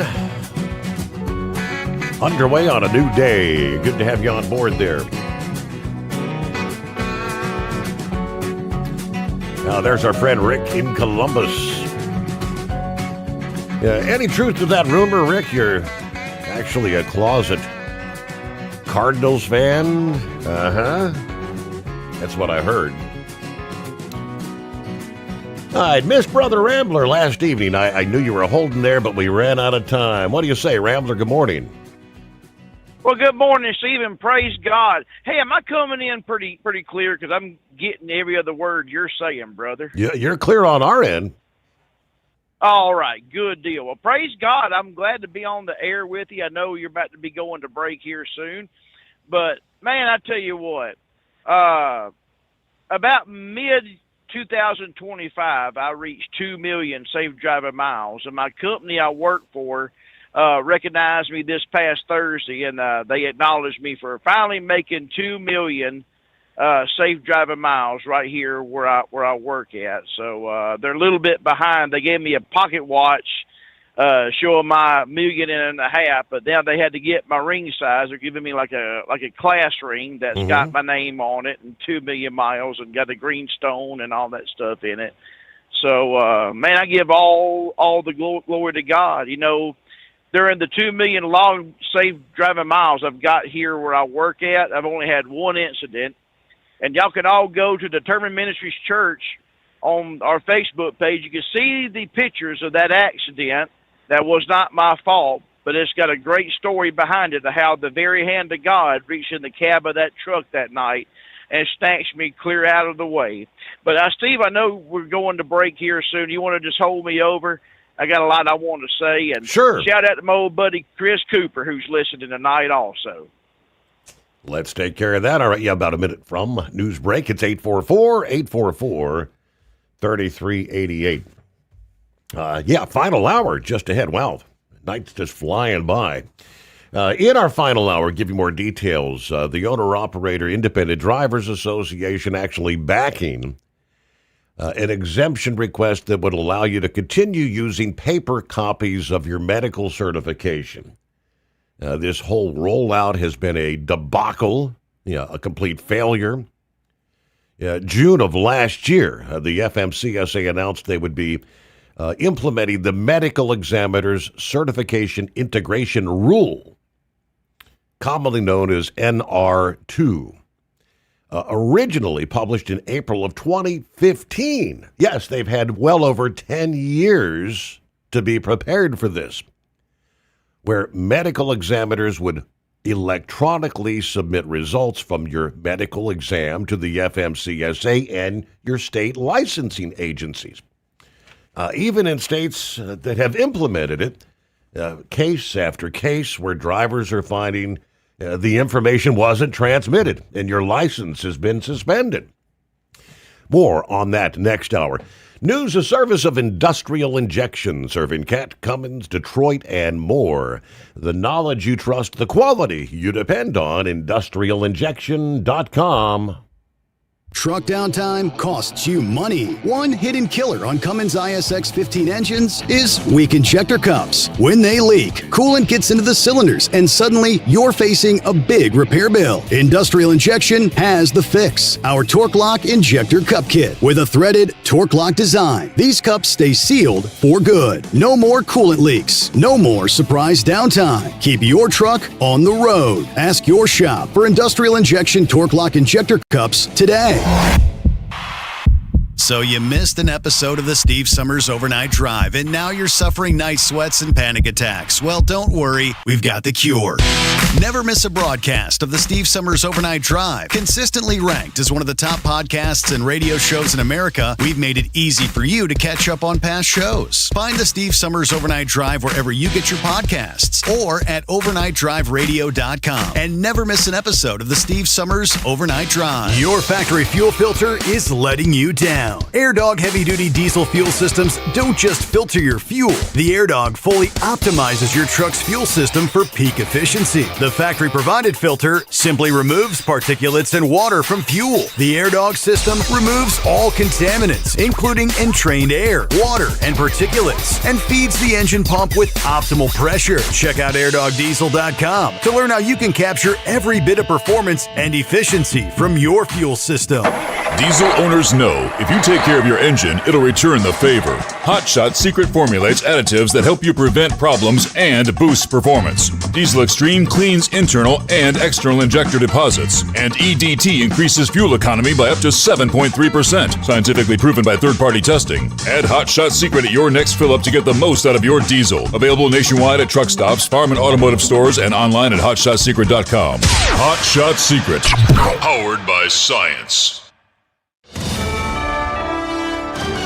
USA Radio News, I'm Anthony Lucero. European Union leaders appear to be coming down on the side of hesitancy when it comes to supporting Washington's war against Iran. The meeting on Monday between EU foreign ministers was behind closed doors and did not include a formal vote, but according to EU diplomats who were granted anonymity to discuss the meeting, there was near unanimous approval in opposing President Trump's request to send ships and troops to secure the Strait of Hormuz. And it comes after the British Prime Minister Keir Starmer also refused to get involved directly in the conflict, saying that the UK would not be drawn into a wider war over Iran. Ross Cullen, Paris. Thune is slamming Democrats on the photo ID double standard. Senate Minority Leader John Thune criticized Democrats for opposing federal voter ID measures, calling the stance partisan on the Senate floor. Thune argued Americans routinely show photo IDs for travel, healthcare, hotels, and even political events, raising questions about consistency in election rules. Democrats say strict voter ID laws can suppress participation, highlighting a national debate over access and security. Ron Warner, USA Radio News. Vice President J.D. Vance will be visiting Michigan on Wednesday to promote the Trump administration's economic agenda, speaking at a manufacturing plant in Auburn Hills. He's also expected to address last week's synagogue attack in nearby West Bloomfield. A federal judge has blocked Health Secretary Robert F. Kennedy Jr. from proceeding with an overhaul of the nation's childhood vaccine schedule. The judge ruled Kennedy's changes to vaccine recommendations, as well as an influential vaccine advisory committee, violated federal law. The judge also placed a hold on the new members Kennedy appointed to the CDC's Vaccine Advisory Committee in June. John Sommers, USA Radio News. At the closing bell, the Dow gained 46 points, the S&P 500 added 16 points, and the NASDAQ rose 105 points. I'm Sarah Lee Kessler. From America's News Network, USA Radio News. Commerce moves fast. Your business should too. If you're not on the first page of search results, you're losing customers. Out of sight, out of mind is true. Don't let that be you. iLocal.net has helped local businesses dominate search results since 2009. For a limited time, iLocal.net is offering a free website analysis to improve the online presence of your business. Local business owners across the U.S. turn to iLocal.net to improve their search engine rankings. Search engines are constantly changing their algorithms. You need the professionals who know how to use those changes to benefit your business. Don't hope for new customers. Get found and be chosen. Call 888-699-2407 for your free website analysis. Don't wait. Call 888-699-2407. That's 888-699-2407. For your free website analysis, call 888-699-2407. Georgia Governor Brian Kemp responded to a fatal shooting at the Pickens County VA clinic north of Atlanta. Jasper Police Chief Matt Dawkins says the suspect died and one victim was airlifted to a hospital. Jasper police officers were dispatched to a report of shots fired at the VA clinic. Upon arrival, officers located the suspect on the scene. The individual was confronted by responding officers and was subsequently shot. The clinic will remain closed for the remainder of the week. The Trump Kennedy Center Board of Trustees has approved the president's proposal to close the Performing Arts Center for a complete overhaul. President Trump is the chairman of the board and has appointed most of its members, so it's little surprise the board greenlit his proposal to shut the center down for a 2-year, $200 million renovation. The center says the vote was unanimous. The doors are expected to close in July. Numerous performers have canceled their shows in recent months, and ticket sales have plummeted after Trump announced he was taking over the center, but the president insists the building is on the verge of collapse and needs repairs. Tony Waterman, Washington. The cancer support community is launching a new support line using the memorable number.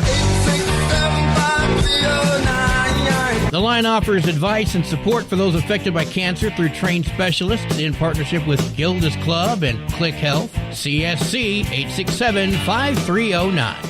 For USA Radio News, I'm Anthony Lucero. What if the music stopped? If the familiar voices were silenced? If there were no breaking news updates? What if your companion and connection to your community came with a monthly fee? Don't worry, we're free local radio with you wherever you go, celebrating 100 years and looking forward to the next 100. We are broadcasters. Text radio to 52886 and let Congress know you depend on your local radio stations. By the National Association of Broadcasters. Truck downtime costs you money. One hidden killer on Cummins ISX 15 engines is weak injector cups. When they leak, coolant gets into the cylinders and suddenly you're facing a big repair bill. Industrial Injection has the the fix. Our Torque Lock Injector Cup Kit with a threaded Torque Lock design. These cups stay sealed for good. No more coolant leaks. No more surprise downtime. Keep your truck on the road. Ask your shop for industrial injection Torque Lock Injector Cups today. Like the men and women who power America, the people at Hot Shot Secret work hard and play harder. We're the fastest growing diesel and oil additive brand in the country. We solve problems. We protect engines. We save you money. And more importantly, time. Hot Shot Secret, powered by Sommers. Truck downtime.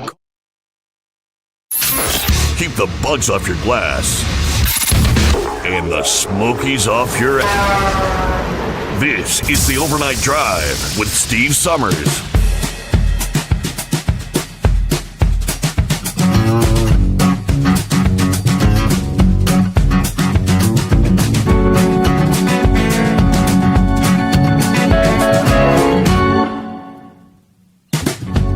All righty, back at it as we get that final hour underway. What do you say? Hello to Flying Too Low. I got your email there. Sent me a photograph of their trip to Illinois Monday to pick up some props. Yeah, snow-covered interstate, crazy winds. Hey, a great night to all the listeners out there. Appreciate you checking in. Also, coming up this hour, when it comes to diesel exhaust fluid requirements, many truckers are being left out in the cold, they tell us. That's the word from Senator Dan Sullivan of Alaska during a Senate hearing that took place last week. And more on what he had to say coming your way. First, we'll get back to Brother Rambler. Thanks for hanging in there. Oh, you're mighty welcome, brother. You're mighty welcome. You know, we had a caller last night, and when he called, he said he was calling from Chattanooga, and I thought to myself, I wonder if he's listening to us on the big 1070 WFLI AM in Chattanooga. Yes. Sure enough, he said that's where he was listening to us from. Right. And I believe he was a first-time caller, too, wasn't he? Sure was. That's right. I read a couple of comments from your Facebook page, and a couple of, I don't know if they're truck drivers or just four-wheeler drivers. It don't really matter. They were complaining, I don't listen to the show no more because it's the same old callers, same old people calling 2 or 3 times a night and everything like that. Well, you know, you can solve that problem by picking up the phone and dialing 844-844-3348. That is our number, correct? 3388. Close. You were close. Thank you. Close, yes, close. All right, close. That's right. So I want to give a couple of shout-outs. Hopefully Buster's listening because 9:30, The Answer, San Antonio, Texas. Man, the Riverwalk. Beautiful area out there. And how about the Houston, Texas, Gulf Coast of Texas, 103.3, The Answer. And let's not forget about the Roses in Portland, Oregon, on 1410 AM. And how about our friends out there in the Great Salt Lake and Provo area, KIXR 1400 and Salt Lake and Provo. And let's talk about the Colorado Rocky Mountain High, as John Denver would sing. 710 KNUS in Denver, Colorado. Please, if you're going to call, leave the devil's lettuce alone before you call. We want to be able to make sense of you. But we're happy to have you along with us, praise God. And like I said, if you get tired of the same old callers, all you got to do is pick up the phone and call. You know, Steve's pretty easy to talk to. You get about 500,000 people listening to you per night, you know, give or say. So, you know, but just pick up the phone and call and quit complaining about, well, you talk about the same old thing. You're not going to find too many other trucking shows that's going to be talking to you about Delilah's Law and everything like that. I think that's the name of the law. It is. But, you know, If I have to be recertified, hey, you know what? I got enough faith in my skill. 28 years driving over the road. If they got to recertify me, hey, as Romans 8:31 says, if God be for us, who could be against us? So they want me to recertify. Hey, I'll recertify. I'll show the DOT officers a thing or two. So hey, I've probably been doing this longer than y'all been alive. So let me show you how to do your job. But yeah, man, about mid 2025, I just kept it to myself, kept it secret, and didn't let no one know. But I did hit 2 million miles with this company I'm with now, and they did finally recognize me at our drivers meeting this past Thursday. And they got my ring size, which I wear a 13.5 on my middle finger, so I'll be getting my class ring and showing my 2 million miles and everything like that. Of course, you'd think they would have gave me some money. Nope, no money to go with that. But it's all good. Like I said, I did have one accident that happened, and of course it was deemed not my fault. Of course, when you're topping a hill and you see a 100-year-old loplolly pine tree sitting there, well, ain't too much you could really do when it's laid across the road. But I want to tell you, we serve a mighty good God, and we serve a big God. And I want to tell you right now, I don't care who you are, you will never ever convince me that God is fake, that God is not real. Steve, I've seen too much, been through too much, and I can tell you right now that my God is real, that He lives right in my soul. Whenever you're facing death and you're seeing your death happening right before your very eyes and you're totally comfortable, you're at peace. It's kind of like the Matrix, the best way I can describe it. When everything's happening and everything's slowing down, and man, you're about to be standing face to face with the one who died on the cross for you. And all of a sudden, when you see that limb come and it's coming through the windshield at your very head, and you're not scared, you're not panicked, you're at total peace, but yet you're the only one in the cab of the truck, and you have a hand grab you by the shoulder, snatch you out the way, and you feel the very edge of that limb graze your head as it impales itself in the back of the cab. Yeah, my God is real. He's very real. He lives in my soul. And He died on the cross for me, bled every drop of blood.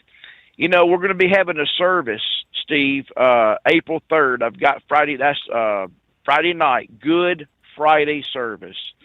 And it's not proven, but they have a lot of scholars that took the ancient Roman calendar and merged it with the Hebrew calendar and the current Gregorian calendar. And they pretty much got it narrowed down to when Jesus died on the cross was on April 3rd. Now, of course, that's not really proven. That's just going by scientific studies and this, that, and the other. So I think it's pretty amazing that Good Friday is April 3rd. And at April 3rd at 7 o'clock p.m., Determined Ministries Church will be having a Good Friday service. We're going to talk about the sacrifice our Lord and Savior, Jesus Christ, made for us on that very day. Do you realize, Steve, and all the other listening audience, that should have been us put on that cross? That was rightfully our death for the sins that we committed. But Jesus, it's like we're walking on death, and He just comes along, puts His hand on the shoulder, says, Mr. or Mrs. Truck Driver, or Mr. or Mrs. Christian, or Mr. or Mrs. Sinner, go sit down. Don't worry. I'm taking this punishment for you. He went and took, can you imagine any sin you ever committed? And Lord knows I've done my fair share. You have too. Everyone listening to us has. No matter how big or small the sin is, Jesus took your place on that cross, and He shed every drop of blood. Every drop of blood. For 6 hours He hung between heaven and earth and gave His life. You know, they don't sit there and talk about Buddha Muhammad. They don't make fun of them. But they'll sure slam the name of Jesus. And do you know why? Because he is real. He did do it. He's alive and well today. And the Bible says, if you believe in your heart that Jesus died on the cross and rose again on the third day, if you believe in your heart, you can confess it with your mouth, then ye shall be saved. And as we do at Determined Ministries Church, the confession part comes with the sinner's prayer. And that's why I want you to come and join us, because we're going to talk about the death, the great sacrifice that Jesus made on April 3rd, and, of course, April 5th, Easter Resurrection Sunday, 5 o'clock p.m. Central Standard Time, Determined Ministries Church. Log into Facebook, and we will be loving to have you. But, Steve, we got some other news that we're going to announce. April 3rd also, I'm happy to announce that we're praying to God that we're going to have this up and running. We're going to have our website. That's right. We have a webmaster.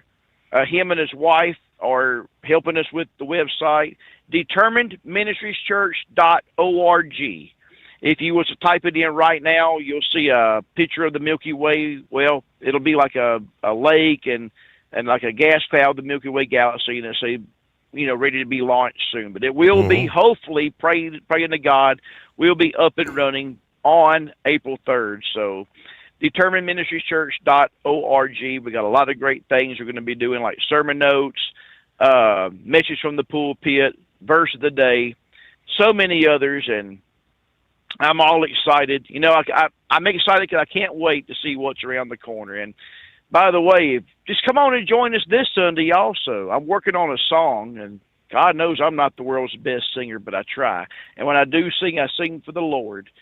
So come on and join us 5 o'clock p.m. this Sunday. But shout out to Eagle, Chris Dowdy. Shout out to Gilligan and Lee Timmons. We all started, Gilligan started in 1999. I know that Eagle, Lee, and myself started, and Chris Dowdy started driving a truck in 1998. And I know Eagle and myself started with the Slow Wagon and Fast Traffic Company. I always wondered, was he out of Memphis or was he out of Atlanta or Texas? Because I don't think Swift had a terminal in Houston. But I know we had one right there off of Story Lane, right there in Dallas, right next to the Texas Stadium, where Irving is, and next to Central Refrigeration. I never will forget, I was stuck there one weekend, and I saw all these people. I said, where are they going? It's a George Strait concert. I went up there and tried to walk up and get tickets sold out. But I got to be able to sit there in the parking lot and hear George Strait sing. So that's the closest I ever came to a George Strait concert. I was always coming to Clemson, South Carolina. But you know how much tickets are per person? What's that? $495 each. Wow. And that's for the cheap seats. Wow. That's for the cheap seats. Yeah, I think I'll just get George Strait on Apple Music and listen to him going down the road. So I'll just listen to him sing Amarillo by Morning and Cowboys Like Us going down the road instead of paying $495 a person to listen to George Strait and the Ace and the Hole Band sing some of my favorite songs. But praise God. Thank you for taking my phone call, Steve. I love you out there, God's children. And by the way, I mentioned our place at Determined Ministries Church. Like I said, I gave some of our terrestrial radio stations, but you can also listen to Steve Summers on the app. Just go to your Google Play Store or go to your iOS store, download the app. You can also find Steve Summers on YouTube, Facebook, and on Rumble. And like I said, if you get tired of the same old callers, hey, man, pick up the phone, don't be nervous, and call in. Last night, that was a good night. I don't think you had any clear lines, and that's a good night in your industry, Steve. Mm-hmm. That's right. And listen, if you're going to the truck show, make sure you wear a good pair of broke-in shoes. You're going to need them. Don't wear no brand new shoes, no loafers or nothing like that. You're going to hate yourself in the morning. And make sure you stop by, see Steve. I believe the Princess Lisa will be there. Is the Georgia Peach coming to help out this year? Not that I'm aware of. No, sir. Okay, because if she was, men, she's off the market. So don't even try it. Don't even try it. But go by and pay Steve a visit, and of course there'll be a lot of other people that's going to be there that you would like to see. Hopefully the Monkey Gouger will make an appearance there. I believe he said he was going to be there and make his last appearance. Planning to be there, last I heard. Yes, indeed. Well, maybe Maverick could be there too. I know he called in. Mm-hmm. Before I go, y'all be praying for the Lone Ranger. He's got a tough battle ahead of him. Like I said, if Lone Ranger's listening, Steve's got my information. If you need someone to talk to, I'm always willing to talk to you, brother. Just you and me in a private conversation. And Eagle said the other night he's willing to talk to you also. So other than that, we love you out there. Thank you for taking my phone call, and I'll leave you with this, God, sure, and that is love. Love is more than just a four-letter word. It's something you have to do. It's something you have to enact. And if Jesus can love you, and he does, oh, Brother Rambler loves you, and I do.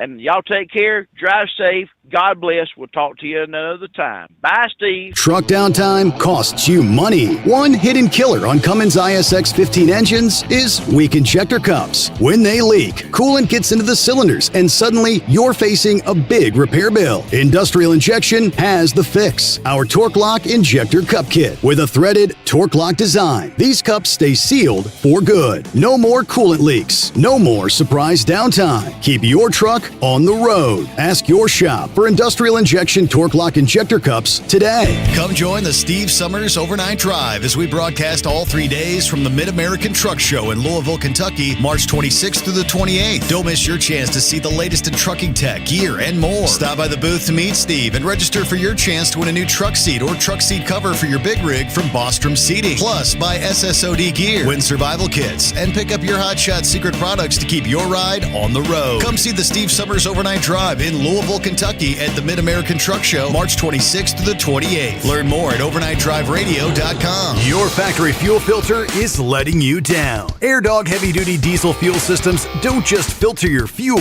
The AirDog fully optimizes your truck's fuel system for peak efficiency. The factory-provided filter simply removes particulates and water from fuel. The AirDog system removes all contaminants, including entrained air, water, and particulates, and feeds the engine pump with optimal pressure. Check out airdogdiesel.com to learn how you can capture every bit of performance and efficiency from your fuel system. Dean Michael, the tax doctor here. I have one question for you. Do you want to stop worrying about the IRS? If the answer is yes, then look no further. I've been around for years. I've helped countless people across the country, and my success rate speaks for itself. So now you know where to find good, honest help with your tax problems. What are you waiting for?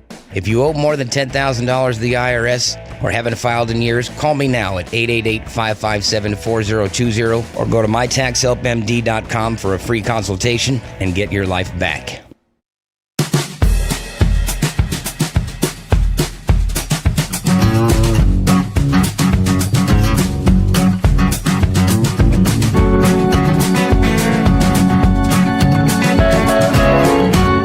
All right, medical certification from the FMCSA. This whole rollout has been a nightmare since the agency announced the rollout of the new regulations. Some states have struggled to formally implement the rule, which then prompted the FMCSA to issue a series of waivers that allows drivers to continue relying on paper medical cards to demonstrate compliance. Despite their best efforts to accommodate drivers, many still have had issues in states that have not yet implemented the new rule. And I know in a number of cases, folks have had problems in states that have actually implemented it. This past December, the CVSA petitioned the agency to issue guidance to commercial vehicle enforcement officials, stating that paper copies of exams are permitted to demonstrate medical certification. In the letter, the CVSA noted that even carriers in states where the new regulations were fully implemented, they're experiencing issues with reliable transmission of driver medical certification information. incompatibility and errors being made in the data exchange between the medical examiners, the state licensing agencies, and the FMCSA. Carriers continue to grapple with the effects of this partial implementation. According to the CVSA, right now, if a motor carrier has a driver whose medical certificate is not transmitting in the system correctly, they're forced to either temporarily cease using that driver until the issue's resolved or resubmit them for additional medical certification exam to ensure that they can prove the driver's qualified. In response to that letter, the FMCSA said it was unable to issue the guidance requested because it would conflict with the regulations that are currently in effect, which are binding on regulated entities. Because of this, the agency treated the group's request as an application for exemption, then opened up a 30-day comment period, which actually closed on March the 9th. Yeah, believe it or not, the FMCSA received a whopping 9 comments on the exemption request, all of which were in support of granting it. Among those were comments filed by OOIDA, which said granting the request would achieve an equivalent level of safety to that of the system. No driver who's been medically cleared should be forced off the road due to external processing errors. We urge the agency grant the exemption, allowing carriers and drivers to rely on the paper copy of their medical certification until all the states are fully compliant. States have been given ample time to implement the new certification rules. Since its publication, the final rules provisions have been delayed twice. Once in June of 2018, then again in April of 2021, postponing the compliance date to June of last year. As I mentioned earlier, they've had over 10 years to get this done, despite the rule being published a long time ago. There are some states still struggling to meet the deadline. Those delays prompted the FMCSA to issue waivers back in July of last year, allowing you to continue using a paper copy for up to 15 days after the exam date.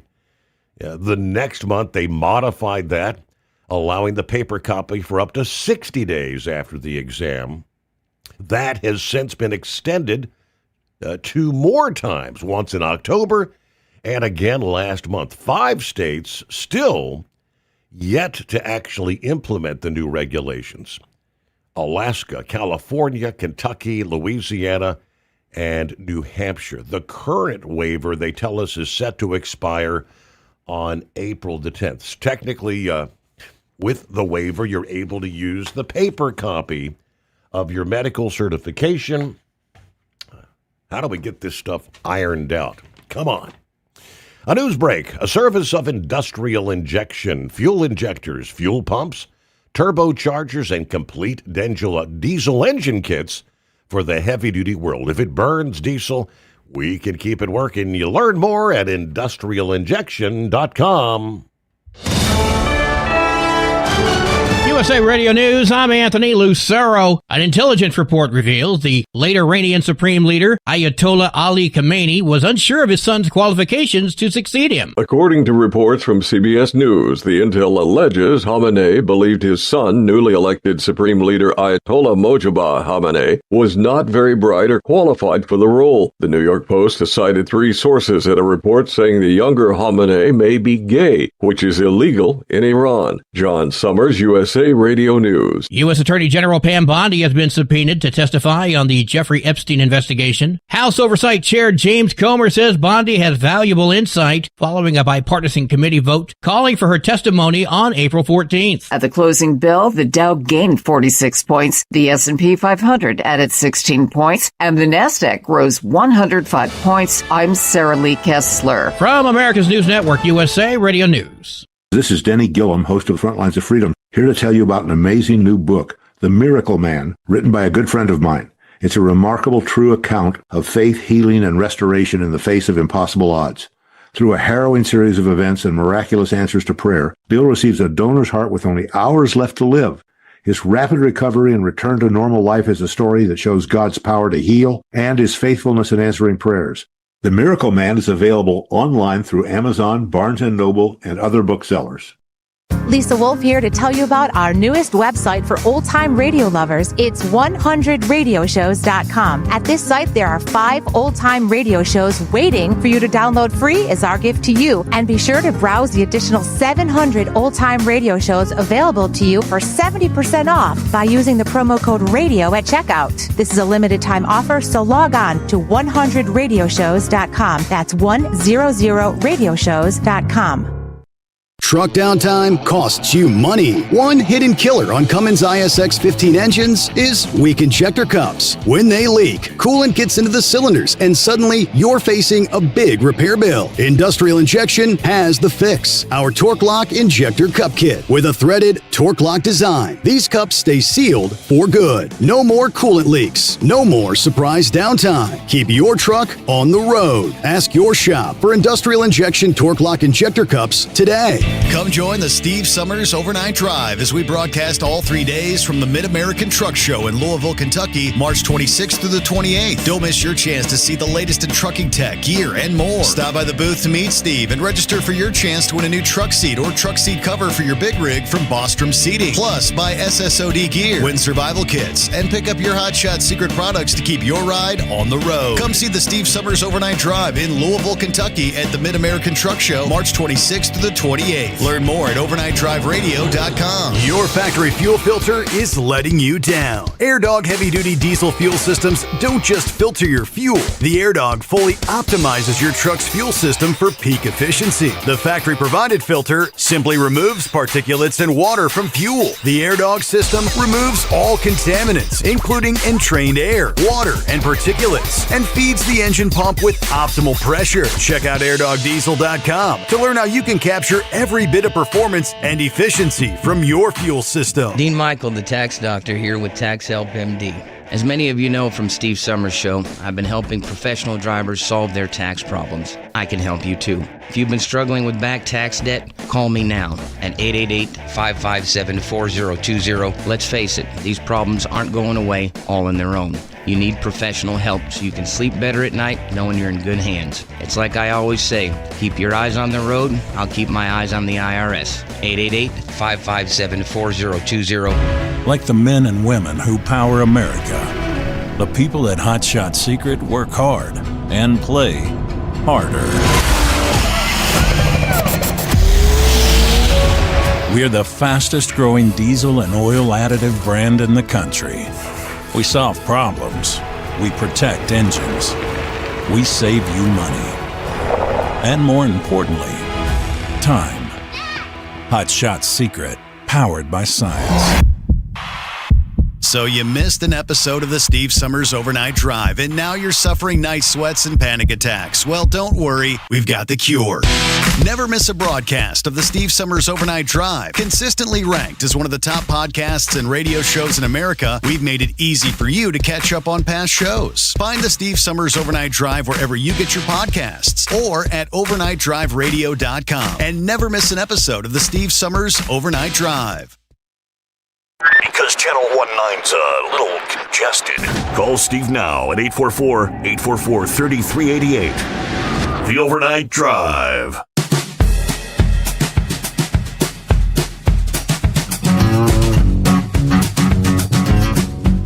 What do you say, round and third, headed for home? Hello to Sneakers, checking in this morning. Sneakers says, great show. Professional drivers, no to recertification. Jesus loves you, Brother Rambler. All be safe. Thank you, Sneakers. Hey. Hello, Billy. Checking in. Morning, Steve. The Overnight Drive, folks.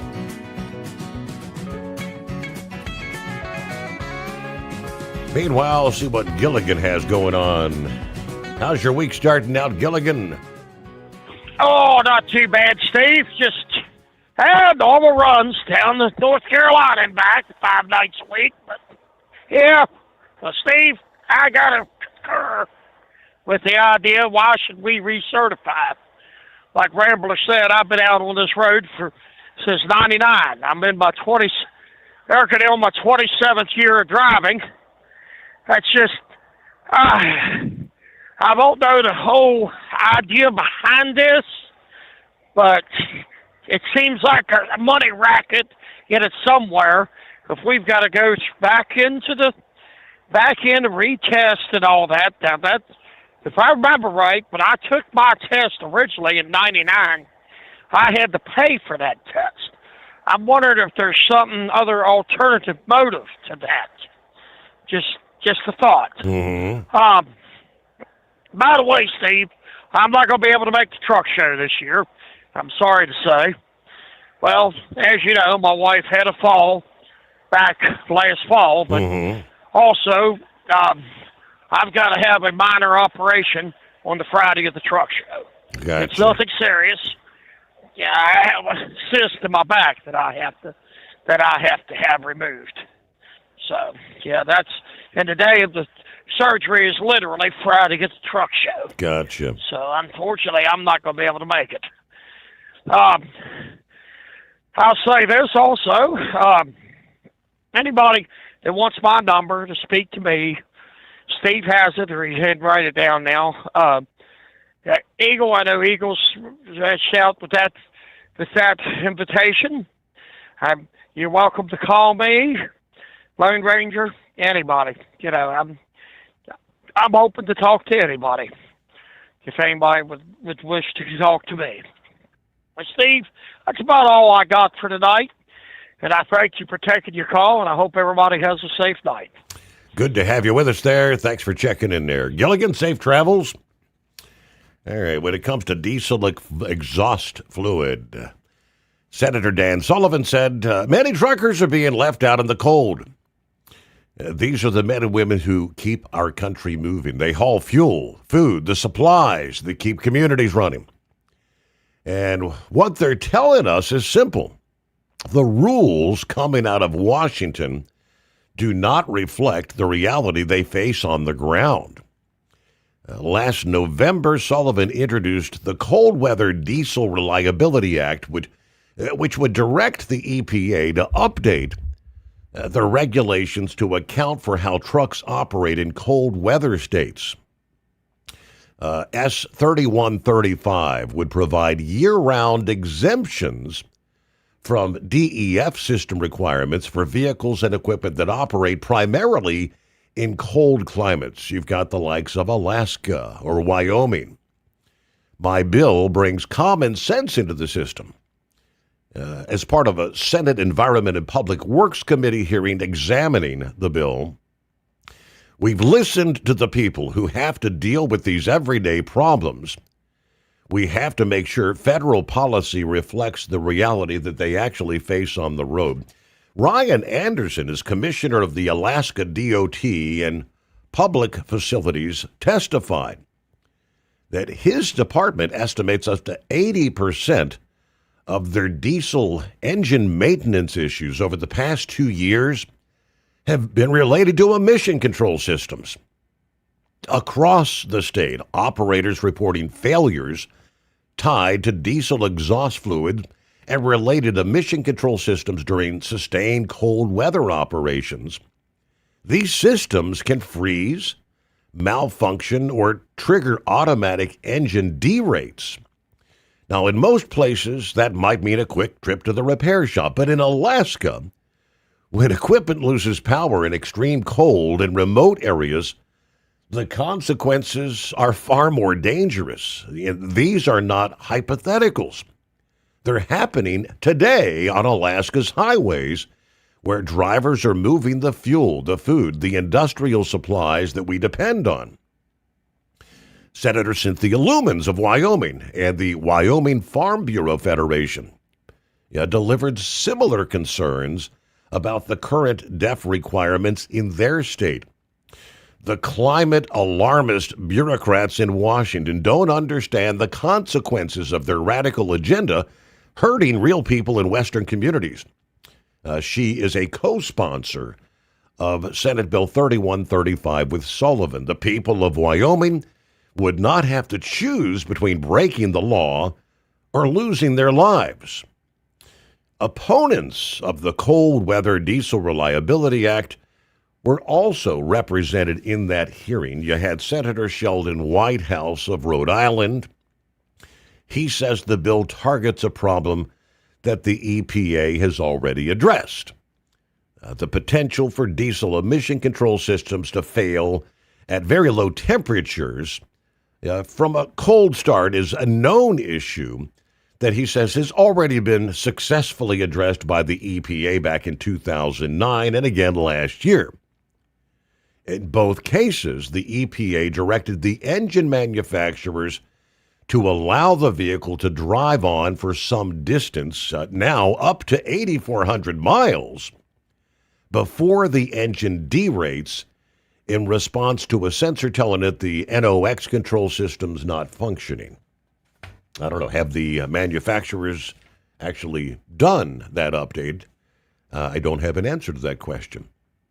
But let's see what the right-wing nut has on his mind. Yes, right-wing nut. Yeah, the SAVE Act.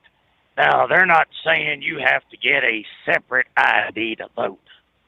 That's not what they're saying, correct? No. Okay. How many years did it take for your wife or any gay man or lesbian woman or minority to get their card changed to say, they're not that name anymore, they're something else? Their husband's name or their partner's name. I mean, how long does it take for that to happen? Years? Oh, it's a pretty quick process, actually. Then what in the hell are these damn Democrats bitching about? If it's that simple, they're not going to be dissatisfied and discouraged about going to the vote. They're going to be voting. Look at Georgia.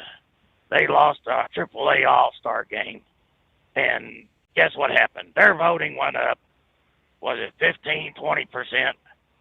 So I don't see where these people get off saying these other folks are just too damn dumb. They're not. It's the politicians that are too damn dumb. Yeah, thank you for taking my call. Have a good night. Right-wing nut. Emphasis on the nut. What do we see? 844-3388. Getting back to the Middle East. A couple of interesting updates. When we were out of town over the weekend, I did here and there kind of tune into the news updates. And I did hear one of the reports of a fire occurring on the USS Gerald R. Ford, the aircraft carrier. Wasn't real sure of just what had occurred, but more details.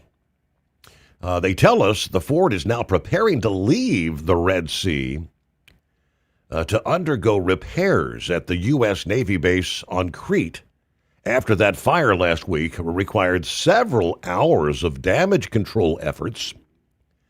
The Ford will travel to Naval Support Activity Suda Bay for more than a week of pierside repairs, according to one U.S. official this past day, confirming a report in a local Greek news outlet that said the Ford is returning to Crete.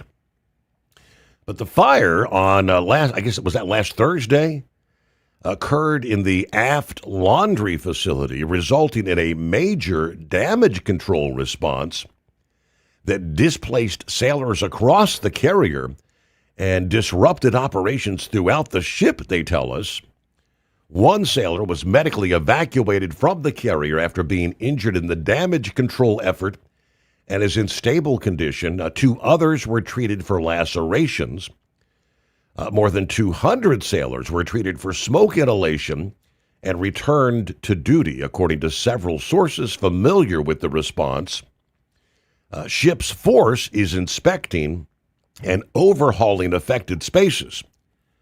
Cause of the fire still under investigation. A spokesman for the U.S. Fifth Fleet said the ship continues to operate in the Red Sea, accomplishing U.S. Central Command tasking in support of Operation Epic Fury.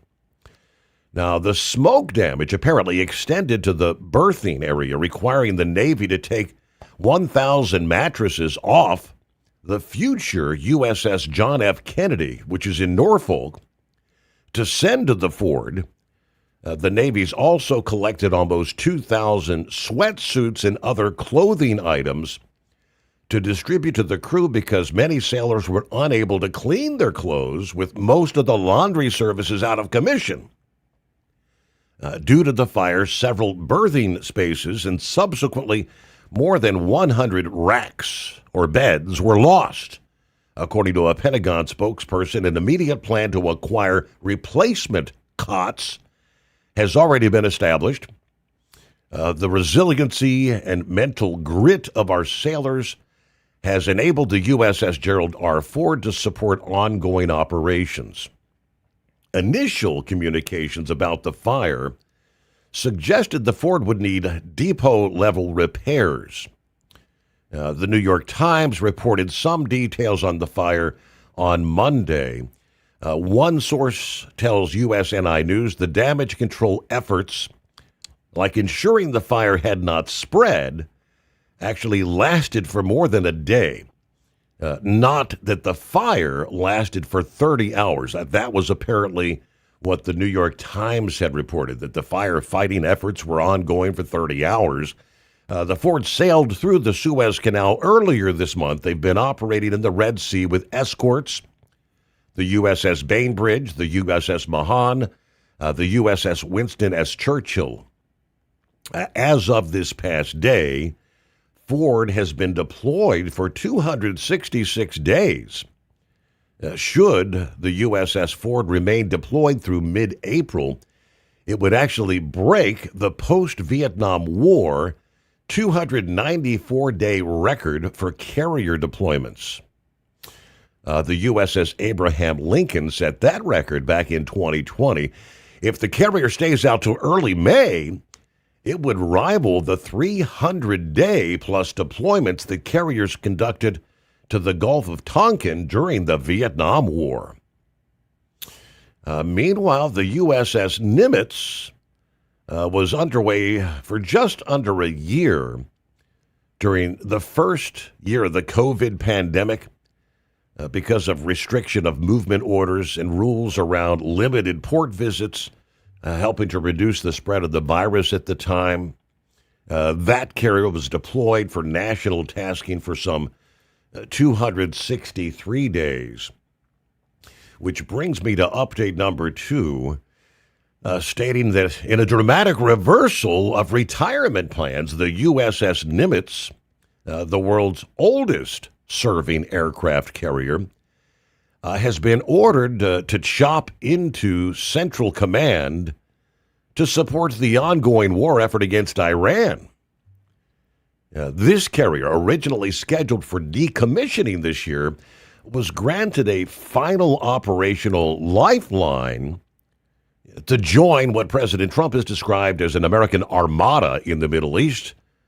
The arrival of the Nimitz will mark the first time since the 2003 invasion of Iraq that 5 American carrier strike groups have operated in the Middle East during a single combat cycle, a massive surge of naval power as Operation Epic Fury intensifies. Just days ago, the Nimitz was actually making what was a widely publicized farewell tour after departing Naval Base Kitsap on March 7, expected to circumnavigate South America for a final homecoming in Norfolk, Virginia. However, as of March 15, new orders have redirected the legendary Old Salt.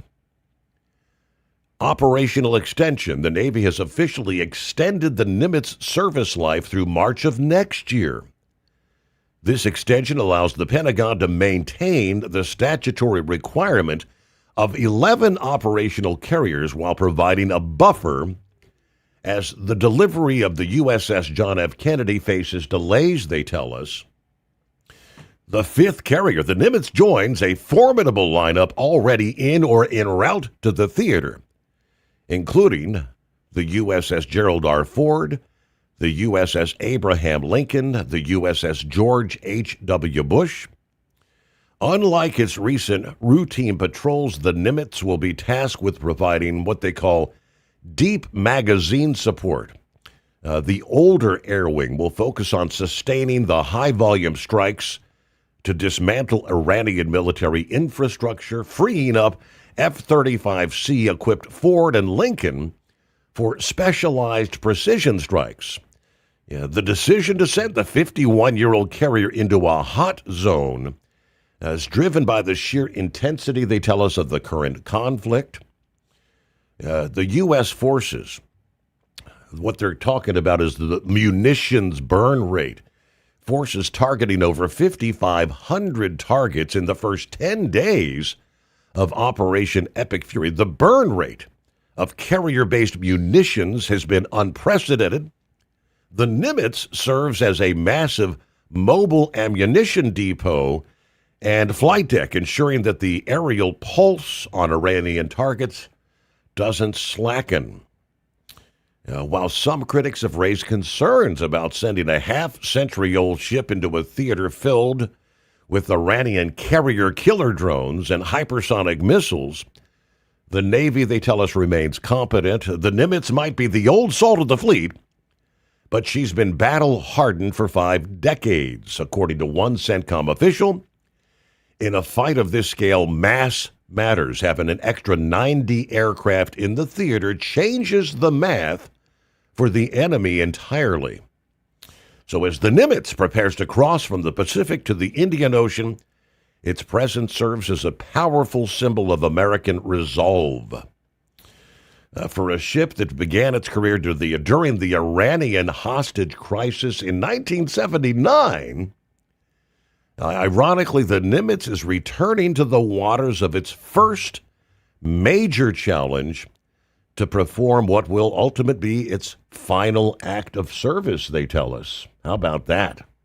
Truck downtime costs you money. One hidden killer on Cummins ISX 15 engines is weak injector cups. When they leak, coolant gets into the cylinders and suddenly you're facing a big repair bill. Industrial Injection has the fix. Our Torque Lock Injector Cup Kit with a threaded Torque Lock design. These cups stay sealed for good. No more coolant leaks. No more surprise downtime. Keep your truck on the road. Ask your shop for Industrial Injection Torque Lock Injector Cups today. Come join the Steve Summers Overnight Drive as we broadcast all 3 days from the Mid-American Truck Show in Louisville, Kentucky, March 26th through the 28th. Don't miss your chance to see the latest in trucking tech, gear, and more. Stop by the booth to meet Steve and register for your chance to win a new truck seat or truck seat cover for your big rig from Bostrom Seating. Plus, buy SSOD gear, win survival kits, and pick up your Hotshot secret products to keep your ride on the road. Come see the Steve Summers Overnight Drive in Louisville, Kentucky at the Mid-American Truck Show, March 26th to the 28th. Learn more at overnightdriveradio.com. Your factory fuel filter is letting you down. AirDog heavy-duty diesel fuel systems don't just filter your fuel.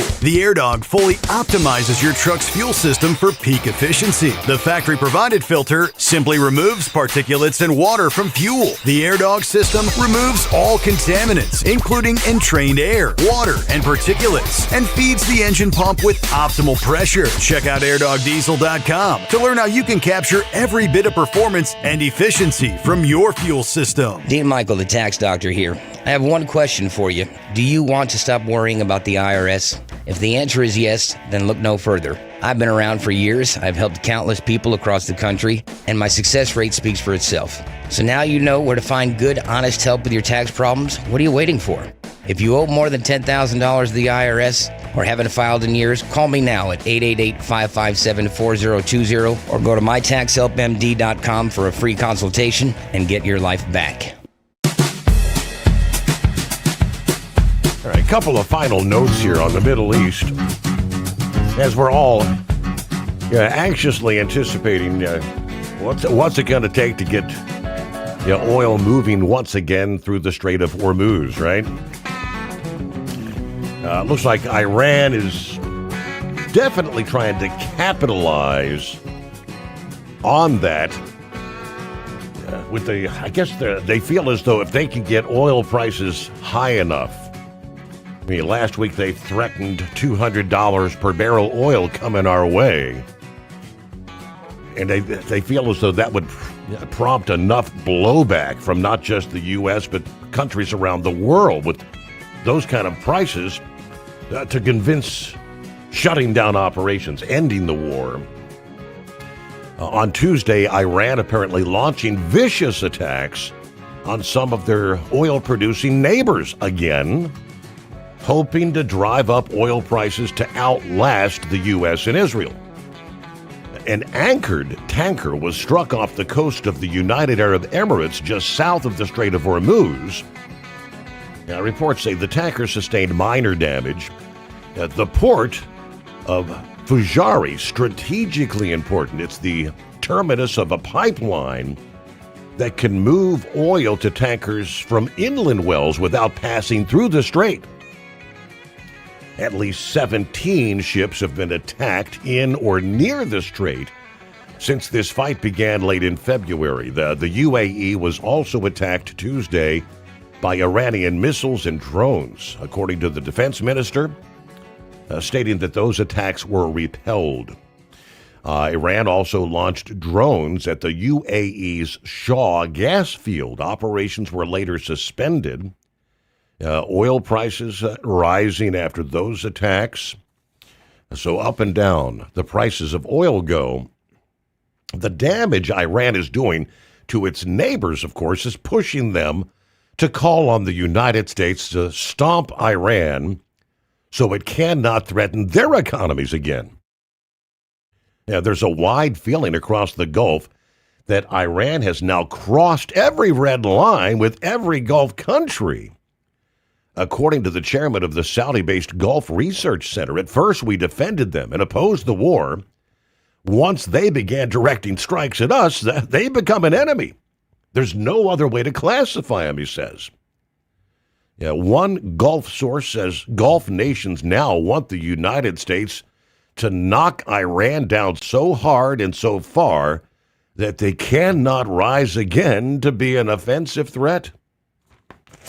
Developments of the past day. We'll close out our Wednesday edition there. Thanks for being with us. We return at the midnight hour Eastern Time tonight for the next edition of the Steve Sommers Overnight Drive.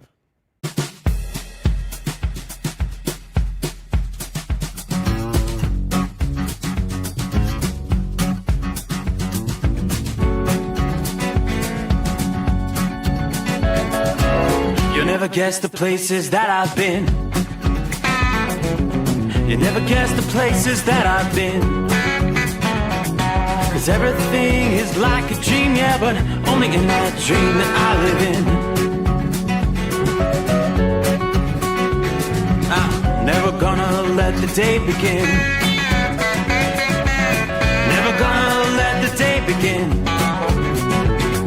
'Cause everything is like a dream, yeah, but only in that dream that I live in. Oh, don't wake me up before you go, and I'll just make this bed my home. Oh, darling, please just let me sleep. Give me my dreams.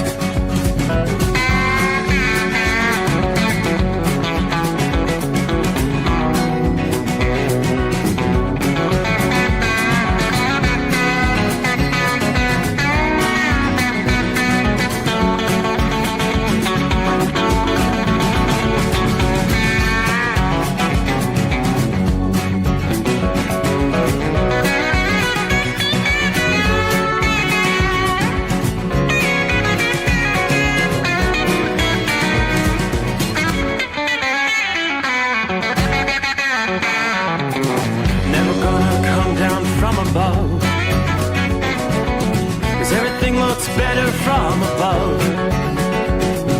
Nothing's ever as it seems, yeah, except in that world that I dream of.